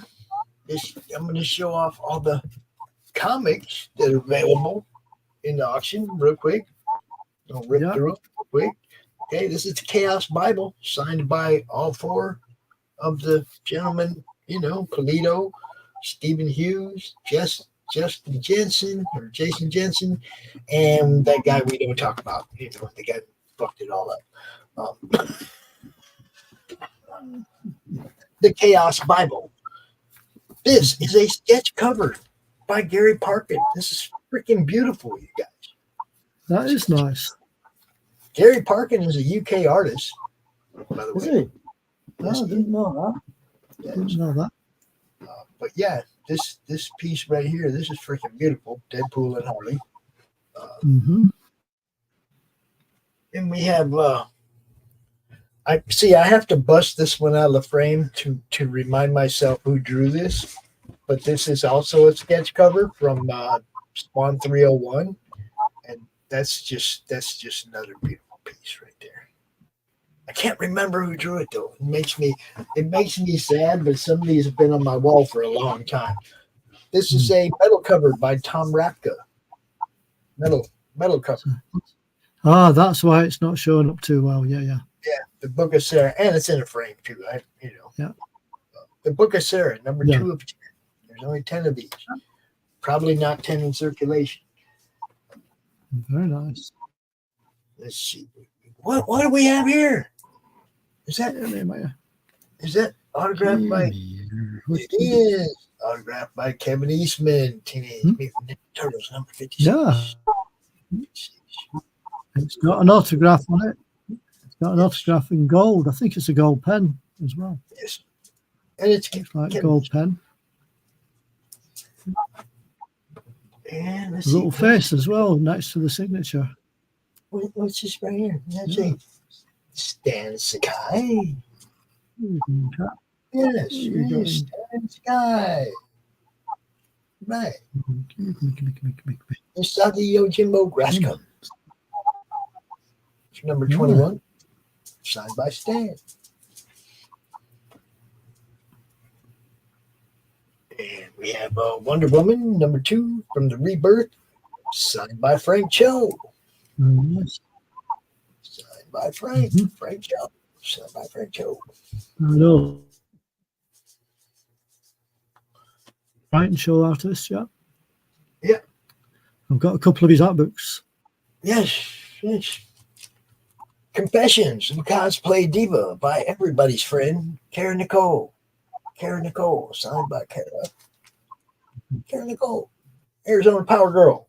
Cosplay Extreme Supreme. Kara Nicole.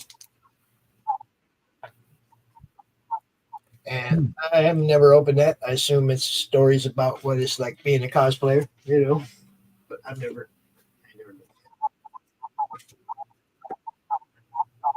We have JP Cummings. Also in the auction. Fanta, I got something coming that I don't know if you have or not, but you might want. If you're still watching Fanta, this here is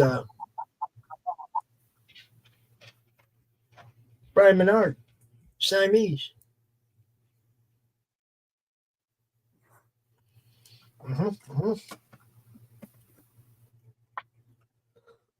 Okay, I have 3 copies of this. This is a mistake book. It's printed backwards like a manga. Chapter 3 starts right there. Goes backwards. Backwards. I have 3 of them. They were printed backwards.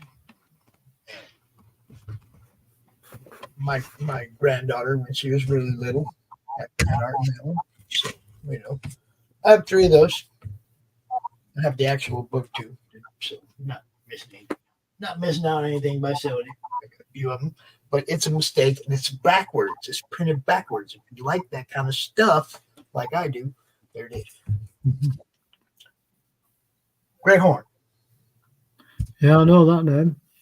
Greg Horn. Right there.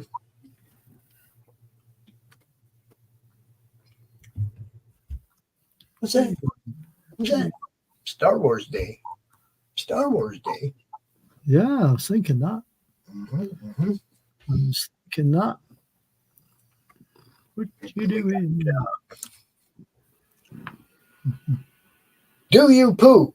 The notorious Do You Poo? Ready to Poo?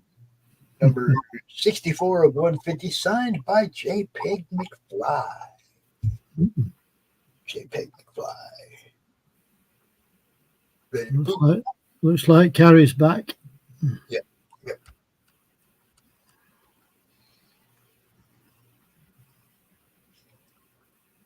Amazing Spider-Man Venom Inc. Alpha number 1. Yeah, it's the first time Flash Thompson becomes the anti-Venom or whatever. Not Agent Venom, anti-Venom. Okay, so.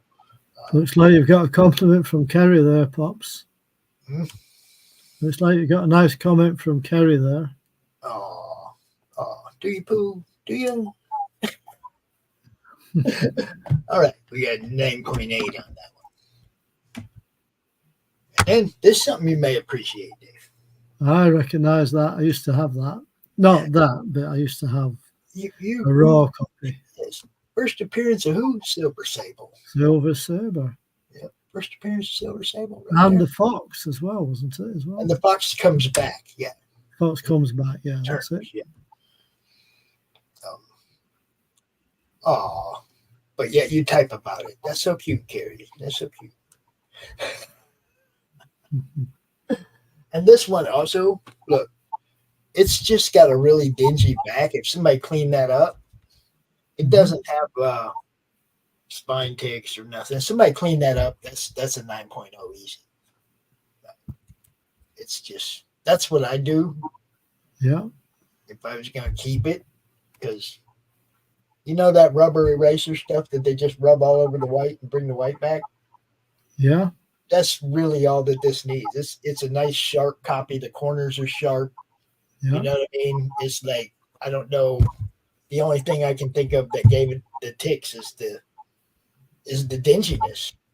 You know? Clean and press, man. I think that one would come back real nice. Now we also have this one. This final one is combination comic book art piece. We have Marv Vasculonis, Marv-V, Arrow Comics, The Sin Killer, Revelation number 1, and the original art from page 1. Very nice too. That's a lot of the stuff. We just showed you a lot of the stuff that we had available. Pretty much everything we had available except the prints in the auction. And like you said, even if you watch this later and you see that something, that nobody claimed something, and it's any of that stuff I just showed you hasn't been claimed yet. So if any of that interests you, hit us up, man. I'm going to take like a break. Yeah. I'm not sure I don't think I really want to kill the stream, so I'm just going to put a banner up here for now. Okay. Something over the front. Dave, you can tell everybody where they can find you and yeah, I'm on Facebook under Dave Houston, and I'm on Messenger, and if anybody sees anything they fancy, send me a message and we can see what we can arrange. I think what I'm going to do is I'm going to put one of them Bill Moss pages up there for people to look at while I'm gone. Okay. Sounds like a plan. I will be back. I got to get about this chair, man. I spent the better part of the last 2 days in it. So I was just going to say, it sounds like you've been busy. I've been in this chair for a while. So yeah, let me fix the camera on that. I do like that top panel. That's really good. I love it. I really like this page completely. I love it. I think that's it. You just need to adjust it slightly, and then you've got the whole page there. And then can we full screen this thing? You should be able to. There we go. Yeah. There you go. That's it. Make a little banner saying I will be back in a bit. Yeah. And I'll be back next week. Always good to see you, my friend. Yeah, and you, Pops. So I wish you luck in your auctions, and I hope they go well for you. Thank you, my friend. I will see you then. I will see you next week, man. It's always good talking to you, Dave. Okay, you take care, Pops. All right. I'll see you next time. All right. And I will be back. I'm gonna try to be back here by about 5. Okay. Right. So take care, everybody. How's that? That look good? Look good? Yeah, that looks excellent. I shall return. Well, I'll see you later, Pops. Always good to see you, my friend. Yeah, you too. Bye for now. Good night. Yeah, bye.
Oh, sing out if you're still watching.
So how's everybody doing? Is anybody watching?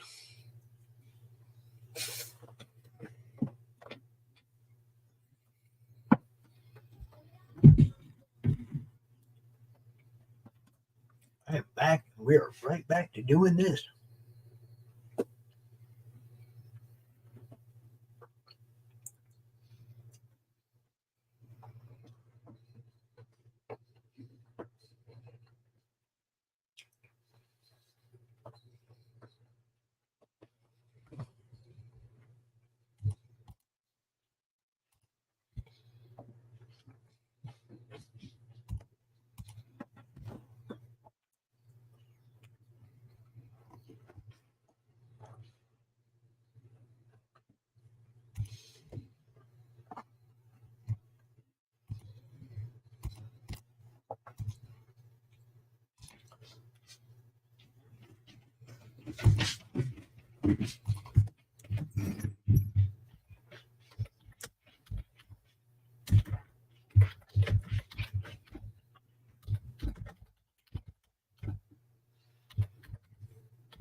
Excuse me.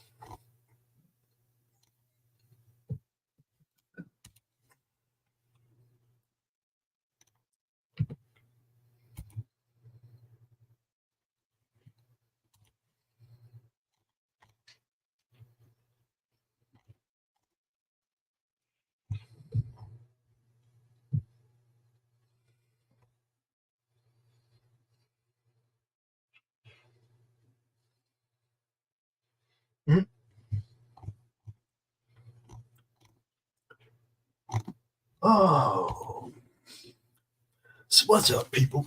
I am back. I'm back. We're right back to it.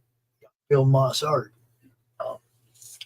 I'm gonna leave this up here till we get till we get a bid on it. I'm just gonna go over here and do other things, because if the Bill Moss art don't sell, you don't want nothing else I got. So there it is. Okay. If you want it, the bid opens at $100. I've been through everything. I have. The only thing I can say now is if there's something that I haven't shown, kind of some genre of stuff that you're interested in, or certain things that I haven't shown, you got to ask. That's the best I can do.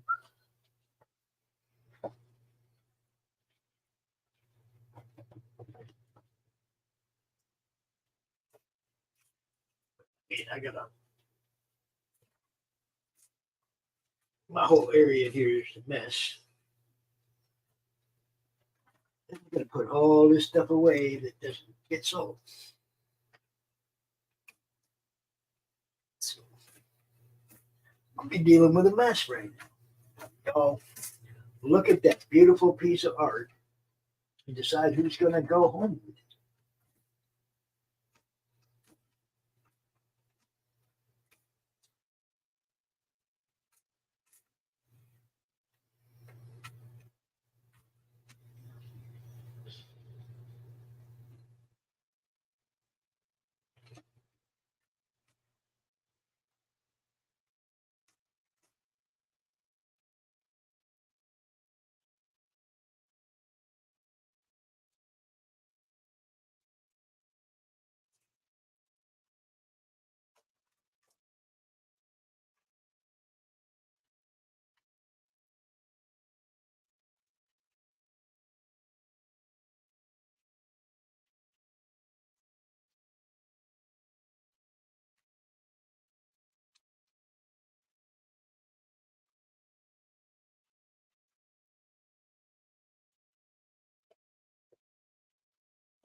Tease cam, tease cam, tease cam, tease cam.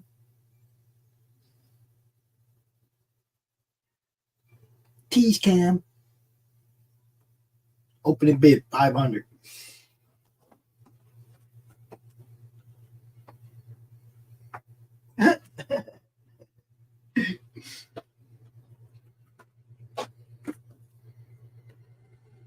Yeah, I wouldn't take less than 500 on that, no matter what.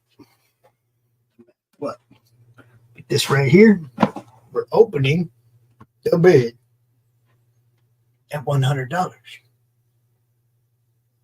Bill Moss art, people.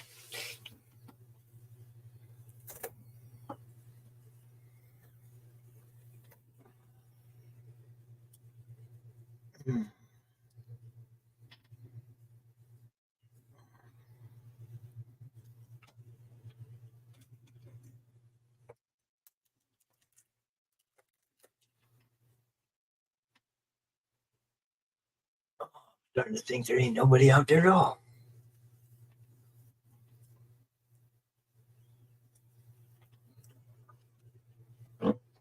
Starting to think there ain't nobody out there at all.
All right.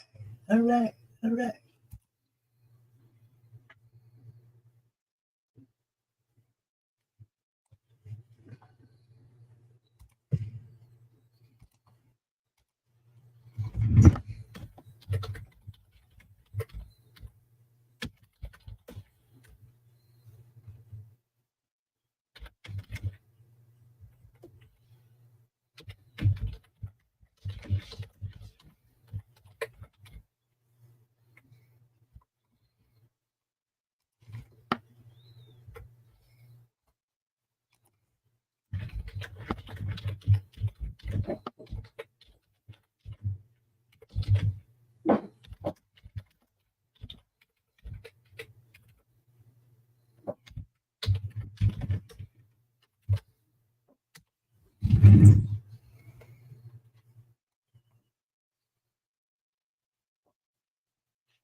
I am here. If anybody bids on this, I start the timer 10 minutes. Get an opening bid, I'll start the 10-minute timer. Look, y'all ever seen a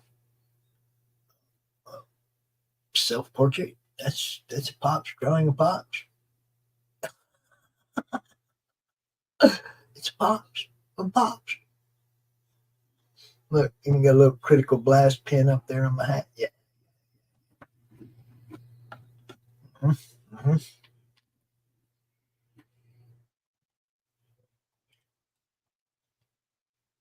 Dang, I wish I could get the whole thing in the picture and still have the banner up there. Maybe if this was just a little higher. But still no difference. There you go.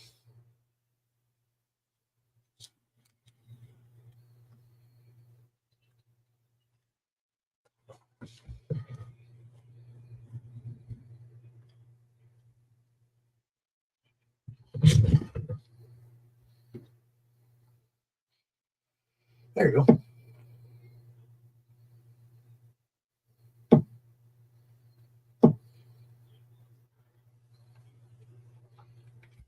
For anybody new to the madness, welcome. I see we got some new subscribers over the weekend. This is not what we normally do. I'm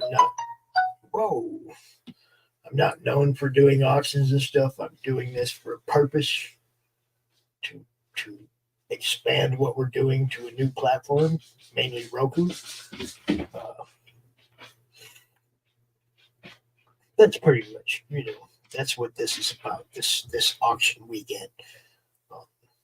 Now, I do have a group on Facebook called the Comic Related Marketplace where people do direct sales of stuff to each other. And then we also have a group for networking and promotion on Facebook called the Comic Related Madness, where people drop campaigns and podcasts and, just basically let each other know what everybody's doing. About 2,700 people in the Madness group, and about 600 in the marketplace. The marketplace is an honor thing, guys. Don't use our marketplace to rip people off. If you're selling stuff over there, we appreciate you, but stay within the rules of the group. But you can go over there and you can do auctions. And this one right here is live there right now. As long as you sell people what you said you were selling them, keep right on doing what you do in the marketplace. So yeah, we're not, come on, we're on Facebook, we're on Twitter, we're on, YouTube, Twitch, we're all over the place. We're doing this thing, and it needs to be bigger. Those platforms are all played out. They're played out. You need a new place to go where you're in front of a new set of fans, a different set of fans. That's all I'm trying to do is put people in front of a different set of fans. So That auction is about building this network and helping this network grow. And that's what this auction's about. So right here, Bill Moss, Nira X, Zen. This page is beautiful, guys. Original page from the book Return to Hellspace, published by First Comics. $100 for the page. Get it right now. You bid right now. We start a 10-minute timer. Nobody else bids. It's yours for $100. And you get a Jim O'Reilly sketch. And you get a sketch from Jim O'Reilly. Anybody bids on anything today wins a bid. Winning bids. All winning bids will get a sketch from Jim O'Reilly. Can't beat that. You know, right now you can steal this page and get a sketch from Jim of a character, any character you want, and $100. I see a lot of people spending a lot of money on art. It's not published. It's, you know, hey, what can I tell you? I got all kinds of cool stuff here today, and it's just sitting here. Nobody's telling me what they want. Nobody's telling me what kind of stuff to pull out. Well, a couple people did, but not, you know, like right now, we're sitting here, man. If you're watching and you're going, God, I wish Pops would pull this out. You're not saying, God, I wish Pops would pull this out. How the hell am I supposed to know? I have a room full of shit here. Talk to me. What are you guys trying to buy? What are you interested in? What do you want? What do you need? Talk to me.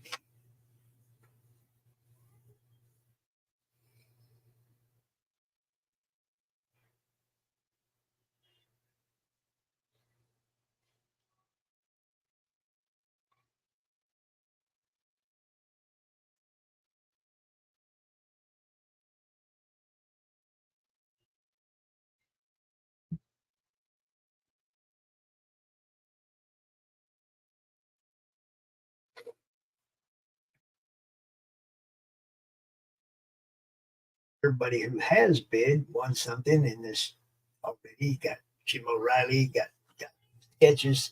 He was drawing Daniel's sketch yesterday. It was pretty awesome, Superman. And he said, of course, all this stuff's going to get steadily worse. Because, you know, Jim's always down on his beautiful work.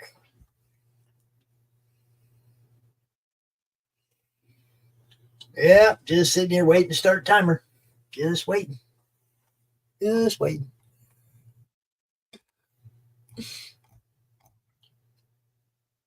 This is a auction. Yes. The auction. I got original art. I got signed comics. I got all kinds of stuff here. Problem is I don't know what people want to see, Leroy. You know what I mean?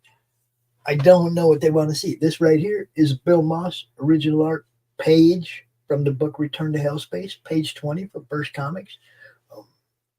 Bid opens it at $100. Timer starts 10 minutes. You know, nobody bids. It's yours. As well as a sketch from Jim O'Reilly. And I got all kinds of other stuff over here. I mean, what are you into?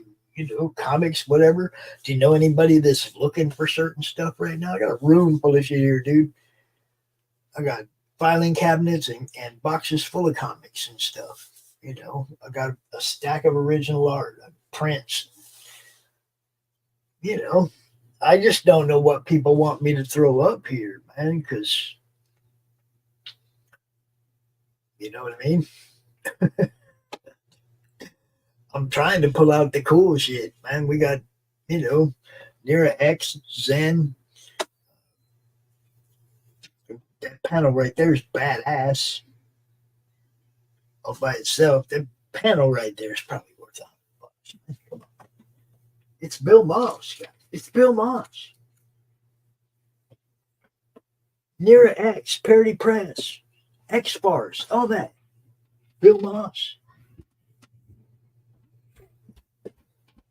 And all the proceeds of this are going toward moving our network to Roku. All of our shows. All the shows on the Madness Network. That's what we're raising money for, is to move to a new platform. Yes.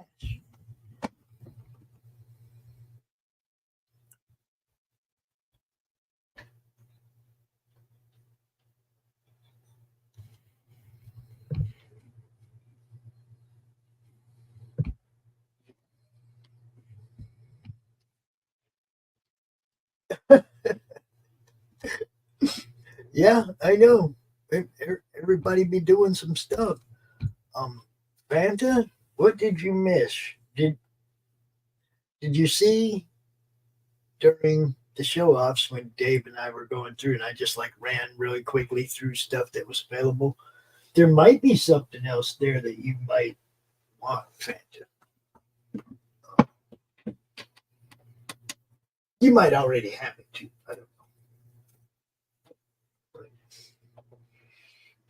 Thought you might maybe be interested in that by your buddy Brian.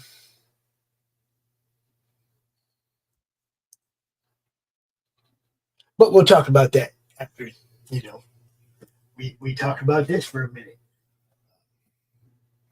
Now, Leroy, I get that you dropped a bunch of money last month on art and you don't have the money now.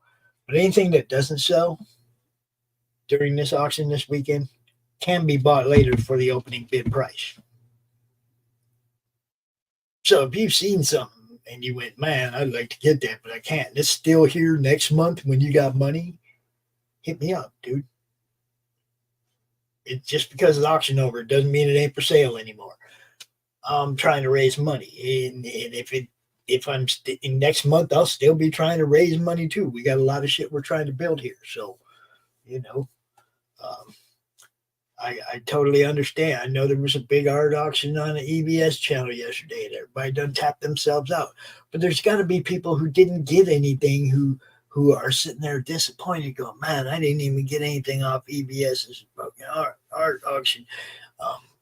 There's some stuff here at the school. We got Jim O'Reilly art. We got Bill Moss art, Greg Harms art, David Faust art, Mark Bascalone's art. We got some good art, and comics, signed comics, all kinds of stuff. I've been showing stuff off all weekend. And I have a ton of stuff that I haven't shown up. There's a lot of stuff here.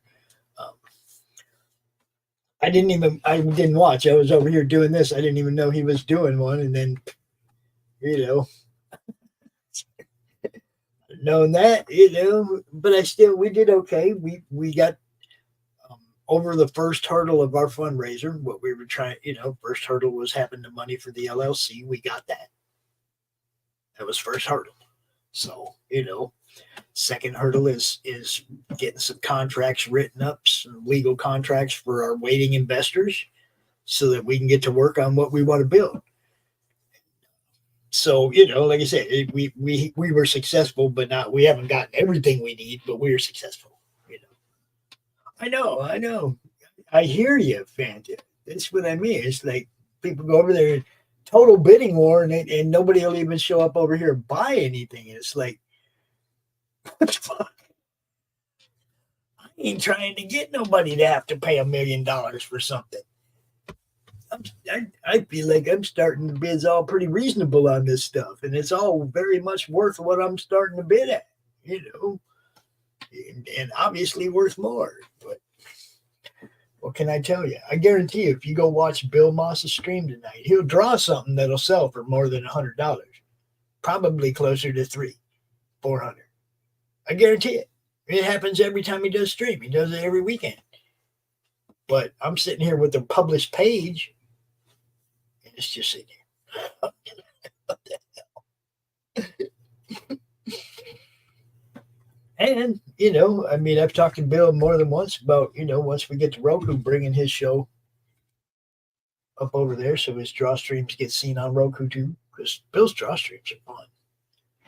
Like Stephen B's. We're going to have Stephen B out here in a little while. He's going to be drawing, and I'm going to just shut up and change all the networks down to the normal boldcatstudios show and let him run it out.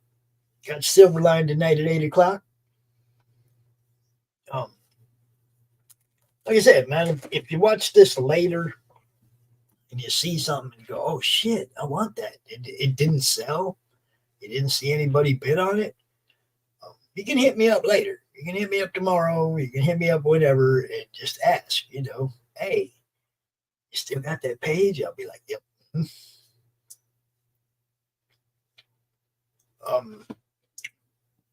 Well, I mean, the stream is there. People can look. Do I want to take pictures of everything and do a bunch of individual posts and stuff? No. Yeah, that's. I'd rather do this and just show people what we got, and then direct them back to watching the stream. You know what I mean? It's like, especially that last hour, the hour between 3:30 and 4:30, I pretty much showed everything that was available. I mean, really quick while Dave was doing, when we do the show offs, we just run through stuff. I showed all the original art and I showed all the comics that we've had up for bid. So just that one, I can direct people to just that 1 hour of the show. Between 3:30 and 4:30 on Sunday, we pretty much showed it all. That's really why I could have just went into my comic related marketplace and put all these pictures up and but yeah, it's like that seems like so much work and typing, and I hate typing, Phantom. I'd much rather talk. You could ask anybody. Somebody asked me a question that requires a long answer, I'm calling them. You know what I mean? What's up, Doran? Doran from White Fire Comics. What's happening? You coming in at the tail end of the auction, bro. The tail end. But yeah, I'm serious, Phantom. Somebody asked me a question that requires more than 1, 2, 3, 4, 5 word answer. I'm calling you. I'm like, no. If I gotta explain something, I ain't typing that out. As you know, I wear these compression gloves. They ain't for looks. Okay, my hands are wrecked. I hate typing. I really do. I'd much rather just come out and do a live auction stream than take pictures and type. As it is, this has kind of been a pain because without a sidekick here to type all those prices for everything today. Yesterday it was cool. I had somebody in there to type this stuff. Today I was having to type all this stuff myself, and that, that's a pain. Hate it. Yeah, well, I see you've been in the game a little bit. I've been in there a little bit, not too much too, but yeah. I'm trying to pull this auction off, Doran. I'm trying to get us some money. We have gotten enough. We've gotten over the first hurdle. We can get the LLC for the madness. So we're on to hurdle number 2, which still needs more money. We're still selling stuff, bro. So if there's anything that you saw over the weekend, or if you go back and look and something you saw that didn't sell, just hit me up, bro. I got you. I got you. Like this beautiful Bill Moss, page 20 from the book by First Comic, Return to L Space with Zen and their X, featuring Zen and their X, Zen and their X. Yeah, the GoFundMe's pinned. It should be pinned to the top of the thing over there. But that's how you pay when you buy something. Look, you don't have to just throw money at me, man. Grab something cool from the fucking auction and then pay for it on the GoFundMe. Do you understand what I'm saying? I'm trying to, I'm trying not to beg. I'm selling mostly my own stuff. Bill was cool and donated these to help, but you know what I mean? I'm Lobo. The only Lobo thing I have, really, I don't have a whole lot of DC comics at all. I do have a print you might like. That's unique. That you might like. Let me just pull it out and show it to you real quick. This is Greg Harm's art. It's a print. It's a limited to 50 print. This is number 41 of 50, and it's an homage series called Verses. And as you can see, it's a homage to Hulk 181, but instead of Hulk and Wolverine, it's Deadpool and Lobo. What do you think? Pretty cool, huh? He calls it the Versus Series, Harm's Way Comics Group. Great Harm's art. I have some of his original art here too in the auction. But yeah, 41 and 50. There you go. And I have some other ones. I have one of them is a Silver Surfer #4. That's Punisher versus Boba Fett instead of Thor and Silver Surfer. It's a cool little series idea. It's kind of cool what he did here. But yeah, the bidding on these started $10 each. So, you know, if you want one of those, I can show the rest of those off. And I got a whole set of them. They're all either numbered 41 and 50 or, you know, I got a bunch of them basically. So yeah, what do you mean? Someone took your what? Someone took your what? You lost me.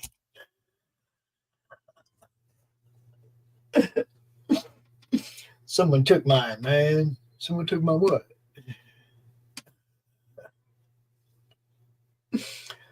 So Fanta, did you see the Siamese book? Did you see it? Oh, someone stole all your Lobo comics? That sucks. That sucks. Yeah, I ain't never had a whole lot of DC stuff. I mean, I got some, but only because, like, sometimes you buy a collection and there's stuff in there that you weren't targeting, but it's just part of the collection you bought. You know what I mean? Most of my DC is like that. I haven't bought a lot of DC ever.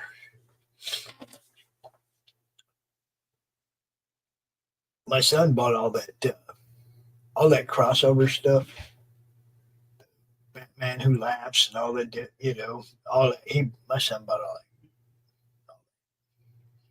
Not me. Nope.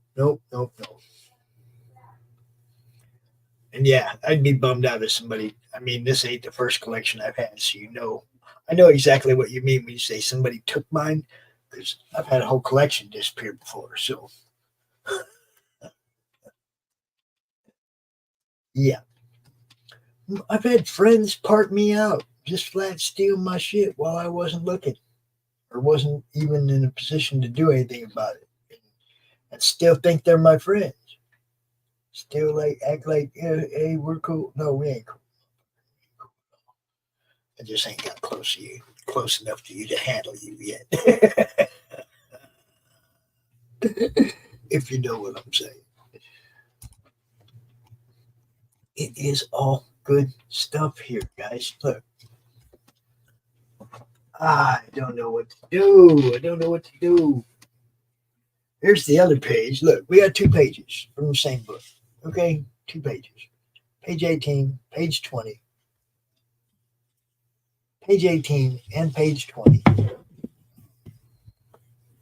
The thing that's killing me here, Doran, is if I was on the other end of this auction right now, there's a whole bunch of stuff I would have just jumped on, right? Without even thinking about it. Jeff Earls was out here earlier with a proof of his book. The only proof copy there is, right? Oh, cord, please. I knew that was going to happen. The stupid cord is in the goddamn way. Oh, that makes me.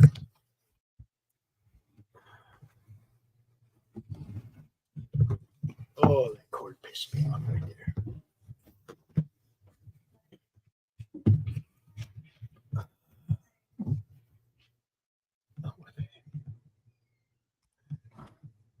It's just spinning all over the place. Come on.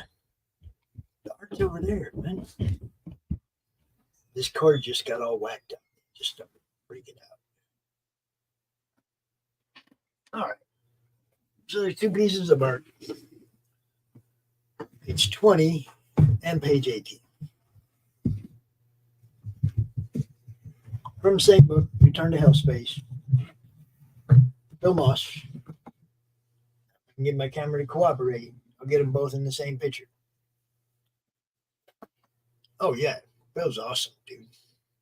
So we got 2 pages right here. Same book, like I said. Turn to Hell Space from First Comics, page 18, page 20. Either one, $100. You start the bidding on the pair at $200. I don't care. Whoever wins the bid, if you just want one of them, you just say page 18 on this side, page 20 on that side. Open bid, $100. I'll start a 10-minute timer. If you want them both, say both. I'll start the bid, or I'll start the timer, 10-minute timer, $200 for both. And you get a sketch from Jim O'Reilly. And yeah, my Bill is awesome. And I got to sell these before he starts his stream later, or somebody's going to just go over there and buy that art too and not buy this. Somebody buy this. You know what I'm saying? We got so much more. So much more good stuff. Man, I got stuff you never seen. I got stuff you've never seen before. Look at that. It's me as the Silver Surfer. About tired of this piece trying to fall down and get damaged. Get back behind there. Damn it. Quit trying to fall down and get damaged. Making me mad.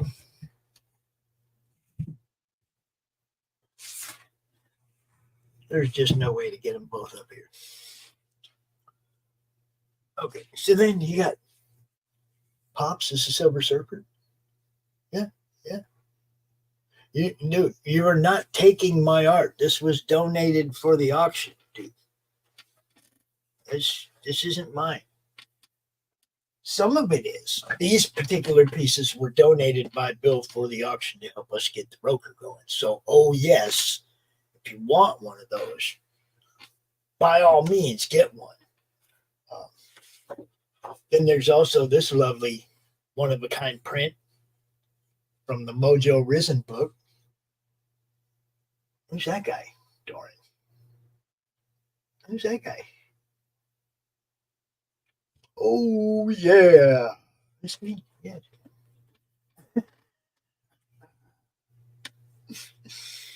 But yeah, if you want a Bill Moss page right now for freaking dirt cheap, that's when you do it, bro. This is when you do it. You go to his stream tonight. You watch how much them pieces sell for. And people that go to his stream and buy the stuff he's drawn, yeah, you'll be like calling me back, go, yo, Pops, I want both of those. Because his art has value. I guess I'm just not reaching the audience that wants to buy published art that actually has value. Bill Moss art goes pretty good, man. You know. So yeah, this is not from my personal private collection or anything. Do you want to see the piece of Bill Moss art that's in my private collection, bro? The piece that you can't have?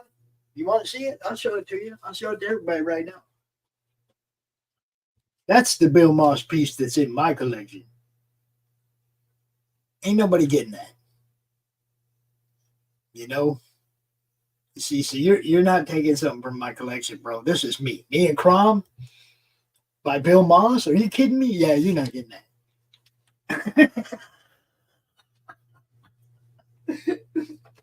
So by all means, y'all get yourself, don't feel bad for Pops, get yourself a Bill Moss page, man, because I got mine. You know, Bill drew me with my character. There's nothing cooler than that. I don't need, I don't think there's anything Bill could do for me that could top that. Do you see what I'm saying? He drew me with my character. It's so cool. You know. Yeah. I ain't giving that. Now watch somebody come in here and I'll give you $500 for the Pops Grand piece. I'll be like, you motherfucker. Because I'd almost have to do it because of what I'm trying to do here. But no. Yeah, some of this stuff, Doran, is out of my personal collection, and I'm a little bit heartbroken to watch it go. But these particular things were actually donated for the camp, for the auction. So don't feel bad by getting yourself a Bill Moss page. And it is published. It is First Comics. You know, it's not like something he drew and then it never went anywhere. This actually was, you know, published by First Comics. So the Jim piece is free. Anybody who wins the bid gets a Jim O'Reilly sketch. You just tell them what you want them to draw.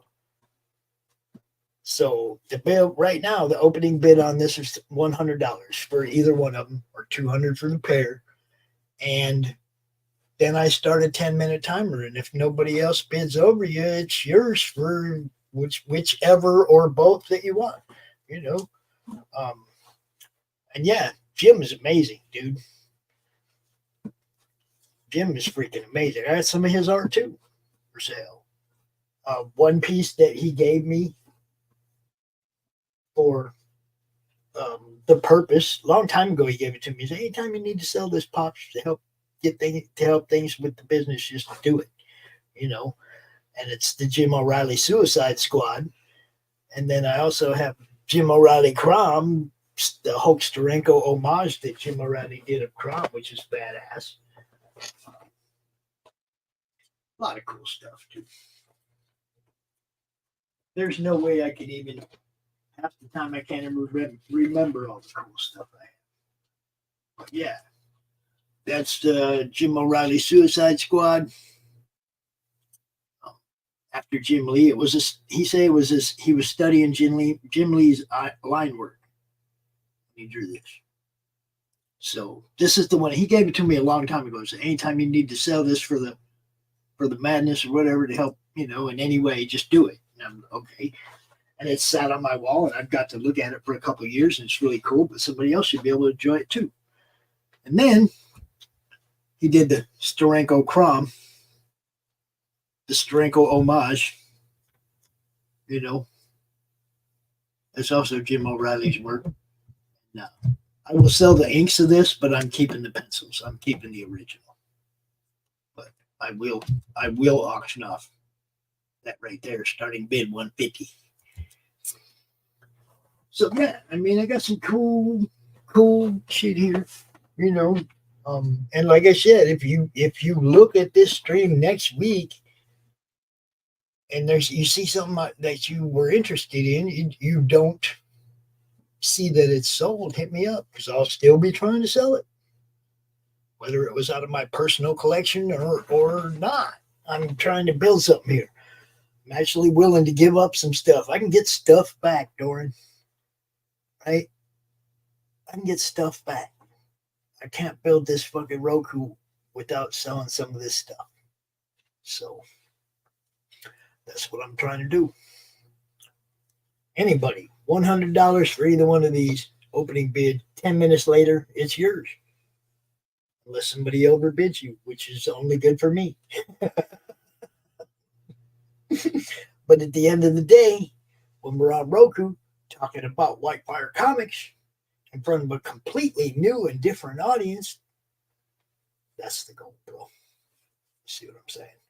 When we're out there playing D&D live on Roku in front of way more people than we reach now, you know, that's the goal, man.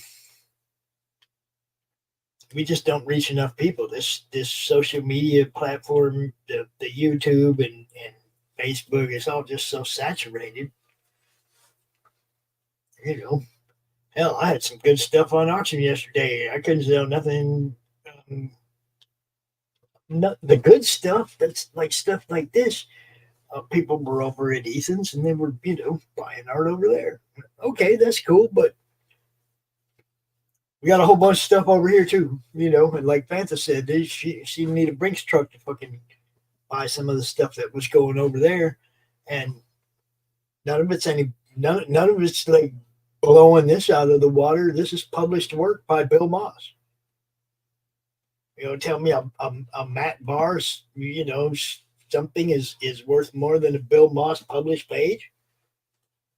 I'm not going to buy it. I'm not buying that. Bill Moss is established for few decades.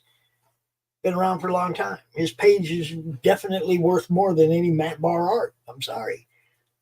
I'm trying to hurt Matt's feelings, but Jim O'Reilly's better. Bill Moss is better. It's just the way it is.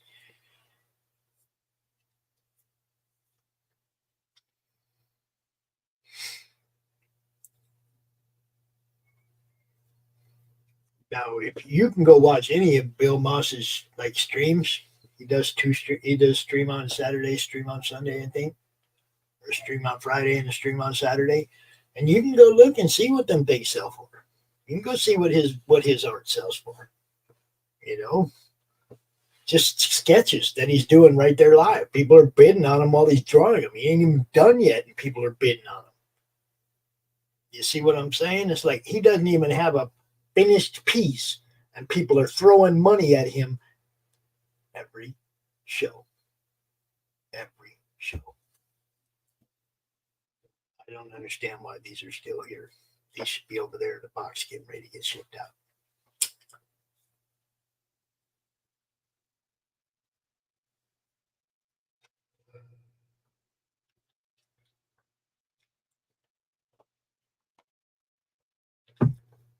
That's just my personal opinion. And like I said, if I was on the other end of this auction, there's a few things I would have snagged. Hands down, I would have grabbed that book that Jeff Earls threw up there. His proof book of his book, Mars War. It's the proof copy. He already said he's made a bunch of edits, and what's coming out in print is going to be different. Not like, the story's the same, but it's going to be different. This is like a one-of-a-kind proof copy of his book. The only proof copy of his book. He threw it up here for $20, and nobody got it. And I'm like, if I'm on the other end of this auction, dude, I'm grabbing that. That's one-of-a-kind stuff by Jeff Earls. Jeff, I don't know if you guys know who Jeff Earls is. He just got it that co-host with Mike Baron on the TheBaronEarlsShow. Author, artist, awesome dude. Some of these guys are so quiet, nobody knows who they are, but they're goddamn awesome. Bill's one of those guys. Bill he does his little shows on his channel, and he doesn't make big waves or anything on social media, but his art sells, guys. You go watch. Just don't take my word for it. Go over there and look at his stream, and then come back and go, damn, Pops, I should have grabbed that after somebody else does. We already had Thomas Doherty already scored the cover, the unpublished cover. He paid $125 for it. Unpublished cover of this book. That this book was, that these pages are in the book. That cover wasn't even published. Dude paid $125 for it.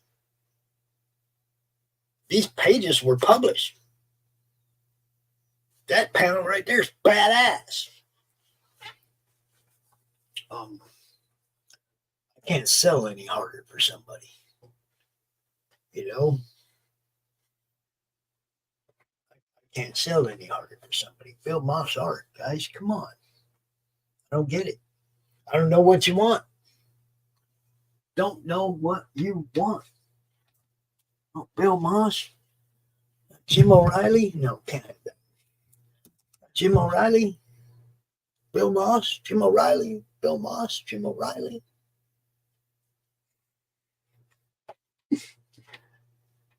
Jim O'Reilly? Jim O'Reilly? Jim O'Reilly? Jim O'Reilly? Jim O'Reilly? Jim O'Reilly?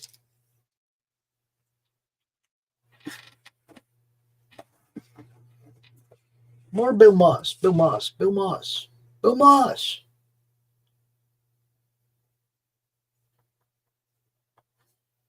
Promote them for the week. No. If you want to pledge $200 on it, and you know, you can't pay until next week or whatever. But if you want to start the bidding right now at $200 for the set, I'll start the timer. If nobody bids on them, when you pay for them, I ship them, bro. Just like that. I'll take them off the market, and when you pay for them, I ship them. So if you want me to start the timer on that right now, you just say 200 bid confirmed on the Bill Moss set. That's what I'll do right now. But I'm not going to give somebody a whole week to take them from you. If you're willing to put 200 on it right now, let me know. I'm not going to, not going to give somebody a week to take them from you. They get the same 10 minutes everybody else does. I pretty much know who you are, Doran. You've thrown money at our causes before. I'm not worried that you won't come through next week if you need a week. I'm not tripping. So holler. You want those? I'll start the timer right now.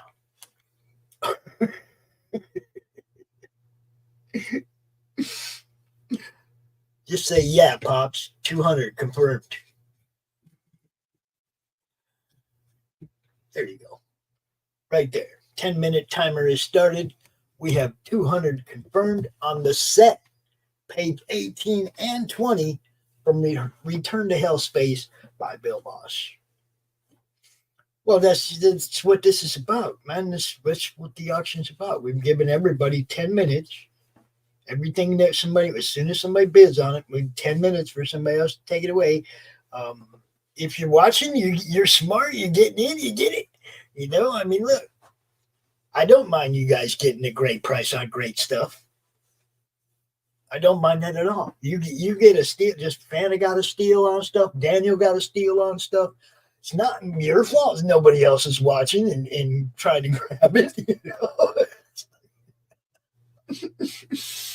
You see what I'm saying? You're just the guy who's there at the time, bro. The smart guy who's there at the right time. You're going to get 2 pages in about 9 minutes. Unless somebody comes in and we'll go, let's say, increments of 10. We got to have 210 to bump you. So, if somebody comes in at 210, and anybody who bids in the last minute, I just let you all know we extend the auction for another minute. This ain't a snipe. You don't get to snipe on this. It will go to the highest bidder. Okay, so 200 for that pair right there. That's a smoking freaking deal. As I said, man, if I was on the other side of this auction, there's a whole bunch of stuff I would have grabbed. Just because it's one of a kind stuff. Yeah, I'm gonna get that thing ready to. I even have a little bonus. I even have a little bonus for the person who gets these. What do you think of that? A little signed Bill Moss bonus. It's a little near an ex-Christmas card signed by Bill. Look at that. Let me throw that in there too. Yeah. Because I'm a nice guy.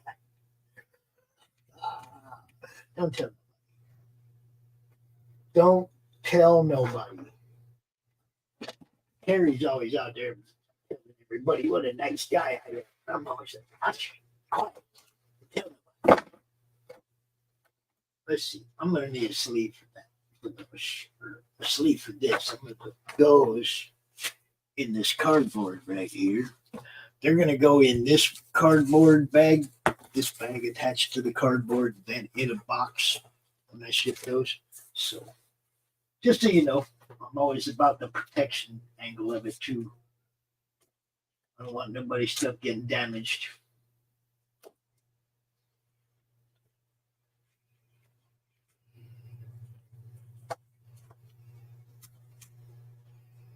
Then there's, I don't know if you saw this, Doran. I don't know if you were watching the earlier stuff, but what do you think that is, bro? This is Pop's first drawing back in 2018 or 2019. 2018, I drew that. First time I ever tried to draw something since I was drawing airplanes and tanks when I was a little kid.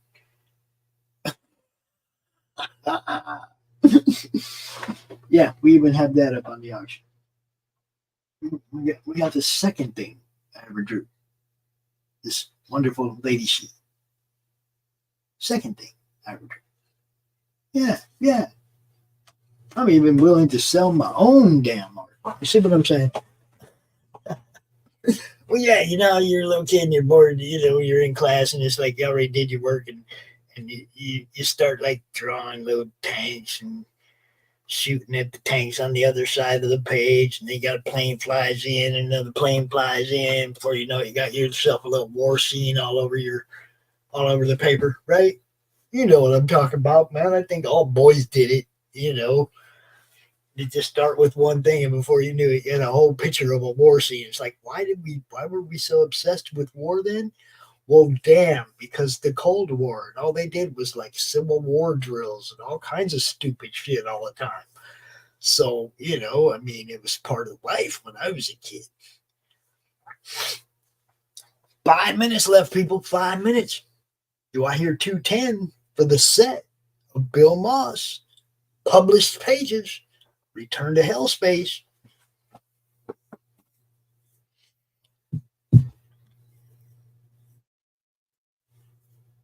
Oh, Doran's gonna steal too. Look at this. This is crazy. I can't believe how this is turning out. Everybody who bids on something is just stealing it. I mean, I'm okay with it. I'm okay with the opening bids we're putting up. I just can't believe how many people are getting awesome fucking deals, man. Yeah, I like it.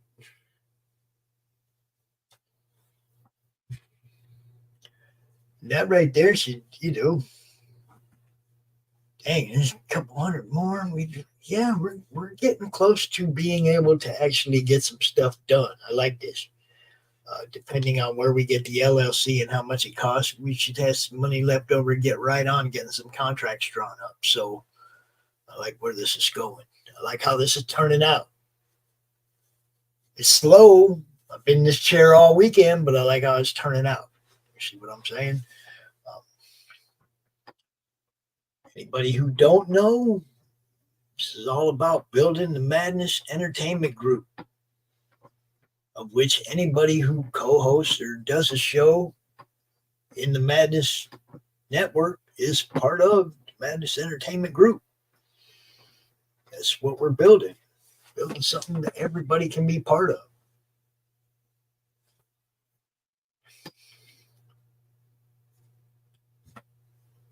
Three minutes. Come on, people. Y'all gonna just let Doran steal it? You are, aren't you? You're just gonna let Doran steal it.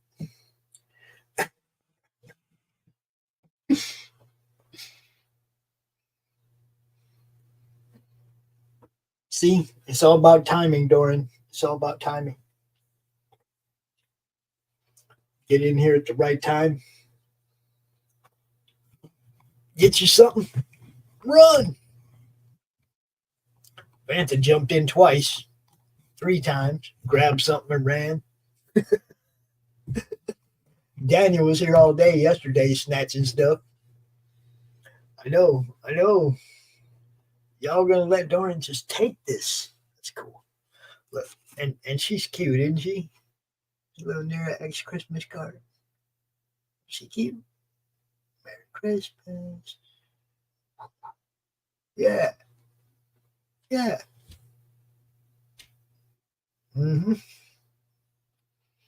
Bill Moss, people. Dude's awesome. And Doran's just grinning right now. He's going, oh yeah. 2 minutes. 2 more minutes. That's all he's got to last. And he owns this. Takes $210 to take it from him. $210. Takes both pages. Both published pages from Return to Hell Space by Bill Moss. And the Christmas card. Signed by Bill. Yep.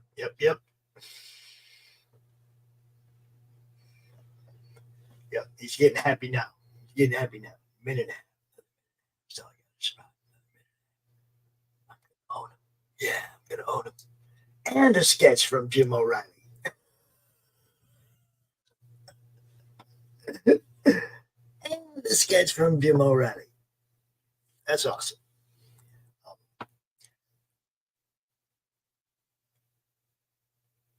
It's beautiful. All winning bids, people, all winning bids receive a sketch by Jim O'Reilly, a character of your choice. Look at this. You bid $20 on one of them $20 opening bid comic books. Nobody else bids. You get a comic book and a sketch by Jim O'Reilly that's worth more than $25. We're here trying to put good stuff in your hands, yo. Work with us. 30 seconds. 30 seconds, Dorian. Can you make it?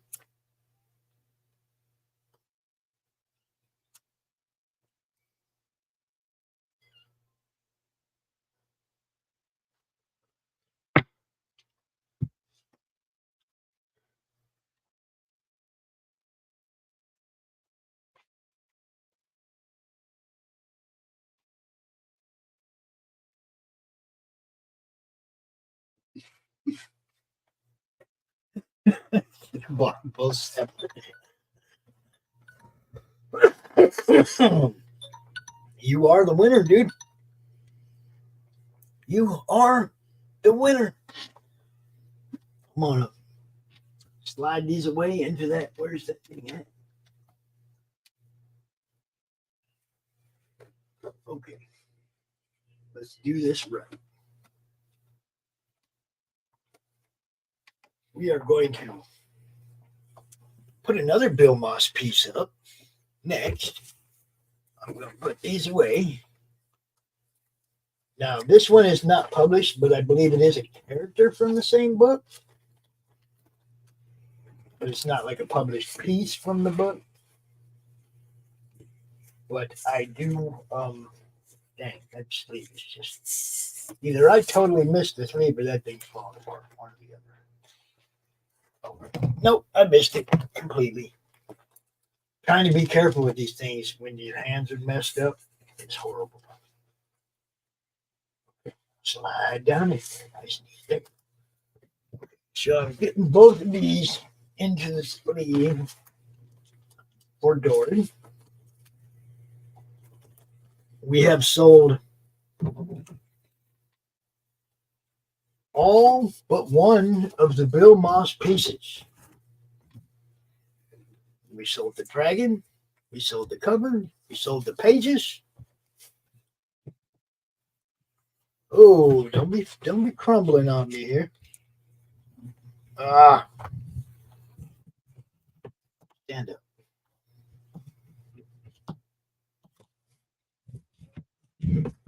Stand up.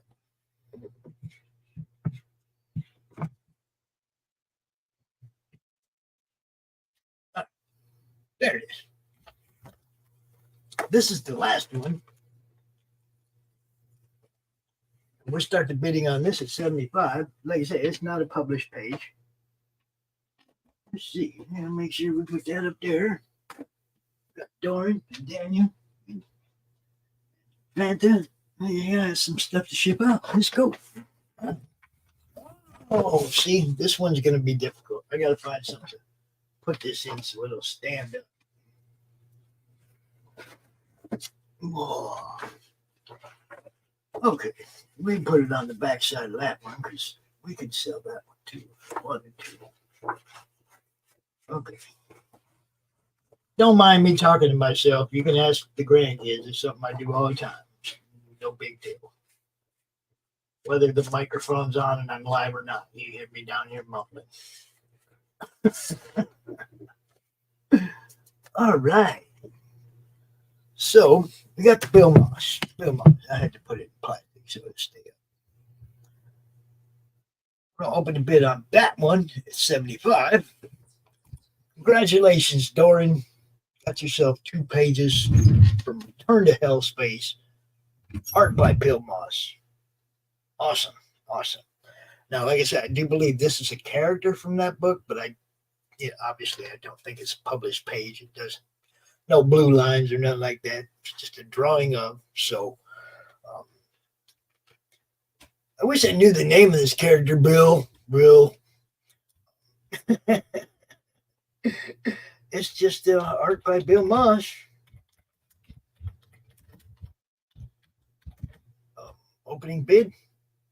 I'm going to open this one. $75. I think that's what we opened. It. I'm going to be. See, I might have opened this one at 50. I don't even remember. Dang it. Screw it. I'm going to open it at 50 so I make sure that I don't change what the opening bid was yesterday. We'll put this for 50.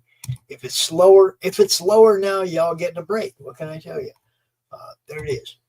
Art by Bill Moss. Open at 50. Type 50 confirmed in the Madness YouTube channel. And there you have it. Bill Moss.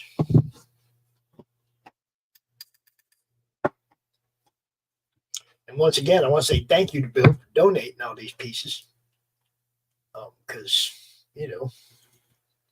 Bill's just awesome, dude. He gets it. He gets it. Sometimes you need help, sometimes you give help. But standing on the sidelines don't help nobody. If you need help and you're standing on the sidelines not telling anybody, you're not helping yourself. And if you see somebody needs help and you're able and you don't, well, you're kind of standing on the sidelines again. So you know me. I've done fundraisers for people. I've done closeouts for people on their campaigns when something happened and they couldn't. I remember Max was in the hospital, and I don't remember which book it was. One of them, Ninja Bimbos or Human Hunters or Mary Machine Gun, let me give some plugs there, Max. I don't remember which book it was because he does so many, but he ended up in the hospital and we had planned a countdown for him. And he's like, guys, I'm in the hospital. So we're still going to go out there and do your countdown and maybe we'll get you a few extras on the sympathy boat. You know what I mean? It's like, it's always been about helping people, man, whether it's helping get their campaign seen or standing in for them when nobody else will. That's what I do, man. I don't like the fact that there's people out there that don't like me because I don't think they really gave a chance to what I was trying to build, and now they have to stick to the attitude that they had or were told to take. I know there's some people that were told that they shouldn't hang out with us over here on the Madness. That's kind of sad because all we do is try to help people sell books. But yeah, I know there's people. I know the ones that are out there. Hey, stay away from the Madness, man. Stay away from those guys. They're bad. They're toxic. They're evil. But if you go look at our Facebook group, the Comic Related Madness, you go look for all that toxicity that people are talking about. All you see is one campaign or podcast after another, people showing off their art, their stuff, what they're doing, trying to network, looking for artists, whatever. That's all that's in that group. You can scroll back for months and you're not going to find anybody arguing about anything. It's not Twitter. It's the Comic Related Madness. It's a different thing. It's you know what I mean? And it's not for the drama. That's not what we do. That's not what we're trying to build. We don't promote it. I know a lot of people, that's all they want to do. They just want to see people tearing at each other. And no, I want to see people making money selling books. People happy about getting books. Happy fans, happy creators wanting to make more books because their fans are happy about the books they just made. I said just made, not made 3 years ago or whatever. You know what I mean? I know things happen and can delay a campaign. I understand that. can delay fulfillment. Okay, you look, the guys you ordered the pins from or the patches from or whatever, and here they are, they ain't here yet, and you're waiting, and you want to fulfill, but you can't really fulfill those until that stuff comes in. I know that kind of stuff happens. That's not what I'm talking about. I'm talking about like somebody who's like, just working on other stuff and not fulfilling to the people who paid for them to be able to take time out and go work on other stuff, I guess. I never thought it was cool. If you run a campaign, you get your work done, then tell me to go back something else by somebody else that you did some work on. Don't you know what I mean? It's like when I get 3 or 4 different. I'm waiting on the book you sold me. Waiting on it. And for 2 years, I get updates about all the other work you're doing for everybody else while I'm waiting for your book. I'm probably not going to back you anymore. I mean, that's just, where's your courtesy to me, the guy who gave you money 2 years ago? Where's your loyalty to me, the fan who actually helps pay for what you're trying to do? If you blow me off to go help other people with their campaigns and stuff, you care more about other creators than you do the fans that are supporting you. It's okay to care about other creators, but not more than your fans. The fans are the one paying your bills, Take care of them first, I'm just saying, I would always have my fans in mind first. Especially if I'm already obligated to provide something to them. Then they are coming first because they just already paid for it. Already paid for it. That's the key right there. Your crowdfunding, take care of your fans that supported you. Take care of them first. Make them your priority. They'll back you forever. Show them that everything else is more important than they are, and they're going to forget about you. Just like I did. That's all.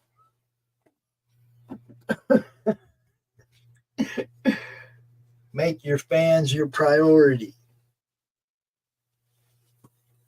They should come first.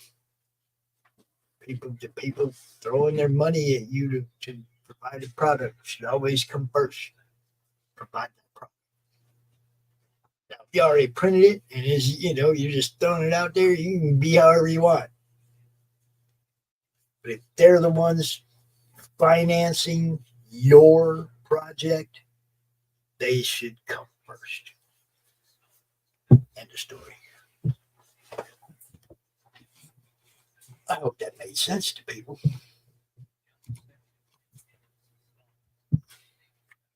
And it doesn't matter who you are. I don't care who you are. Really.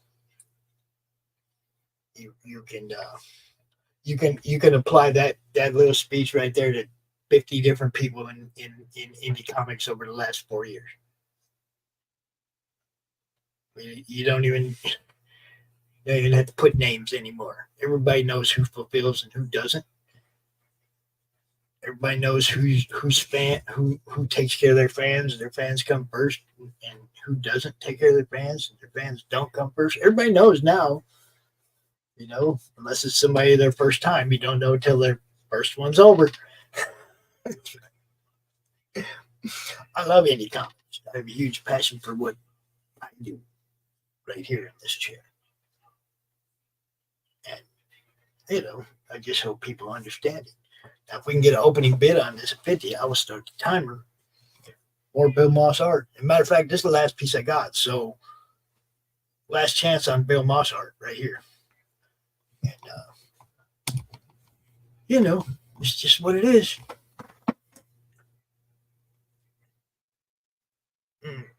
I do have a new promo. You got Tanner, right? Tanner Hurley. Doc's co-host on Coffee Shop. He sent me a promo for that new book by Chris Willett, the Satellite Girl.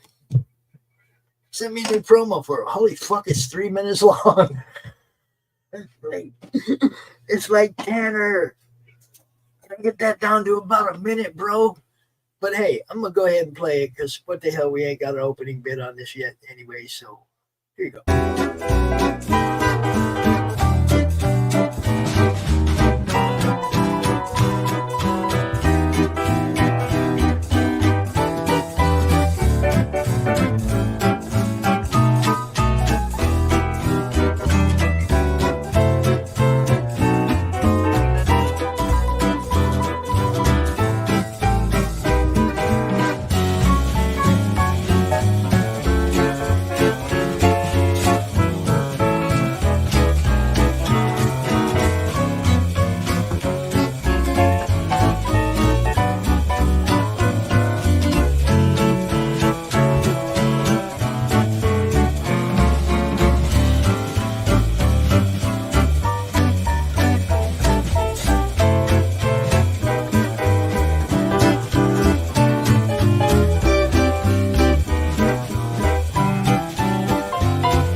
There you have it. Yes, that was Chris Willette's Satellite Girl from Tanner's Publishing Company, 8-Ball. 8-Ball something. I don't even know. Tanner, you need to get out here and talk more, bro. Just saying. Once a week on Doc's show just ain't enough, man. We need more Tanner. Everybody say it. More Tanner.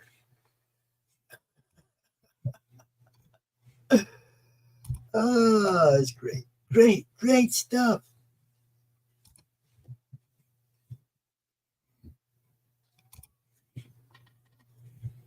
So yeah, we're over here. You guys know what we got.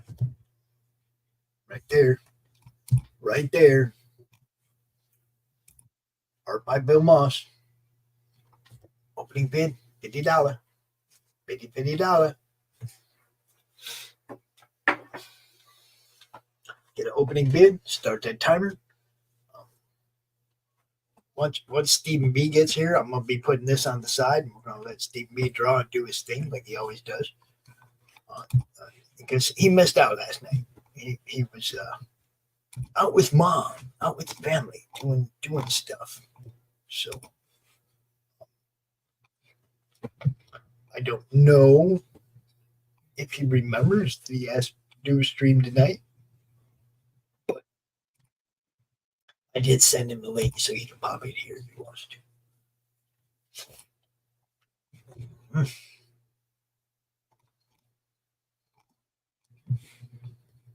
And if anybody is watching, I appreciate that you share this out to people, as many people as possible. Get it out there. We need more. You know, we're getting, you know, look, we're over hurdle 1 and we're sprinting toward hurdle 2. I like it. But we're not there yet. Right now we're at that teaser stage. Okay, that teaser stage where I can go get the LLC. I can buy the ball, but I can't run with it yet. You know what I mean? So we're getting there. We're getting close. I'm happy. I like it, but we're not there yet. So we got more to sell. A lot more to sell.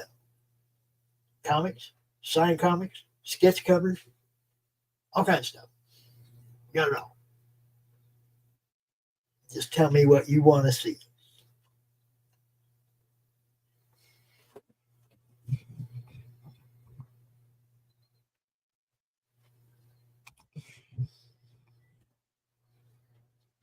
And all winning bids also get a sketch from Jim O'Reilly.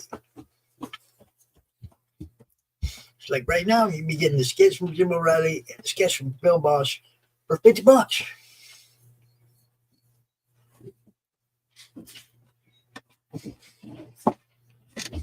It's just a smoking deal. I mean, everybody should be jumping all over it. That's the way I see it. You know, what I'd be doing. I'd be jumping all over it. If I was on the other end of this. This is somebody else's auction, and I was sitting here with some money. Somebody said, hey, man, you can get a Bill Maher and a Jim O'Reilly for $50. I'd be like, what? Are you kidding me? A Jim O'Reilly and a Bill Maher? Now, not this Jim O'Reilly, mind you, but a piece by somebody as talented as Jim O'Reilly. And this piece right here by Bill Maher. That's some badass Jim O'Reilly prints, too. I don't know if anybody wants prints, but I got a Jim O'Reilly print that's Boba Fett. I think I got one that's Turtles. Prints that Jim O'Reilly did. We got other original art up in here by Greg Harms. We got Sean Howe, Elektra. Got more Greg Harms. We got Anthony Moore.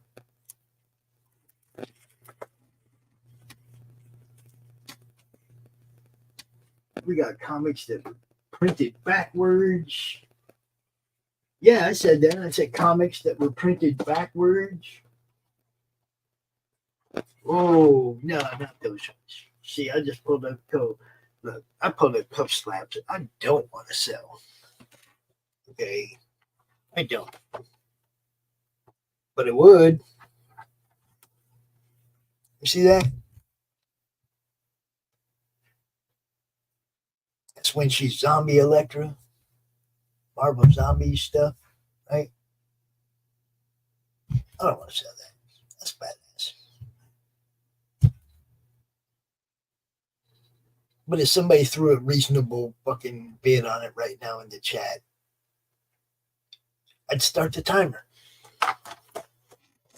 But I don't want to sell it.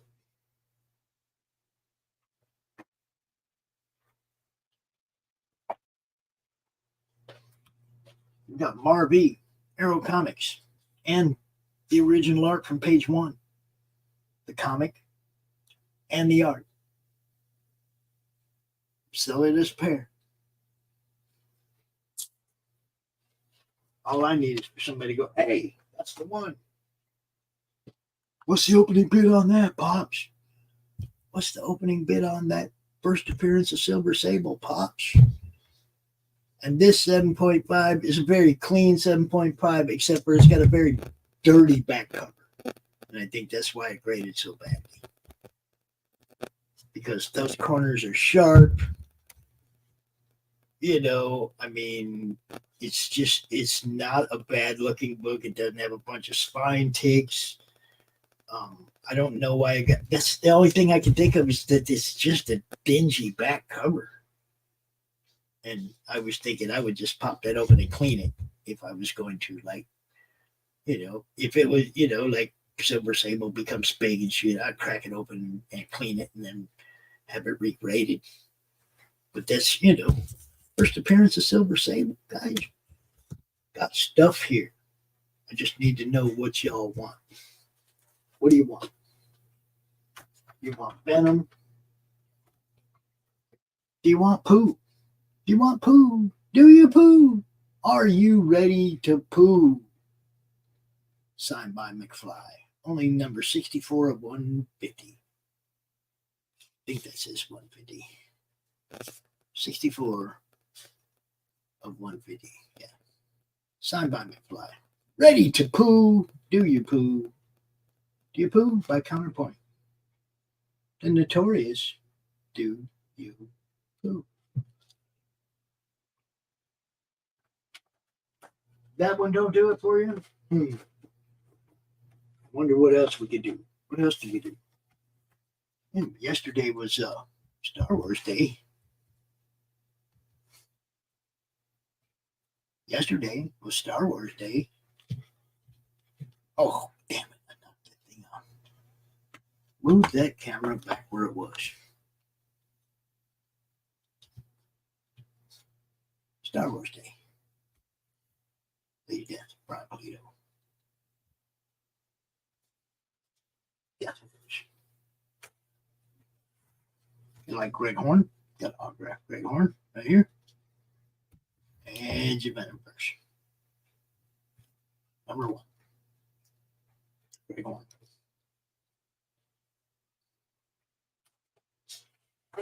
Like metal covers, indies, metal cover, indie. Tom Rapka, signed by Tom Rapka. Book of Sarah, number 1. It's a metal cover. That's the, metal cover, number 2 of 10.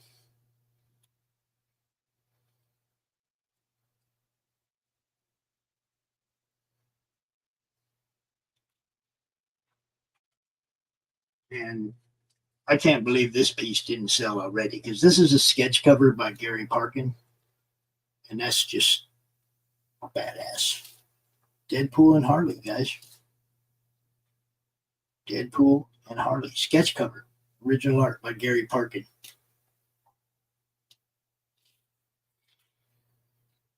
So, yeah. You see what we got.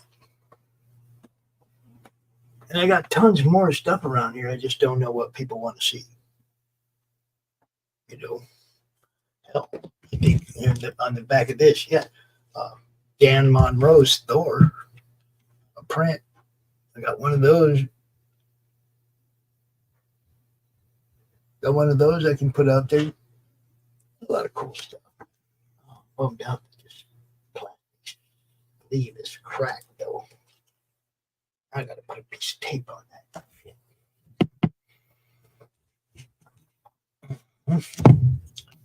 So yeah, what's up, Carrie? Carrie, you're back. I'm just sitting here waiting for Stephen B now. Wait for Stephen B. Hoping we sell some more. Our boy Doran did get the 2 Bill Moss pages, so he's really happy. He wishes he bought them separate so he could have got 2 Jim O'Reilly sketches. But yeah, so we added some more in. Yeah, well, thank you. Cool. We still got, this is our last Bill Moss piece, man. The cover's gone, the pages are gone, the dragon's gone. This is the last Bill Moss piece that I have. So, opening bid, if I can get an opening bid for $50, I will start that 10-minute timer. And we'll be on our way. We'll be on our way to the next one. We got a lot of cool stuff here, people. Still a lot of cool stuff here.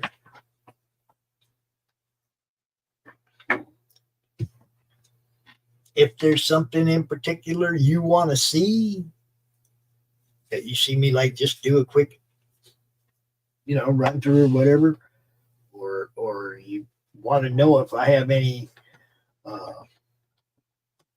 whatever kind of comics, whatever, if there's comics that you're looking for, I don't care, just ask.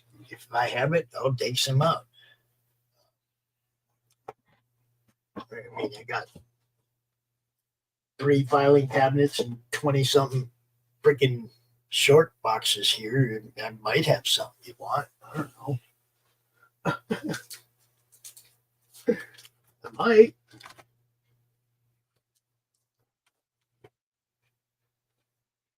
I mean, I even got some gem mint Star Wars cards.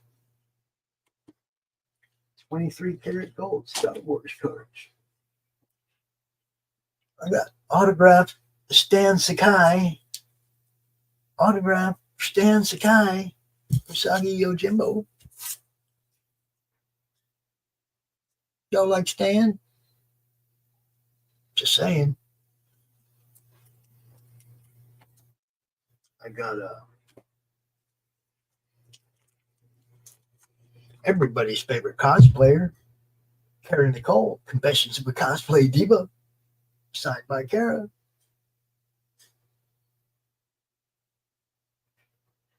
You see her on Billy Tucci's show with Niall. They be hanging out together. Mm-hmm.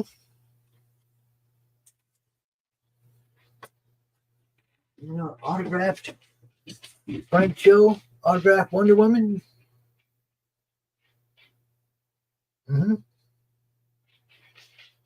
Yeah. Yeah. And how about this one? Everybody should recognize that autograph.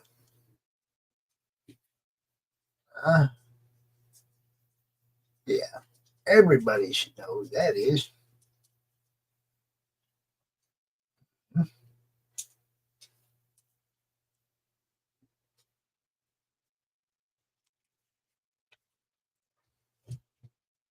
We got all kinds of different stuff here, guys.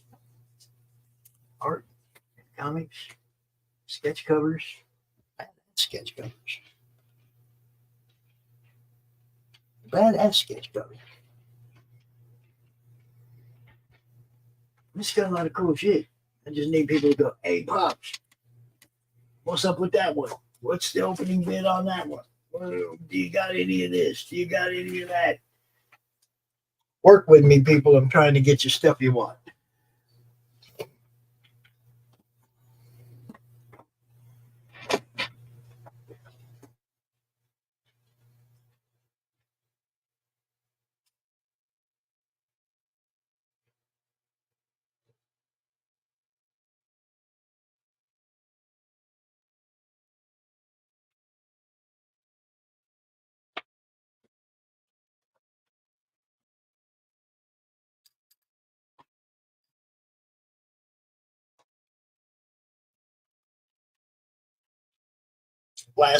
Last piece of Bill Moss art, guys. I don't have none left. Done.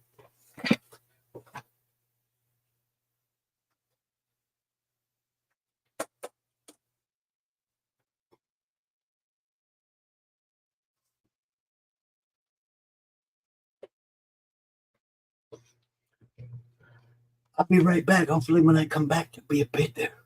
Confirm bid, $50. So you just got to say confirm $50. You're going to get this and a sketch by Jim O'Reilly.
And back.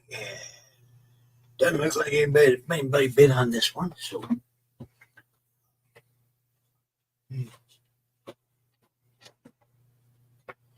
Guess we just throw that beautiful Jim O'Reilly Suicide Squad back up there.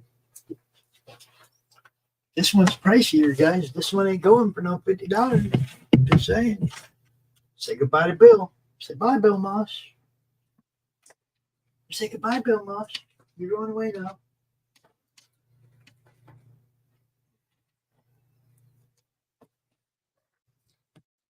Jim O'Reilly, Suicide Squad, after Jim Lee.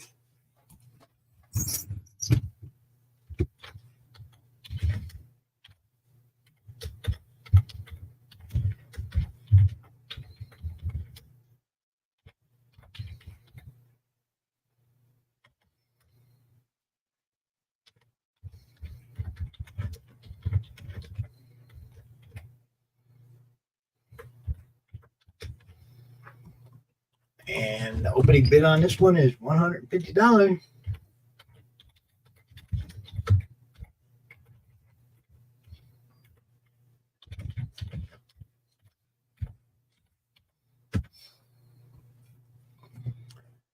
Oh, this piece is just beautiful, guys.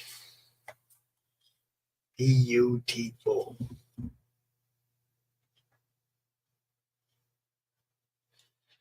I wonder, hold on. Did I do that? Where were we? We were that one, I think. And no, that's not it. I guess I didn't. I thought I had a picture of it already up in here. Oh well, okay, never mind.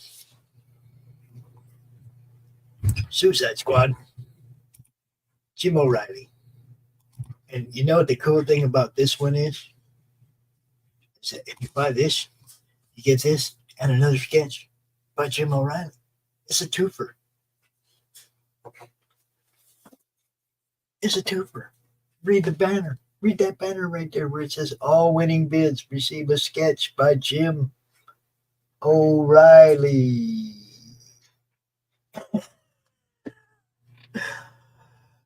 Look, guys, $150, you're going to get this beautiful Suicide Squad. And you get to say, hey, yo, Jim, will you draw me a whatever? You see what I'm saying? Oh, whatever you want, character of your choice. I mean, don't make it something he's never heard of, but something he can get reference, I'm sure, you know. But yeah, right now, by this, you get two, you get another one. You get sketch by Jim O'Reilly, and you get this beautiful Suicide Squad. It don't get no better than that, guys. It just don't get no better than that. Come get you some. Even Rocky's like, yeah, man, y'all. Yeah, y'all. Come get you some. I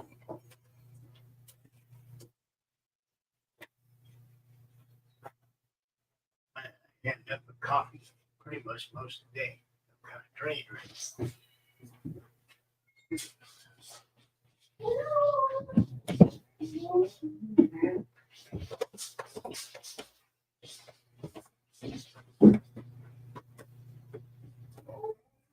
Oh, there's nothing the matter with him. He's up there yelling at people. You ain't allowed to leave and then come back. Who do you think you are?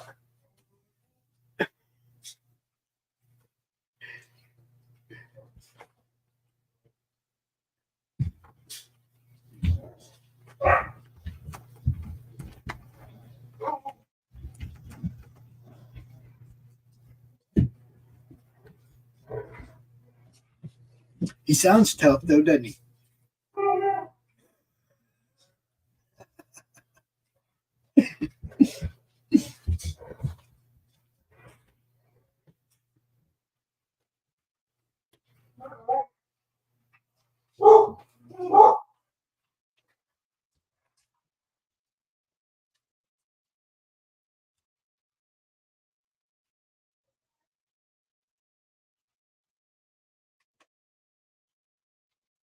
And then his girlfriend jumps in like she gonna do something.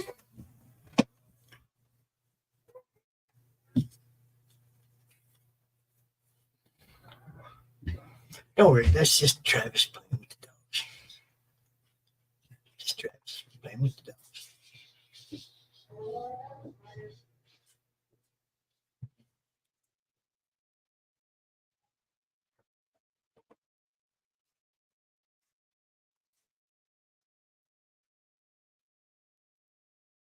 Go, people, come on. Jim O'Reilly Suicide Squad after Jim Lee opens at $150. The timer starts, the 10-minute timer. And if nobody else bids on it, it's yours, as well as a sketch of your choice by Jim O'Reilly. It's a J.O. twofer.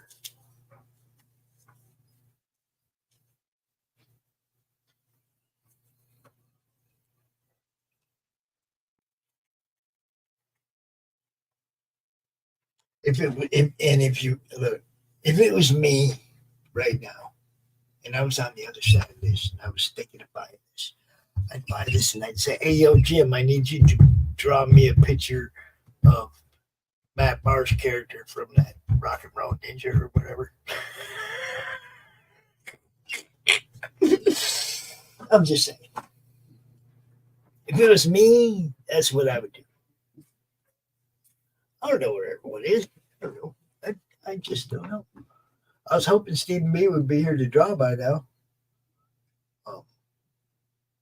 But yeah, I mean, it looks like we've had a lot of people check in on us on Twitter. I don't know how many people are actually watching on Twitter. But they're, you know, it's the same as it always is. Either people have been told to ignore us, or the reach just we just ain't getting any out there. We're not getting any reach. We're not getting any help getting seen. One or the other. And I know enough about whisper networks and cancel culture to know I wouldn't be the first one that people told not to support. I know they tell people not to support other people. I know they tear down the threats, the perceived threats to what their kingdoms, you know. AI Billy. I saw AI Billy when we first started today. He was here for a minute, but I haven't seen him since. Usually, I mean, we're, you know, at 7 o'clock on Saturdays, it would be Steve B. But he couldn't do it yesterday, so he asked if he could do it today, and I was like, sure. And I already sent him links. Just pop in here, you know. Just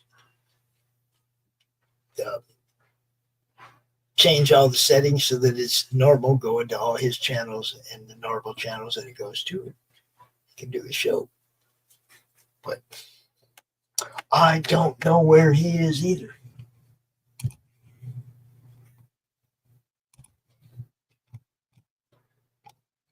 But I mean, like I said, I know there's people that don't like me and don't want me to succeed in what I'm trying to build here. That's okay. They don't, you know. Everybody's allowed to like and not like what they want, you know. But I know that me personally, I never took somebody else's word for who I should like, who I should support. I always go find out for myself. 9 times out of 10, that person was the person saying it was the person I should have been avoiding, you know. I know you do, Gary. Most, you know, I got a lot of friends behind me, a lot of people that support what I'm doing. At the same time, I know that there's people that are against us, you know. I mean, I ain't stupid. I know what's going on. I've seen it happen to other people, you know. I've seen it happen to other people that are, you know, so much more industry involved than I am. Definitely not the first person to get but you know, I mean, they thumb their nose at you. They stick their nose up in the air and they act like they're above you. And I mean, that doesn't bother me because I'm from the street. I ain't nobody. You ain't hurting my feelings. But I represent and promote a lot of cool people, and you do hurt them when you shit on what we're doing. You know, people like Jim O'Reilly, he's a good friend of mine, good friend of the network. You know, when you go in there and tell people, "Hey man, don't pay no attention," I'm trying to get people like this seen. You see what I'm saying? And I don't just mean in the auctions. I talk to and about Jim all the freaking time, and everybody knows it. Love everything he's done and everything he's going to do. He's a fucking mad skilled artist, obviously.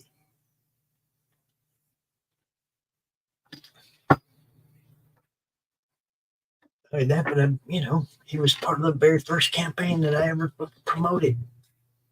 That I ever put any heart behind promoting, like really got behind and wanted, man, worked my ass off to make sure that campaign succeeded. And then he was part of the second one. And both of them did, you know, both of them succeeded. What can I tell you? Both of them did well. Jim was, you know, a big part of that. Promoted the hell out of it because Jim was part of it. And a couple other people that are friends of mine. Manny Soto, you know. Awesome artist. Another one.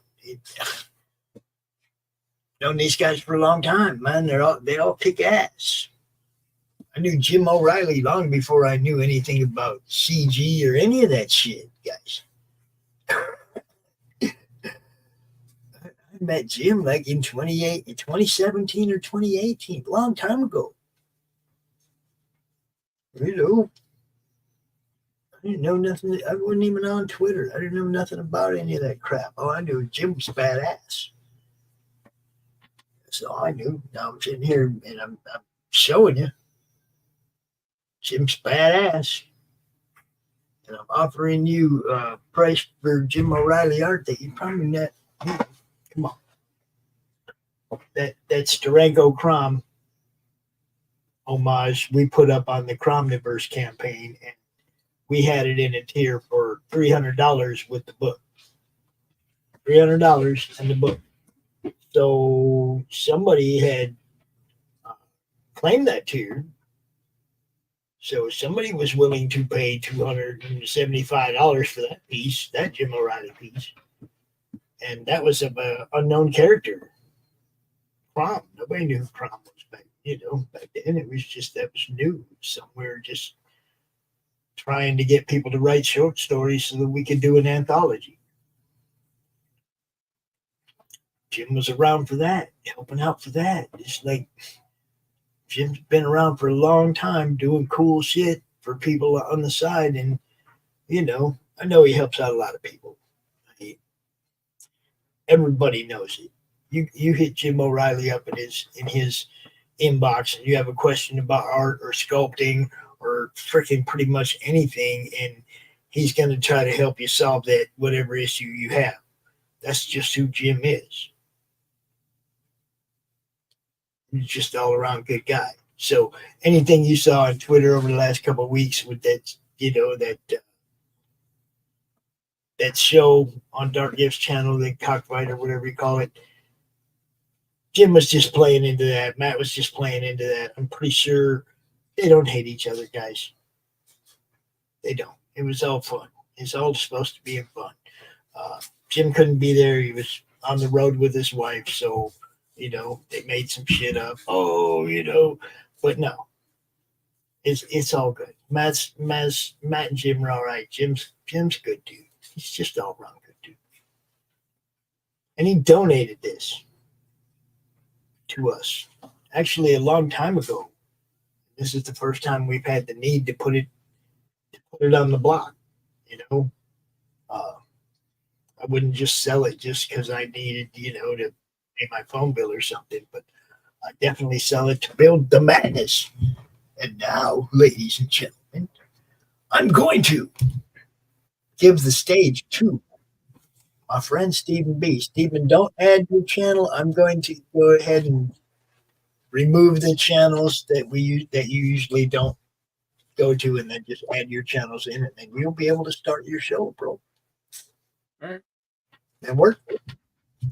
All right. So goodbye to the people on the Baron Earls channel. Goodbye to the people on Doc's channel and the Laughing Rogue. We will see you guys tomorrow, probably through the madness, 12 p.m. on the Madness Comic. So, how's everyone doing? So yeah, let me start removing. Say goodbye to